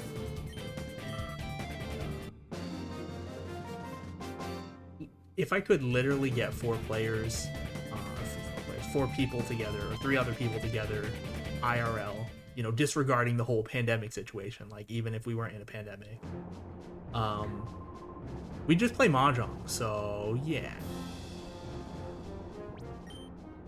Like, that's the thing.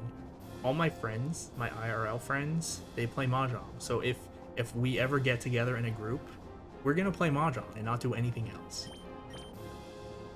Like, we could play other games. We can play Smash Bros. Or...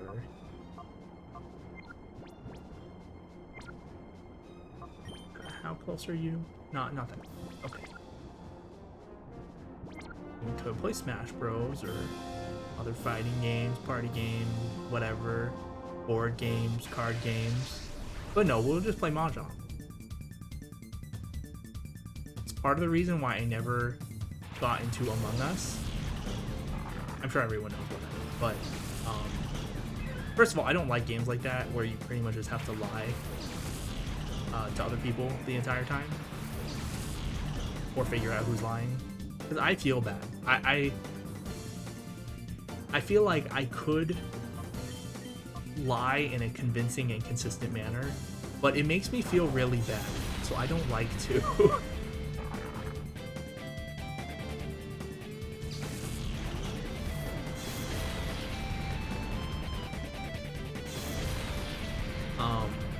But yeah, so that's part of why I would never play games like that, or like Werewolf. You might have heard of that sort of game, like Mafia, those types of games where everyone is given like I mean, it's like Among Us, but like IRL. Everyone gets a oh no. Sorry, I got interrupted. But yeah, like, everyone gets their own role, and there's like a game master controlling everything. In the case of Among Us, it's just, you know, the video game itself hands out the roles and make sure everyone acts within their role and stuff like that. Okay.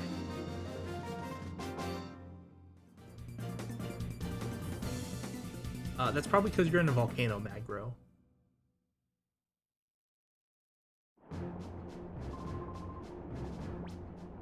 Okay, we're gonna, now that Typhlosion's at 45, or 49, we're gonna give him back his charcoal.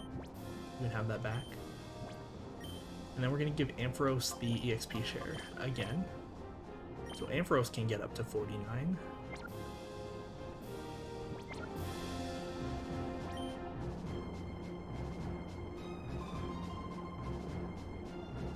Please don't cry when you lose. Okay, right back at ya. I bet he's gonna cry when he loses. That's like the perfect setup. But yeah, anyway, I wasn't like I'm not into those games where you just have to constantly lie. And those like psychological games, especially when it comes to like Werewolf or Mafia. All of the action, it takes place in like rounds where, as I understand it, you really have no way of knowing like who's telling the truth or not, because there's no game mechanics like there is in Among Us where like you can see someone kill someone, or like you can like vouch for like what they were doing for the day. Because when I've watched Werewolf being played, it was like, oh, they're just days. The days go by, and like some people do stuff and some people don't, and then like they literally just tell the game master what they do in secret, and then the game master relays those secret commands to everyone, and then like some people die, and you have to figure out who killed them. It's like, how would you know? Anyway, I'm sorry, I'm ranting about unnecessary stuff. Let's Dragon Breath, I guess. Earthquake.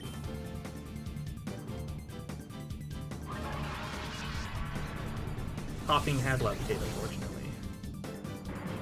But yeah, so those games are interesting to me. And another reason why I would never get into Among Us is if I could get enough of my friends together that we could play a round of Among Us, we just play Mahjong instead. So. And Dustox is like flying in its animation, but it's bug poison, so also does not have levitate. I think it has like compound eyes or something. I don't really know. Doesn't matter.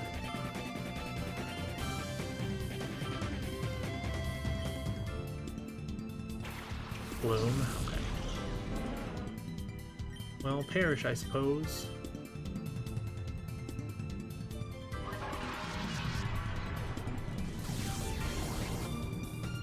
Yeah, that's the thing. If there's any games like that you play as a group, and I would play them with my IRL friends, we just play Mahjong. Mahjong's just better, more fun, has that lasting appeal. We can play it for the rest of our lives.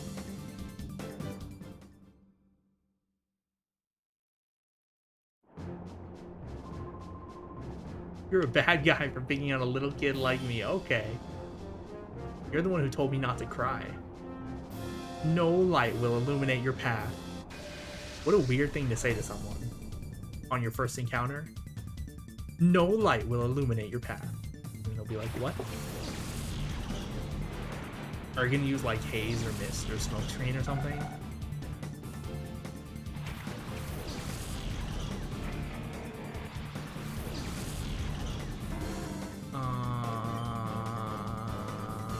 Blasted. Okay. Dragon Breath should take out the Natu, and then Earthquake the remaining two.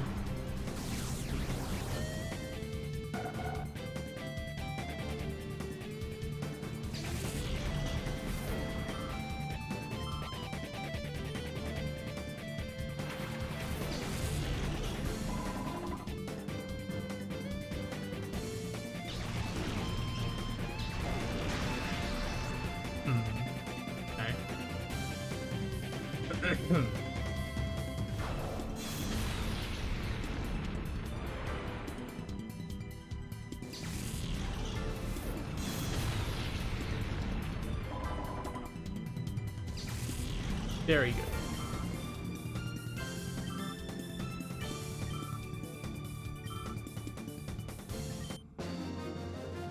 So talking about like, oh, your path turned dark. Yes, it did.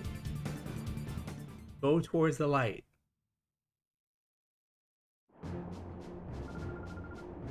Oh, that's a nice thing to say, I guess. How are we doing on EXP? Okay, getting close. We might have to do one more area I've never lifted anything heavier than a Pokeball. Well, what a nice life you must lead.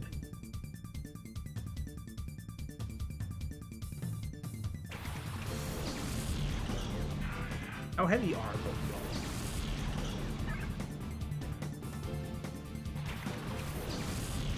They're probably not that heavy, but at the same time, like, they're not completely weightless.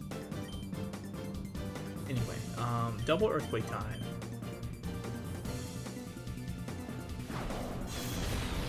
Nice, we got a crit. I was worried the Lombre would live because it's grass type, so ground is ineffective against it, but we also critted the Quagsire. That's important. That's fine. It's fine. Quagsire's alive. And hopefully we'll kill the remaining 2 Pokemon. Come out and face your doom. Okay, that one's gonna die. That one will probably also die. Now perish.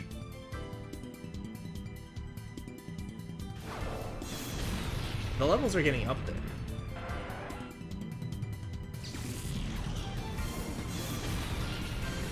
Oh, I lived.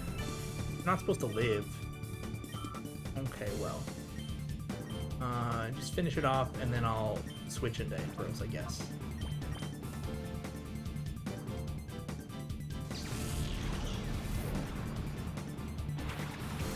So, like, we're gonna get everyone up to the same level as Heracross. But Heracross has 0 EVs right now, so it's gonna be a little bit weaker than, like, you know, a normal Heracross at level 49. One that we would have leveled.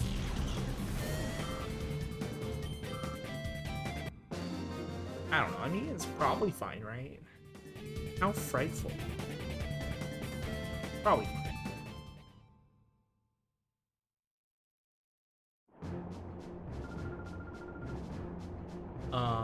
Okay. How we doing? Oh, we might actually level up by the end of the area. So maybe we can go take on Gonzab after this. Okay, lady. I will teach you in a way even you will understand. That's insulting. I'm gonna teach you a lesson for being insulting.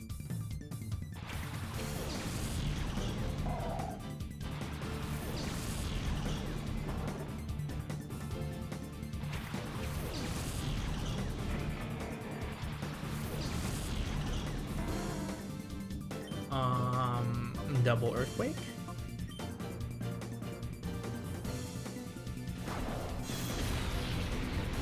Oh, I lived. Well, the Houndour won't.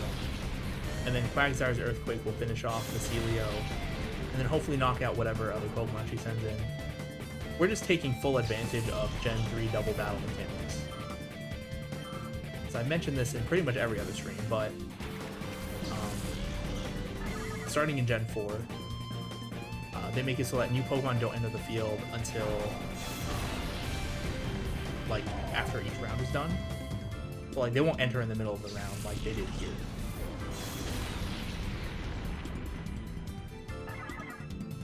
So like if we knock out one Pokemon, their spot is just empty until the end of the round. And then any Pokemon that would have been attacking that empty spot, the attack target just changes to the remaining Pokemon. But that's good. I mean, that's a good way of doing it. It's not very darling of you to win. Okay, lady.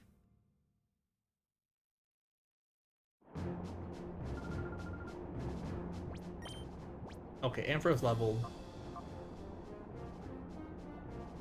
And I can have the EXP share for a little longer. Right? I mean, it doesn't matter, right? It matters a little bit. Okay, give it back. Okay. Last area, or last zone of the area. Zentin.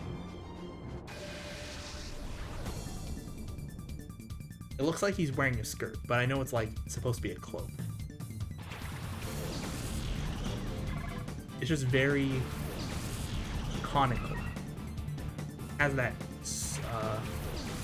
bone shape that you would expect a skirt to have. Oh, they're both flying. You're not supposed to do this, man.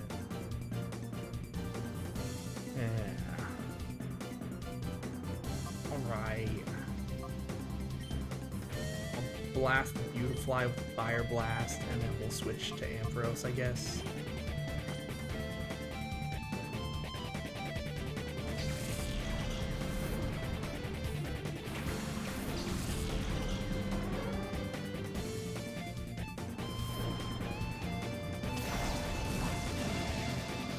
Very good.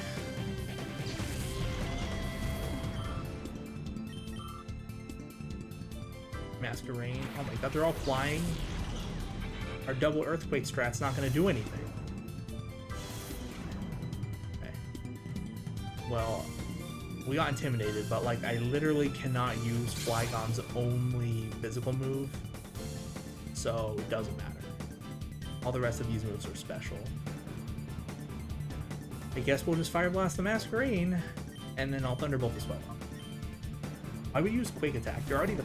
Well, I guess you're not the fastest thing on the board, but you're pretty fast. Swellow is very, very fast. We had one for a little bit in Emerald, and then it got replaced with a Skarmory. Because the main thing is that Swellow is just super fast. It's kind of like Jump Up, except not as bad. Swellow also had good enough attack, but like Skarmory had similar physical attack stat, but its defenses and HP were just way higher. It exchanged its speed for like 3 other good stats, so it's like, no, I'm taking the Skarmory. And then we also get Stab, Steel Wing, which is not super useful, but you know. I guess I'll Dragon Breath the Golbat. Thunderbolt the Pelipper.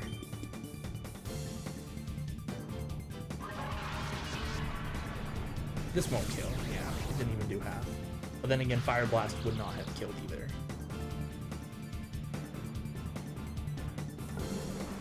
Fight, okay.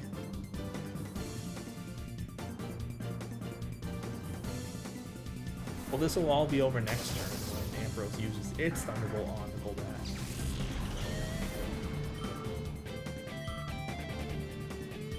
No, I'm just gonna Fire Blast in case the Fire Blast hits and it might kill.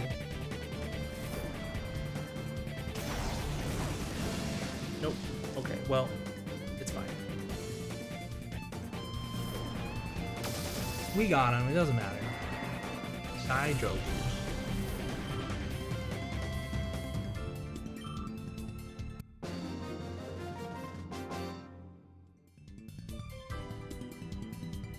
Great job, he says, slumped over in defeat.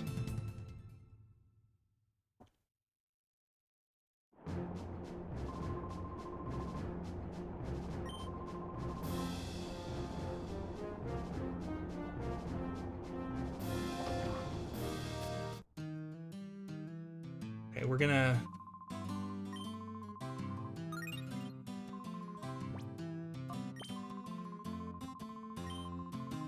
Yes, please. We're gonna go try to take on Gonzap.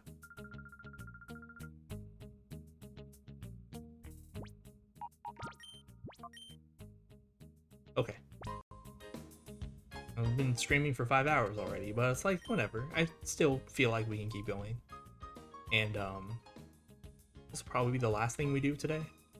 But like I said, I have nothing else to do, so it's not like I need to stop or anything at a specific time.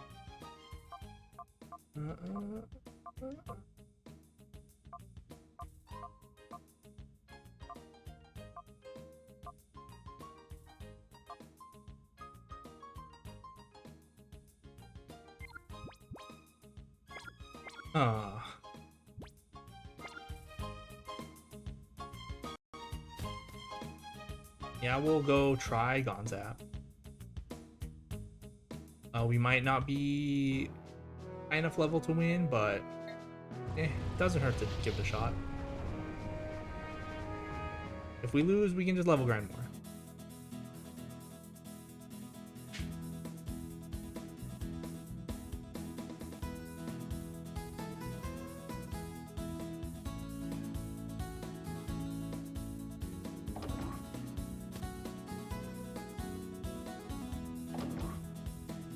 Now we just have to make the long trek back.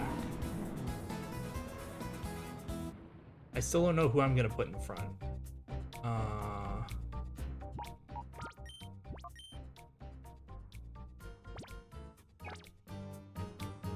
Would be good to decide.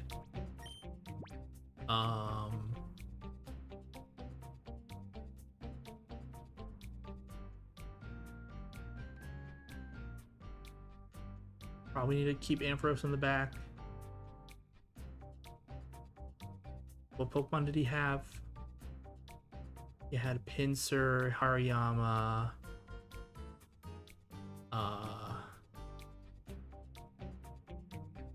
Shiftry. What was the fourth one?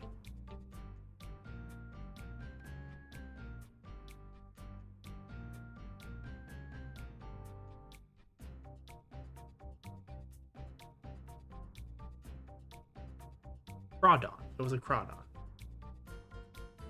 Ampharos would be good against the Crawdon. Typhlosion would be good against...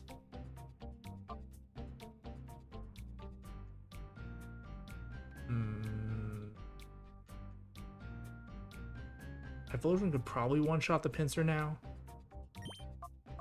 We'll try it. Quagsire is not going to be good in general in this fight. Heracross can take care of the Shiftry, but so can Typhlosion. Rawdot, Hariyama, we might want Ampharos for. I'll probably save the Quagsire for the Shadow Pokemon. Although Ampharos would be good against it as well.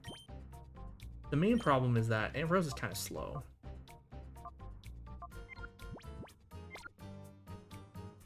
Okay, I'm going to try this start. I'd be probably willing to reset once if we get close. I will also reset if we don't catch the Shadow Pokemon, because I want it. It's the one that I'm going to add to the team, if that wasn't clear.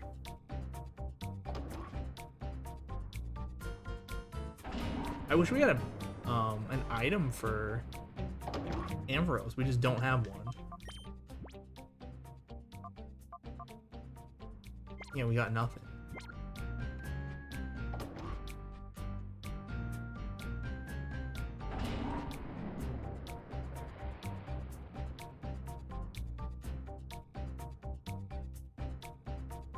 Oh yeah, we have to do all this again.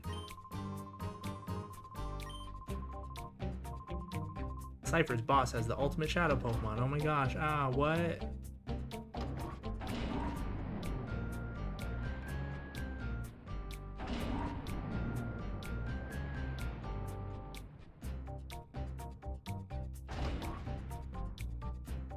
And then here's Crazy Hair Guy.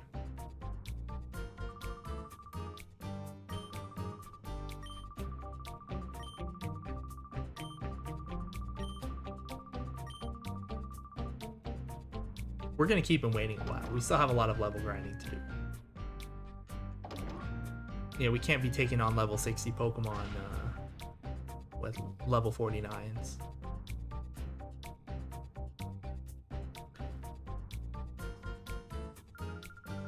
Okay, is this team start good enough? I mean, I'm pretty sure I have Typhlosion in the front. Is Ampharos the next one? I guess Ampharos is fine, right? Yeah, well, we'll give it a shot.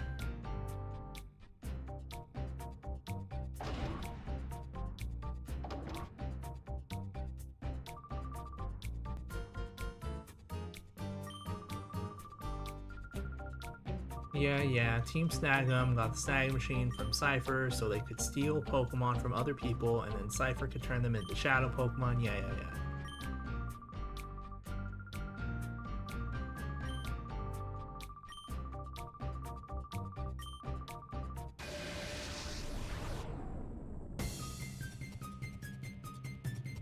I like how he just gets the normal battle music. We don't get any, what's it called? We don't get like the super dramatic.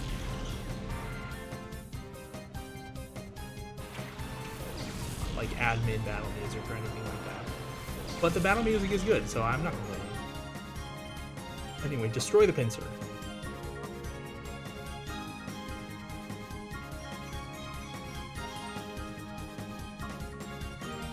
We're gonna try this. We're gonna go all out. From the start. Okay, good. Wait, what? It's alive? That's illegal. You can't do that. We barely lived as well. I thought the pincer would just die.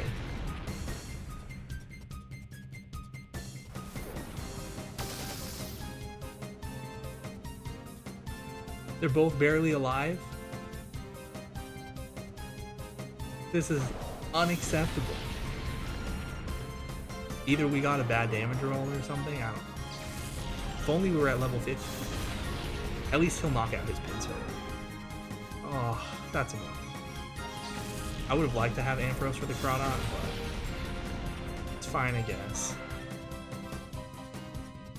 We'll get a free kill on the Hariyama next turn, assuming we're faster than it. Hold on. Ampharos' speed is 67. Everyone except Quagsire's faster. We're pretty much going to send out Flygon Heracross.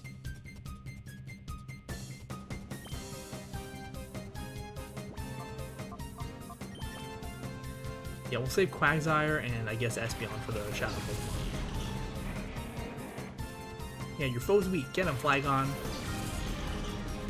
Your foe's weak. Get him, Heracross. Wait, you're sending out the Shadow Pokemon already? You're not supposed to do that. It's Skarmory.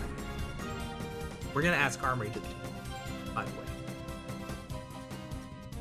I thought you were supposed to save your Shadow Pokemon for last. What are you doing?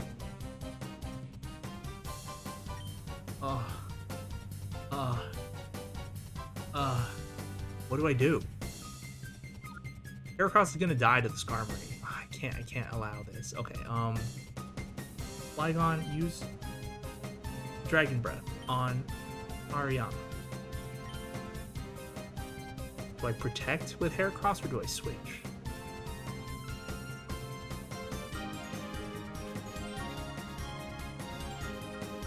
I guess it's fine to switch. We'll switch to Quagsire. So unlike the Skarmory we had in Emerald, this Skarmory actually has some strong moves. Well, I mean, we had Steel Wing in Emerald, and this one has Steel Wing, but we actually have, or it actually has a good flying type. In Emerald, we had Air Cutter and Fly, and those are both bad. This Skarmory still has Air Cutter, which we can't get around, but it has a good flying type. But I don't think we see it in this battle. Air Cutter, that's fine. I've got a crit. Well, it does have an increased crit ratio. That's a cool animation, though. I like it. I don't like the shift tree, though. It's gonna hurt our Quagsire.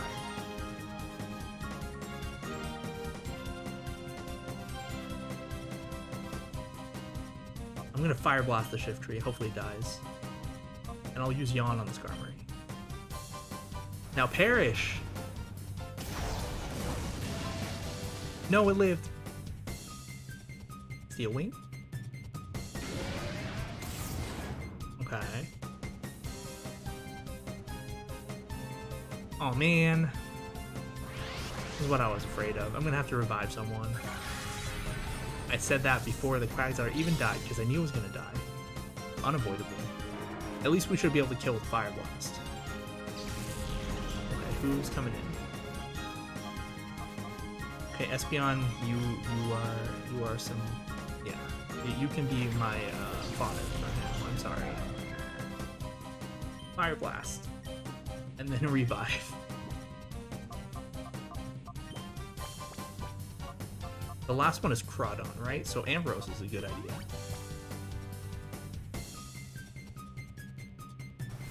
Now perish.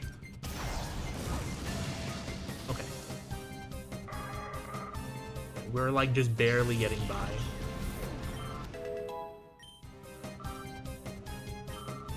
I guess I chose a good place to stop leveling.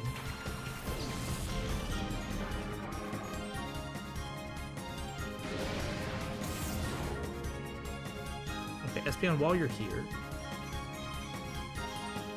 you can set up a...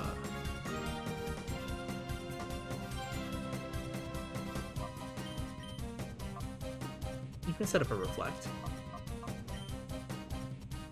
I don't know if Espeon will get to move, or if it'll just get killed, but you can set up a Reflect. The Dragon Breath didn't do as much as I wanted, but I'm not surprised, I guess.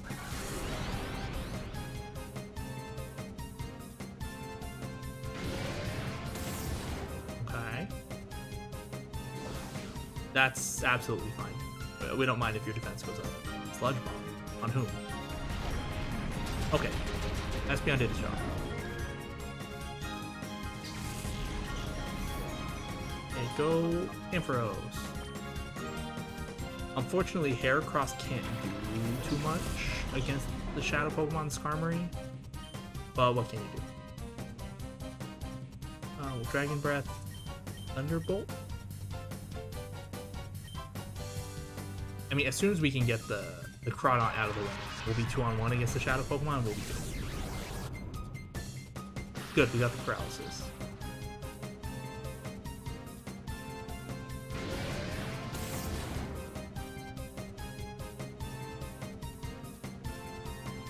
Very good. Yeah, Crawdaunt's pretty slow. Alright, here we go.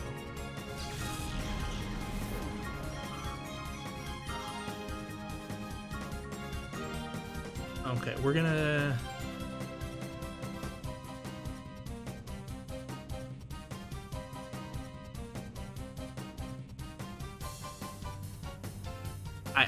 I cannot Thunderbolt. It's too much. I guess I'll just Dragon Breath. Who's left? Heracross? Oh, you know what? Let's switch out.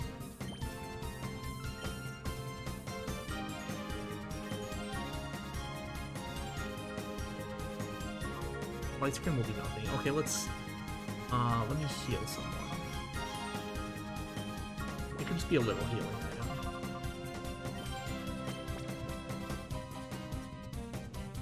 Yeah, that's fine.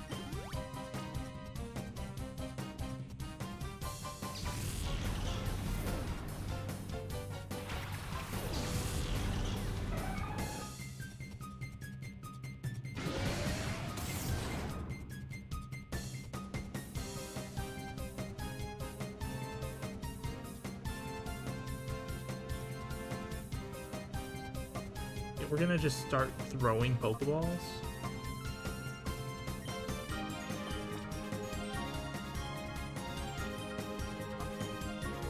Switch. Again, we're doing the Pokeball glitch.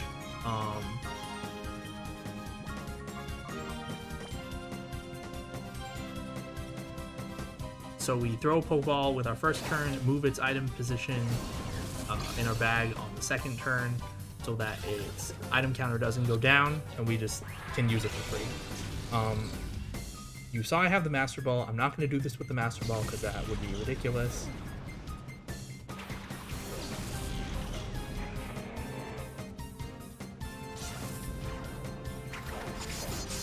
Okay, Heracross lived. Nice. Not gonna crit. But yeah, my plan here is to just keep doing this.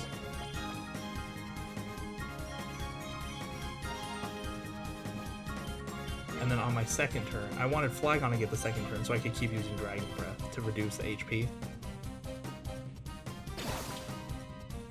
I might have to use my second turn on some healing items once Heracross goes down, but that's fine.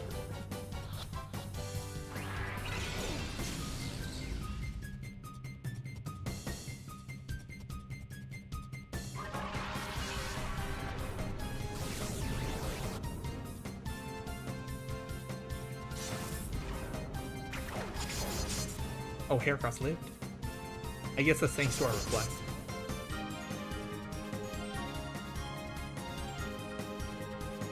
Okay, bye Reflect. And bye Heracross. You're doing your job.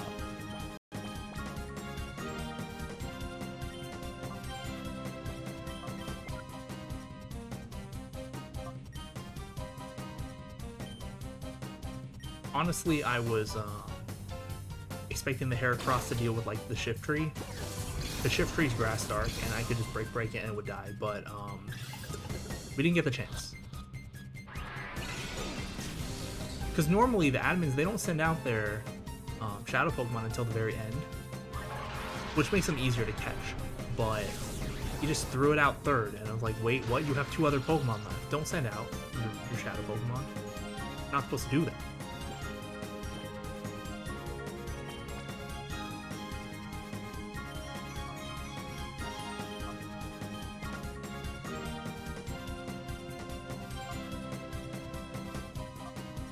I'm gonna use a healing item just in case.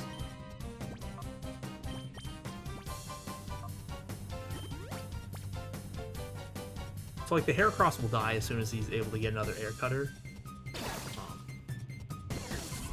But I want the Flygon to stay alive. It looks like Flygon has the best chance of, you know, taking Skarmory's moves as well as not making it use Shadow Rush.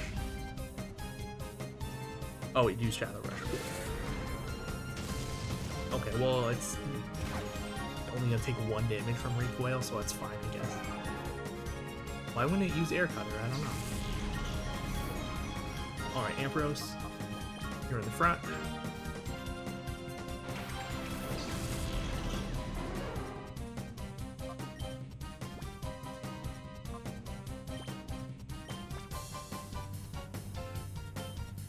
The beginning of the battle went pretty fast, so I'm not sure.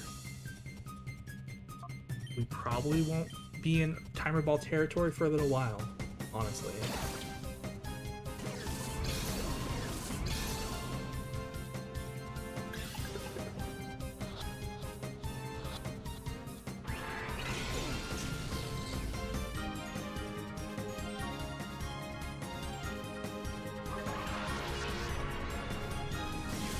Okay, we're stopping. Okay, good.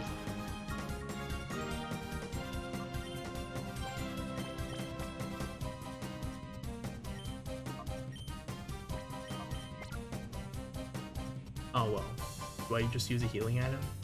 I kind of want to see what it does, but like, unless it uses Shadow Rush, it won't kill the Ampharos. And even if it uses Shadow Rush and kills the Ampharos, I could just use a Revive.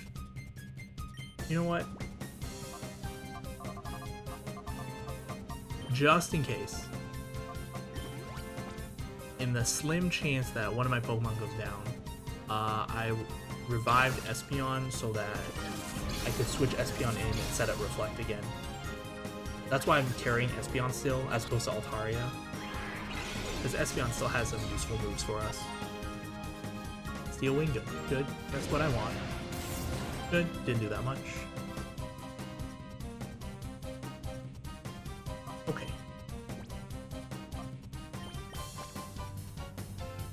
Oh, you know what? Let's just start using Timer Balls.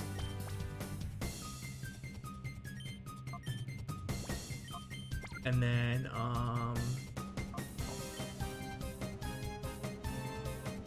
in this scenario, I would probably want to have Ampharos as the second Pokemon because I could just protect, but it doesn't matter.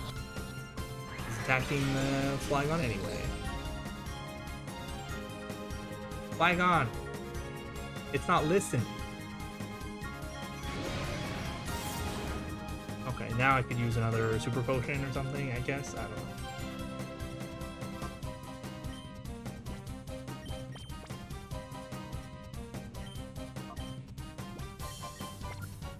Oh, I need to still be in the items menu. Hold on.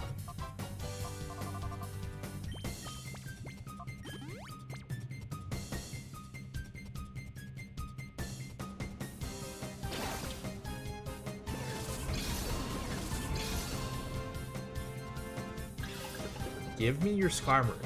I want it. It will be mine.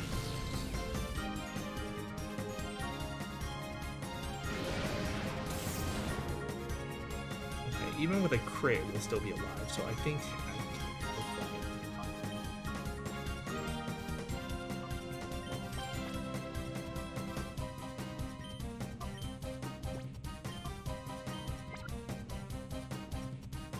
you know, I'll just play it safe. We've got plenty. Well, we don't have plenty, but I mean, I have normal potions and lemonades and stuff. Yeah, we're fine. We're fine.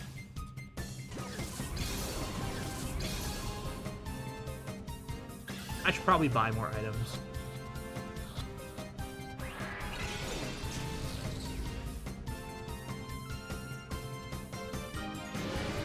I can do that after we're done here.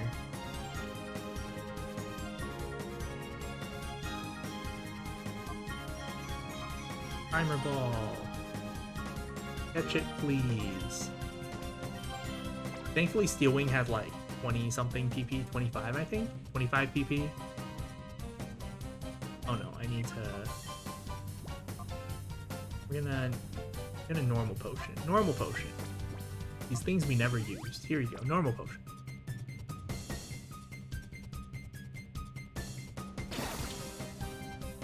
Yeah, so we don't have to worry about the Skarmory running out of Steel Wings and having to use another move for a while.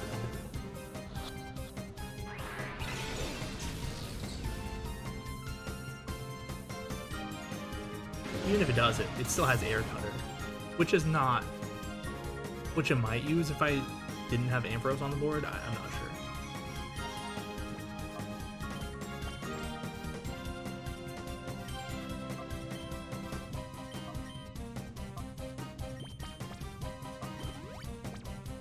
Yeah, it looks like the Steel Wings are doing like a little over 20 or 30 damage, something like that. So these little potions won't last for that long, but as long as I'm keeping out of crit range, we're fine. Never mind, we got it.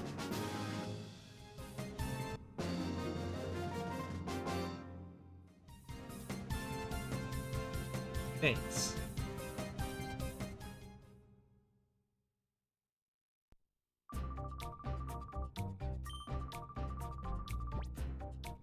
Nah. I wonder what would happen if I said yes, but at the same time, I don't want to risk it. If I said yes and he was like, okay, and then... Oh wait, there's a room up here? Okay, I'm afraid. So what I'm going to do is I'm going to go heal, and then I'm going to come back and check this room.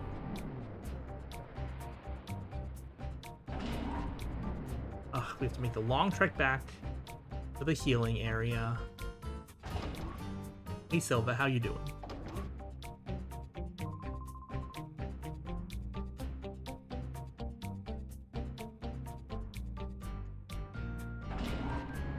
We're also gonna pick up Skarmory. I should check its IVs. Maybe I'll check its IVs today. I mean, I can't use rare candies or anything on it, but I could get a general idea. Honestly, I'm totally fine if we just leave 3 of its starting moves, because it has 3 good, well, it has 2 really good moves to start with, which are well, I don't want to spoil one of them, but one of them is Steel Wing, and the other one's a good flying type move. There aren't that many of those, so you might be able to know just based on that. And it has Air Cutter, as we saw. Air Cutter is like borderline okay. Like, I'm not gonna be upset if we have to leave Air Cutter on Skarmory.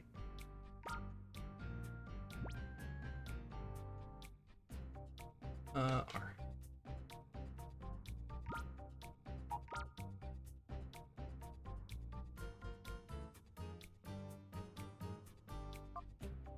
Yeah, I'm not going to be upset if we have to leave the Air Cutter on Skarmory, but at the same time, I would be okay replacing it if we have a better move. The thing is, like, even after I overwrite the bad move, which is Metal Sound, by the way, it just reduces the opponent's special attack, or sorry, special defense by 2 stages. That's like 85% accuracy or something like that. It's bad, and Skarmory's a physical attacker anyway. But yeah, so we're definitely going to overwrite Metal Sound, probably with Protect. But if we can get a good hidden power, I wouldn't mind that either. What would be a nice hidden power for Skarmory? Something physical, obviously, but... Fighting? Ground. Ooh, ground. Rock? Rock would be nice. Anyway,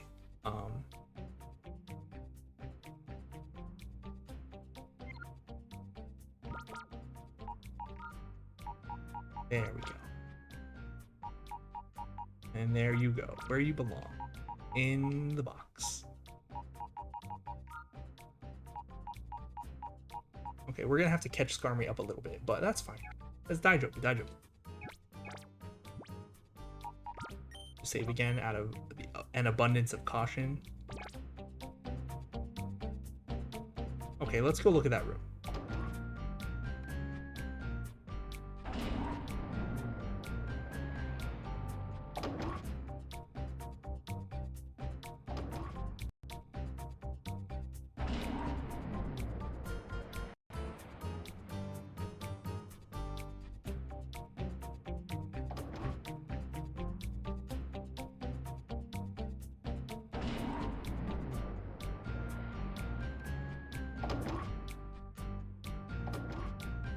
I'm just preparing the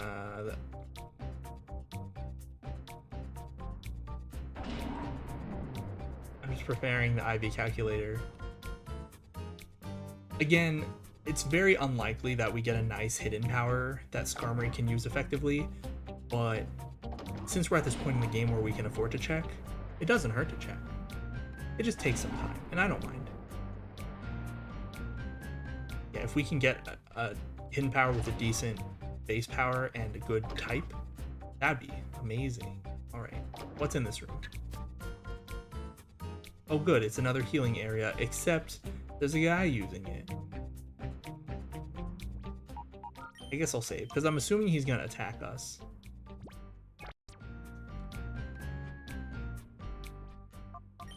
Well, we can put Skarmory in the front now. And then we can put Quagsire with the Skarmory.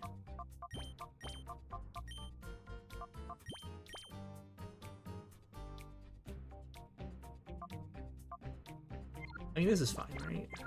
Daijobu probably. If something super bad happens, I can just reset. But it's just one guy, and we're fully healed.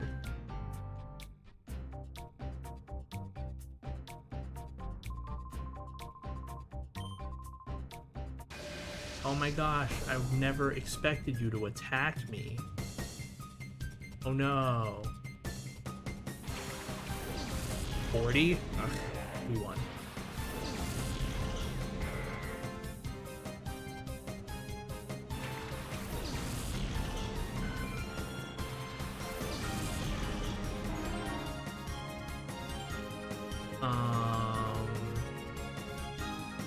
I doubt it matters. Just use Earthquake.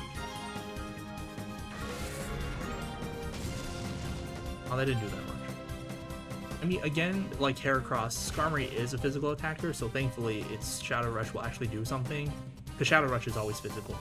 But Skarmory's attack isn't that high. It's like decent. Okay.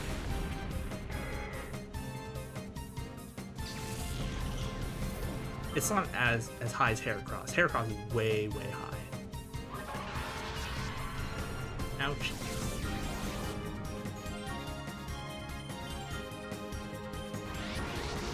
Oh. Well, I want to be able to call this Skarmory.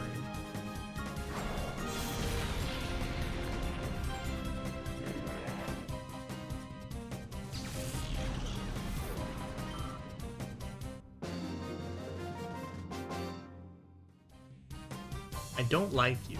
How dare you defeat me in this battle that I challenge you to? And he just disappears.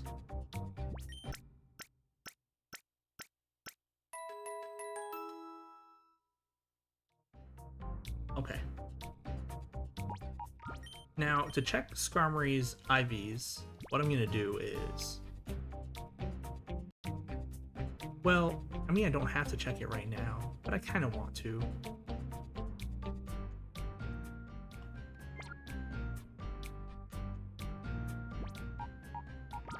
What do we have in here?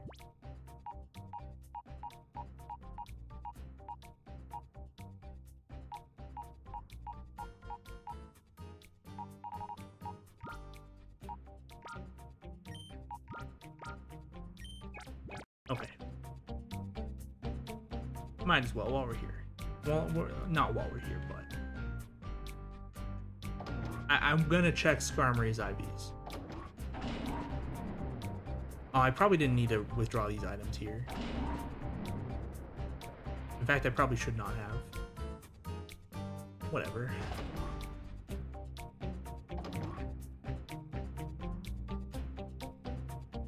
So what I'm gonna do is gonna go purify Skarmory. So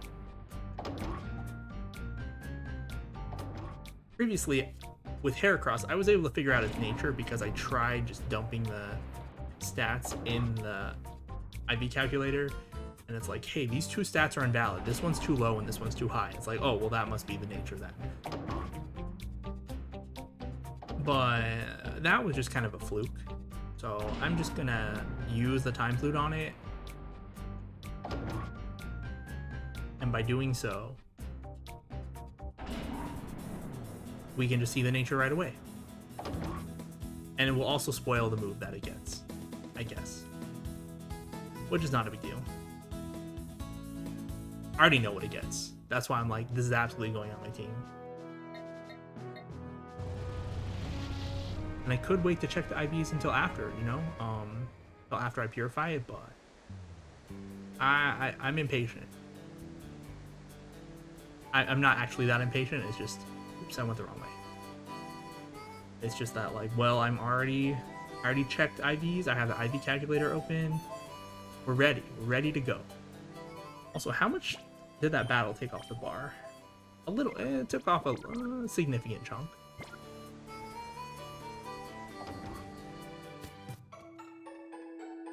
Okay, let's save. I should be able to purify it, even if it's in hyper mode, right? It'd be kind of a pain if I couldn't. I'd have to go do a battle and then call it. I'm sure I could find someone to rematch me without much issue, but it would still be annoying.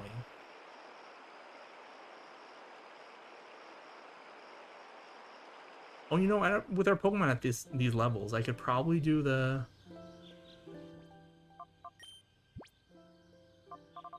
Hold on. Time flute. I could probably do the under Colosseum now.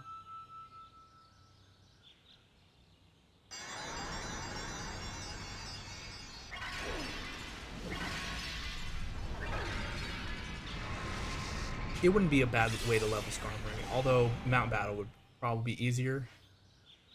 And I'm not purifying Skarmory permanently here. I'm just doing this for the purpose of checking its IVs. Okay, yeah, Drill Peck. Drill Peck is like the one good. Wait, 0? But we beat that other guy.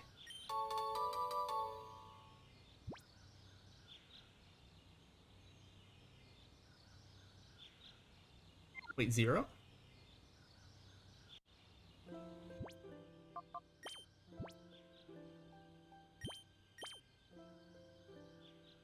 Does Time Flute just give it 0? Because we did beat... We should have gotten experience from the battle that we just did.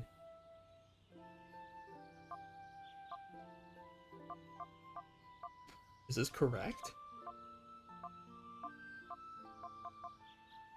Hold on, let me check something. That's annoying. Skarmory...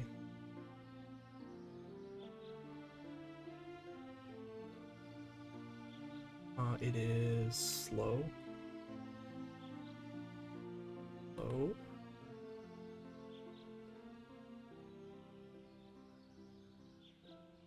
Where is... Hold on. Where is the chart? I know there's a chart. I want to see the chart. Show me the chart.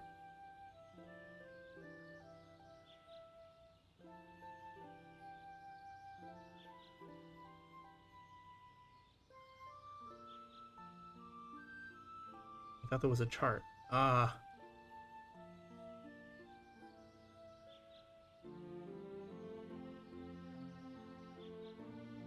on. Let me just pull up the calculator on my phone.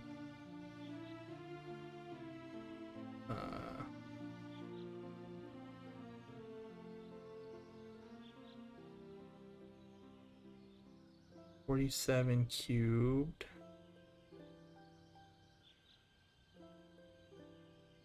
Times 5 divided by 4.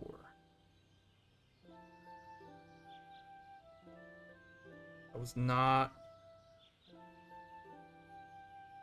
Wait, that was correct. Okay. Let me just double check.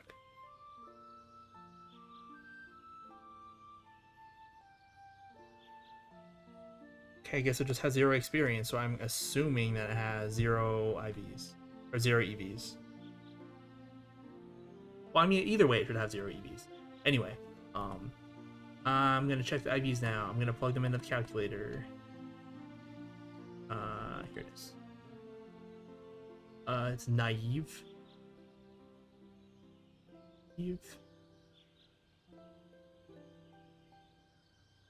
Naive, speed up, special defense down. That's okay, I guess. It's could be worse. It could be a lot worse.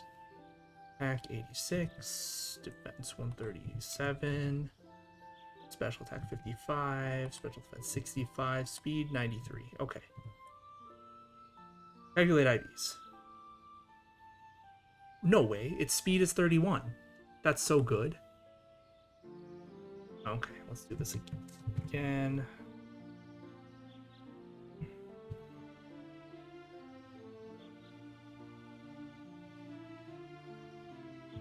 Also, speed is guaranteed 31. HP could be 19, 20, or 21. That's pretty good. Attack is 13 or 14. It's meh. Defense is, oh god, it's 1 or 2. That's pretty bad. But what can you do? Special attack, wow, it's 27 or 28. Too bad we're not using special attack because it's a Skarmory. And the special defense is 5 or 6. That's pretty bad. Speed and HP are good. Attack is okay. Defense and special defense are bad, but what can you do?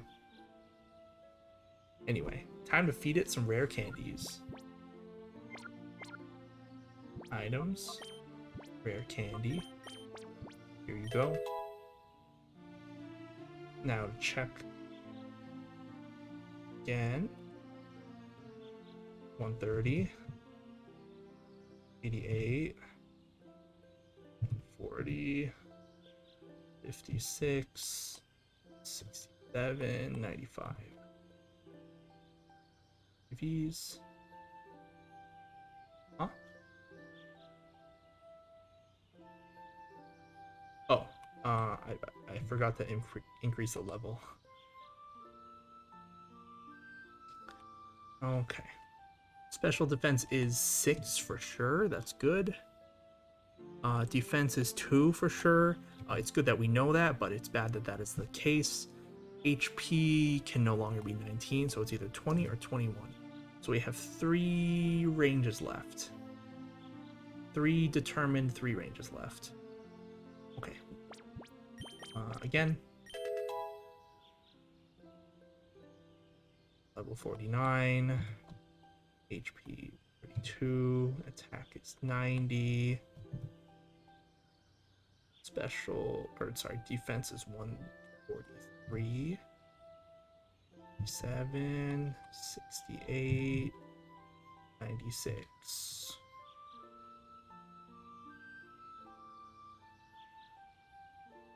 HP, still don't know. Attack is 14 for sure. Defense is already 2, we knew that. Okay, so you know the HP and the special attack. 1 more rare candy should do it, according to the calculator. Okay. Level 50. 35. 92. 146. 59. 70. 99.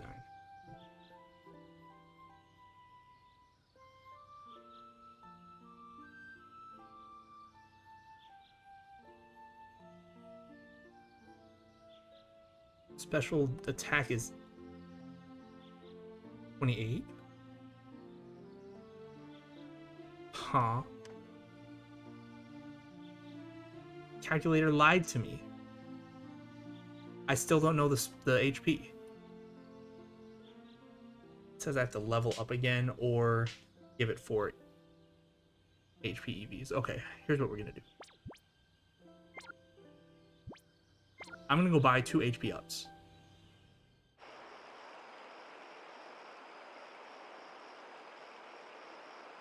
Okay, I believe we can buy them in this town.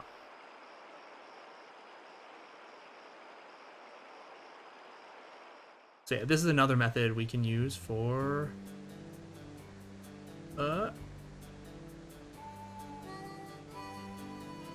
checking IVs. We give them some EVs, and I mentioned this when we were checking Heracross, but we give them some EVs and see if that changes the stat at level 50. Okay, give me 2 of your finest HP ups. I know I have one in the PC, but I'm just gonna reset, so it doesn't matter.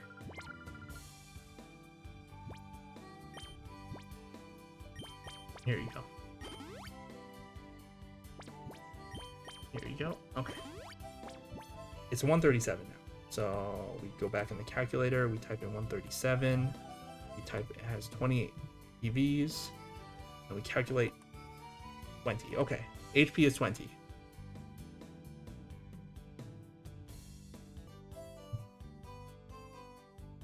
$20, $14, $2, $28, $6, $31. Okay. Show me my hidden power.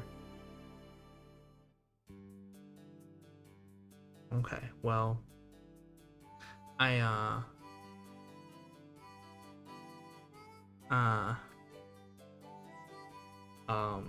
power is 59, which is an acceptable power for hidden power. Unfortunately, the type is flying, so that's completely useless because we already will have Drill Peck. Amazing. So that was a bust. At least we found out our Skarmory is very fast. It's as fast as it can be, just based on IVs and nature. But its defenses are on the lower side. Oh well, what can you do?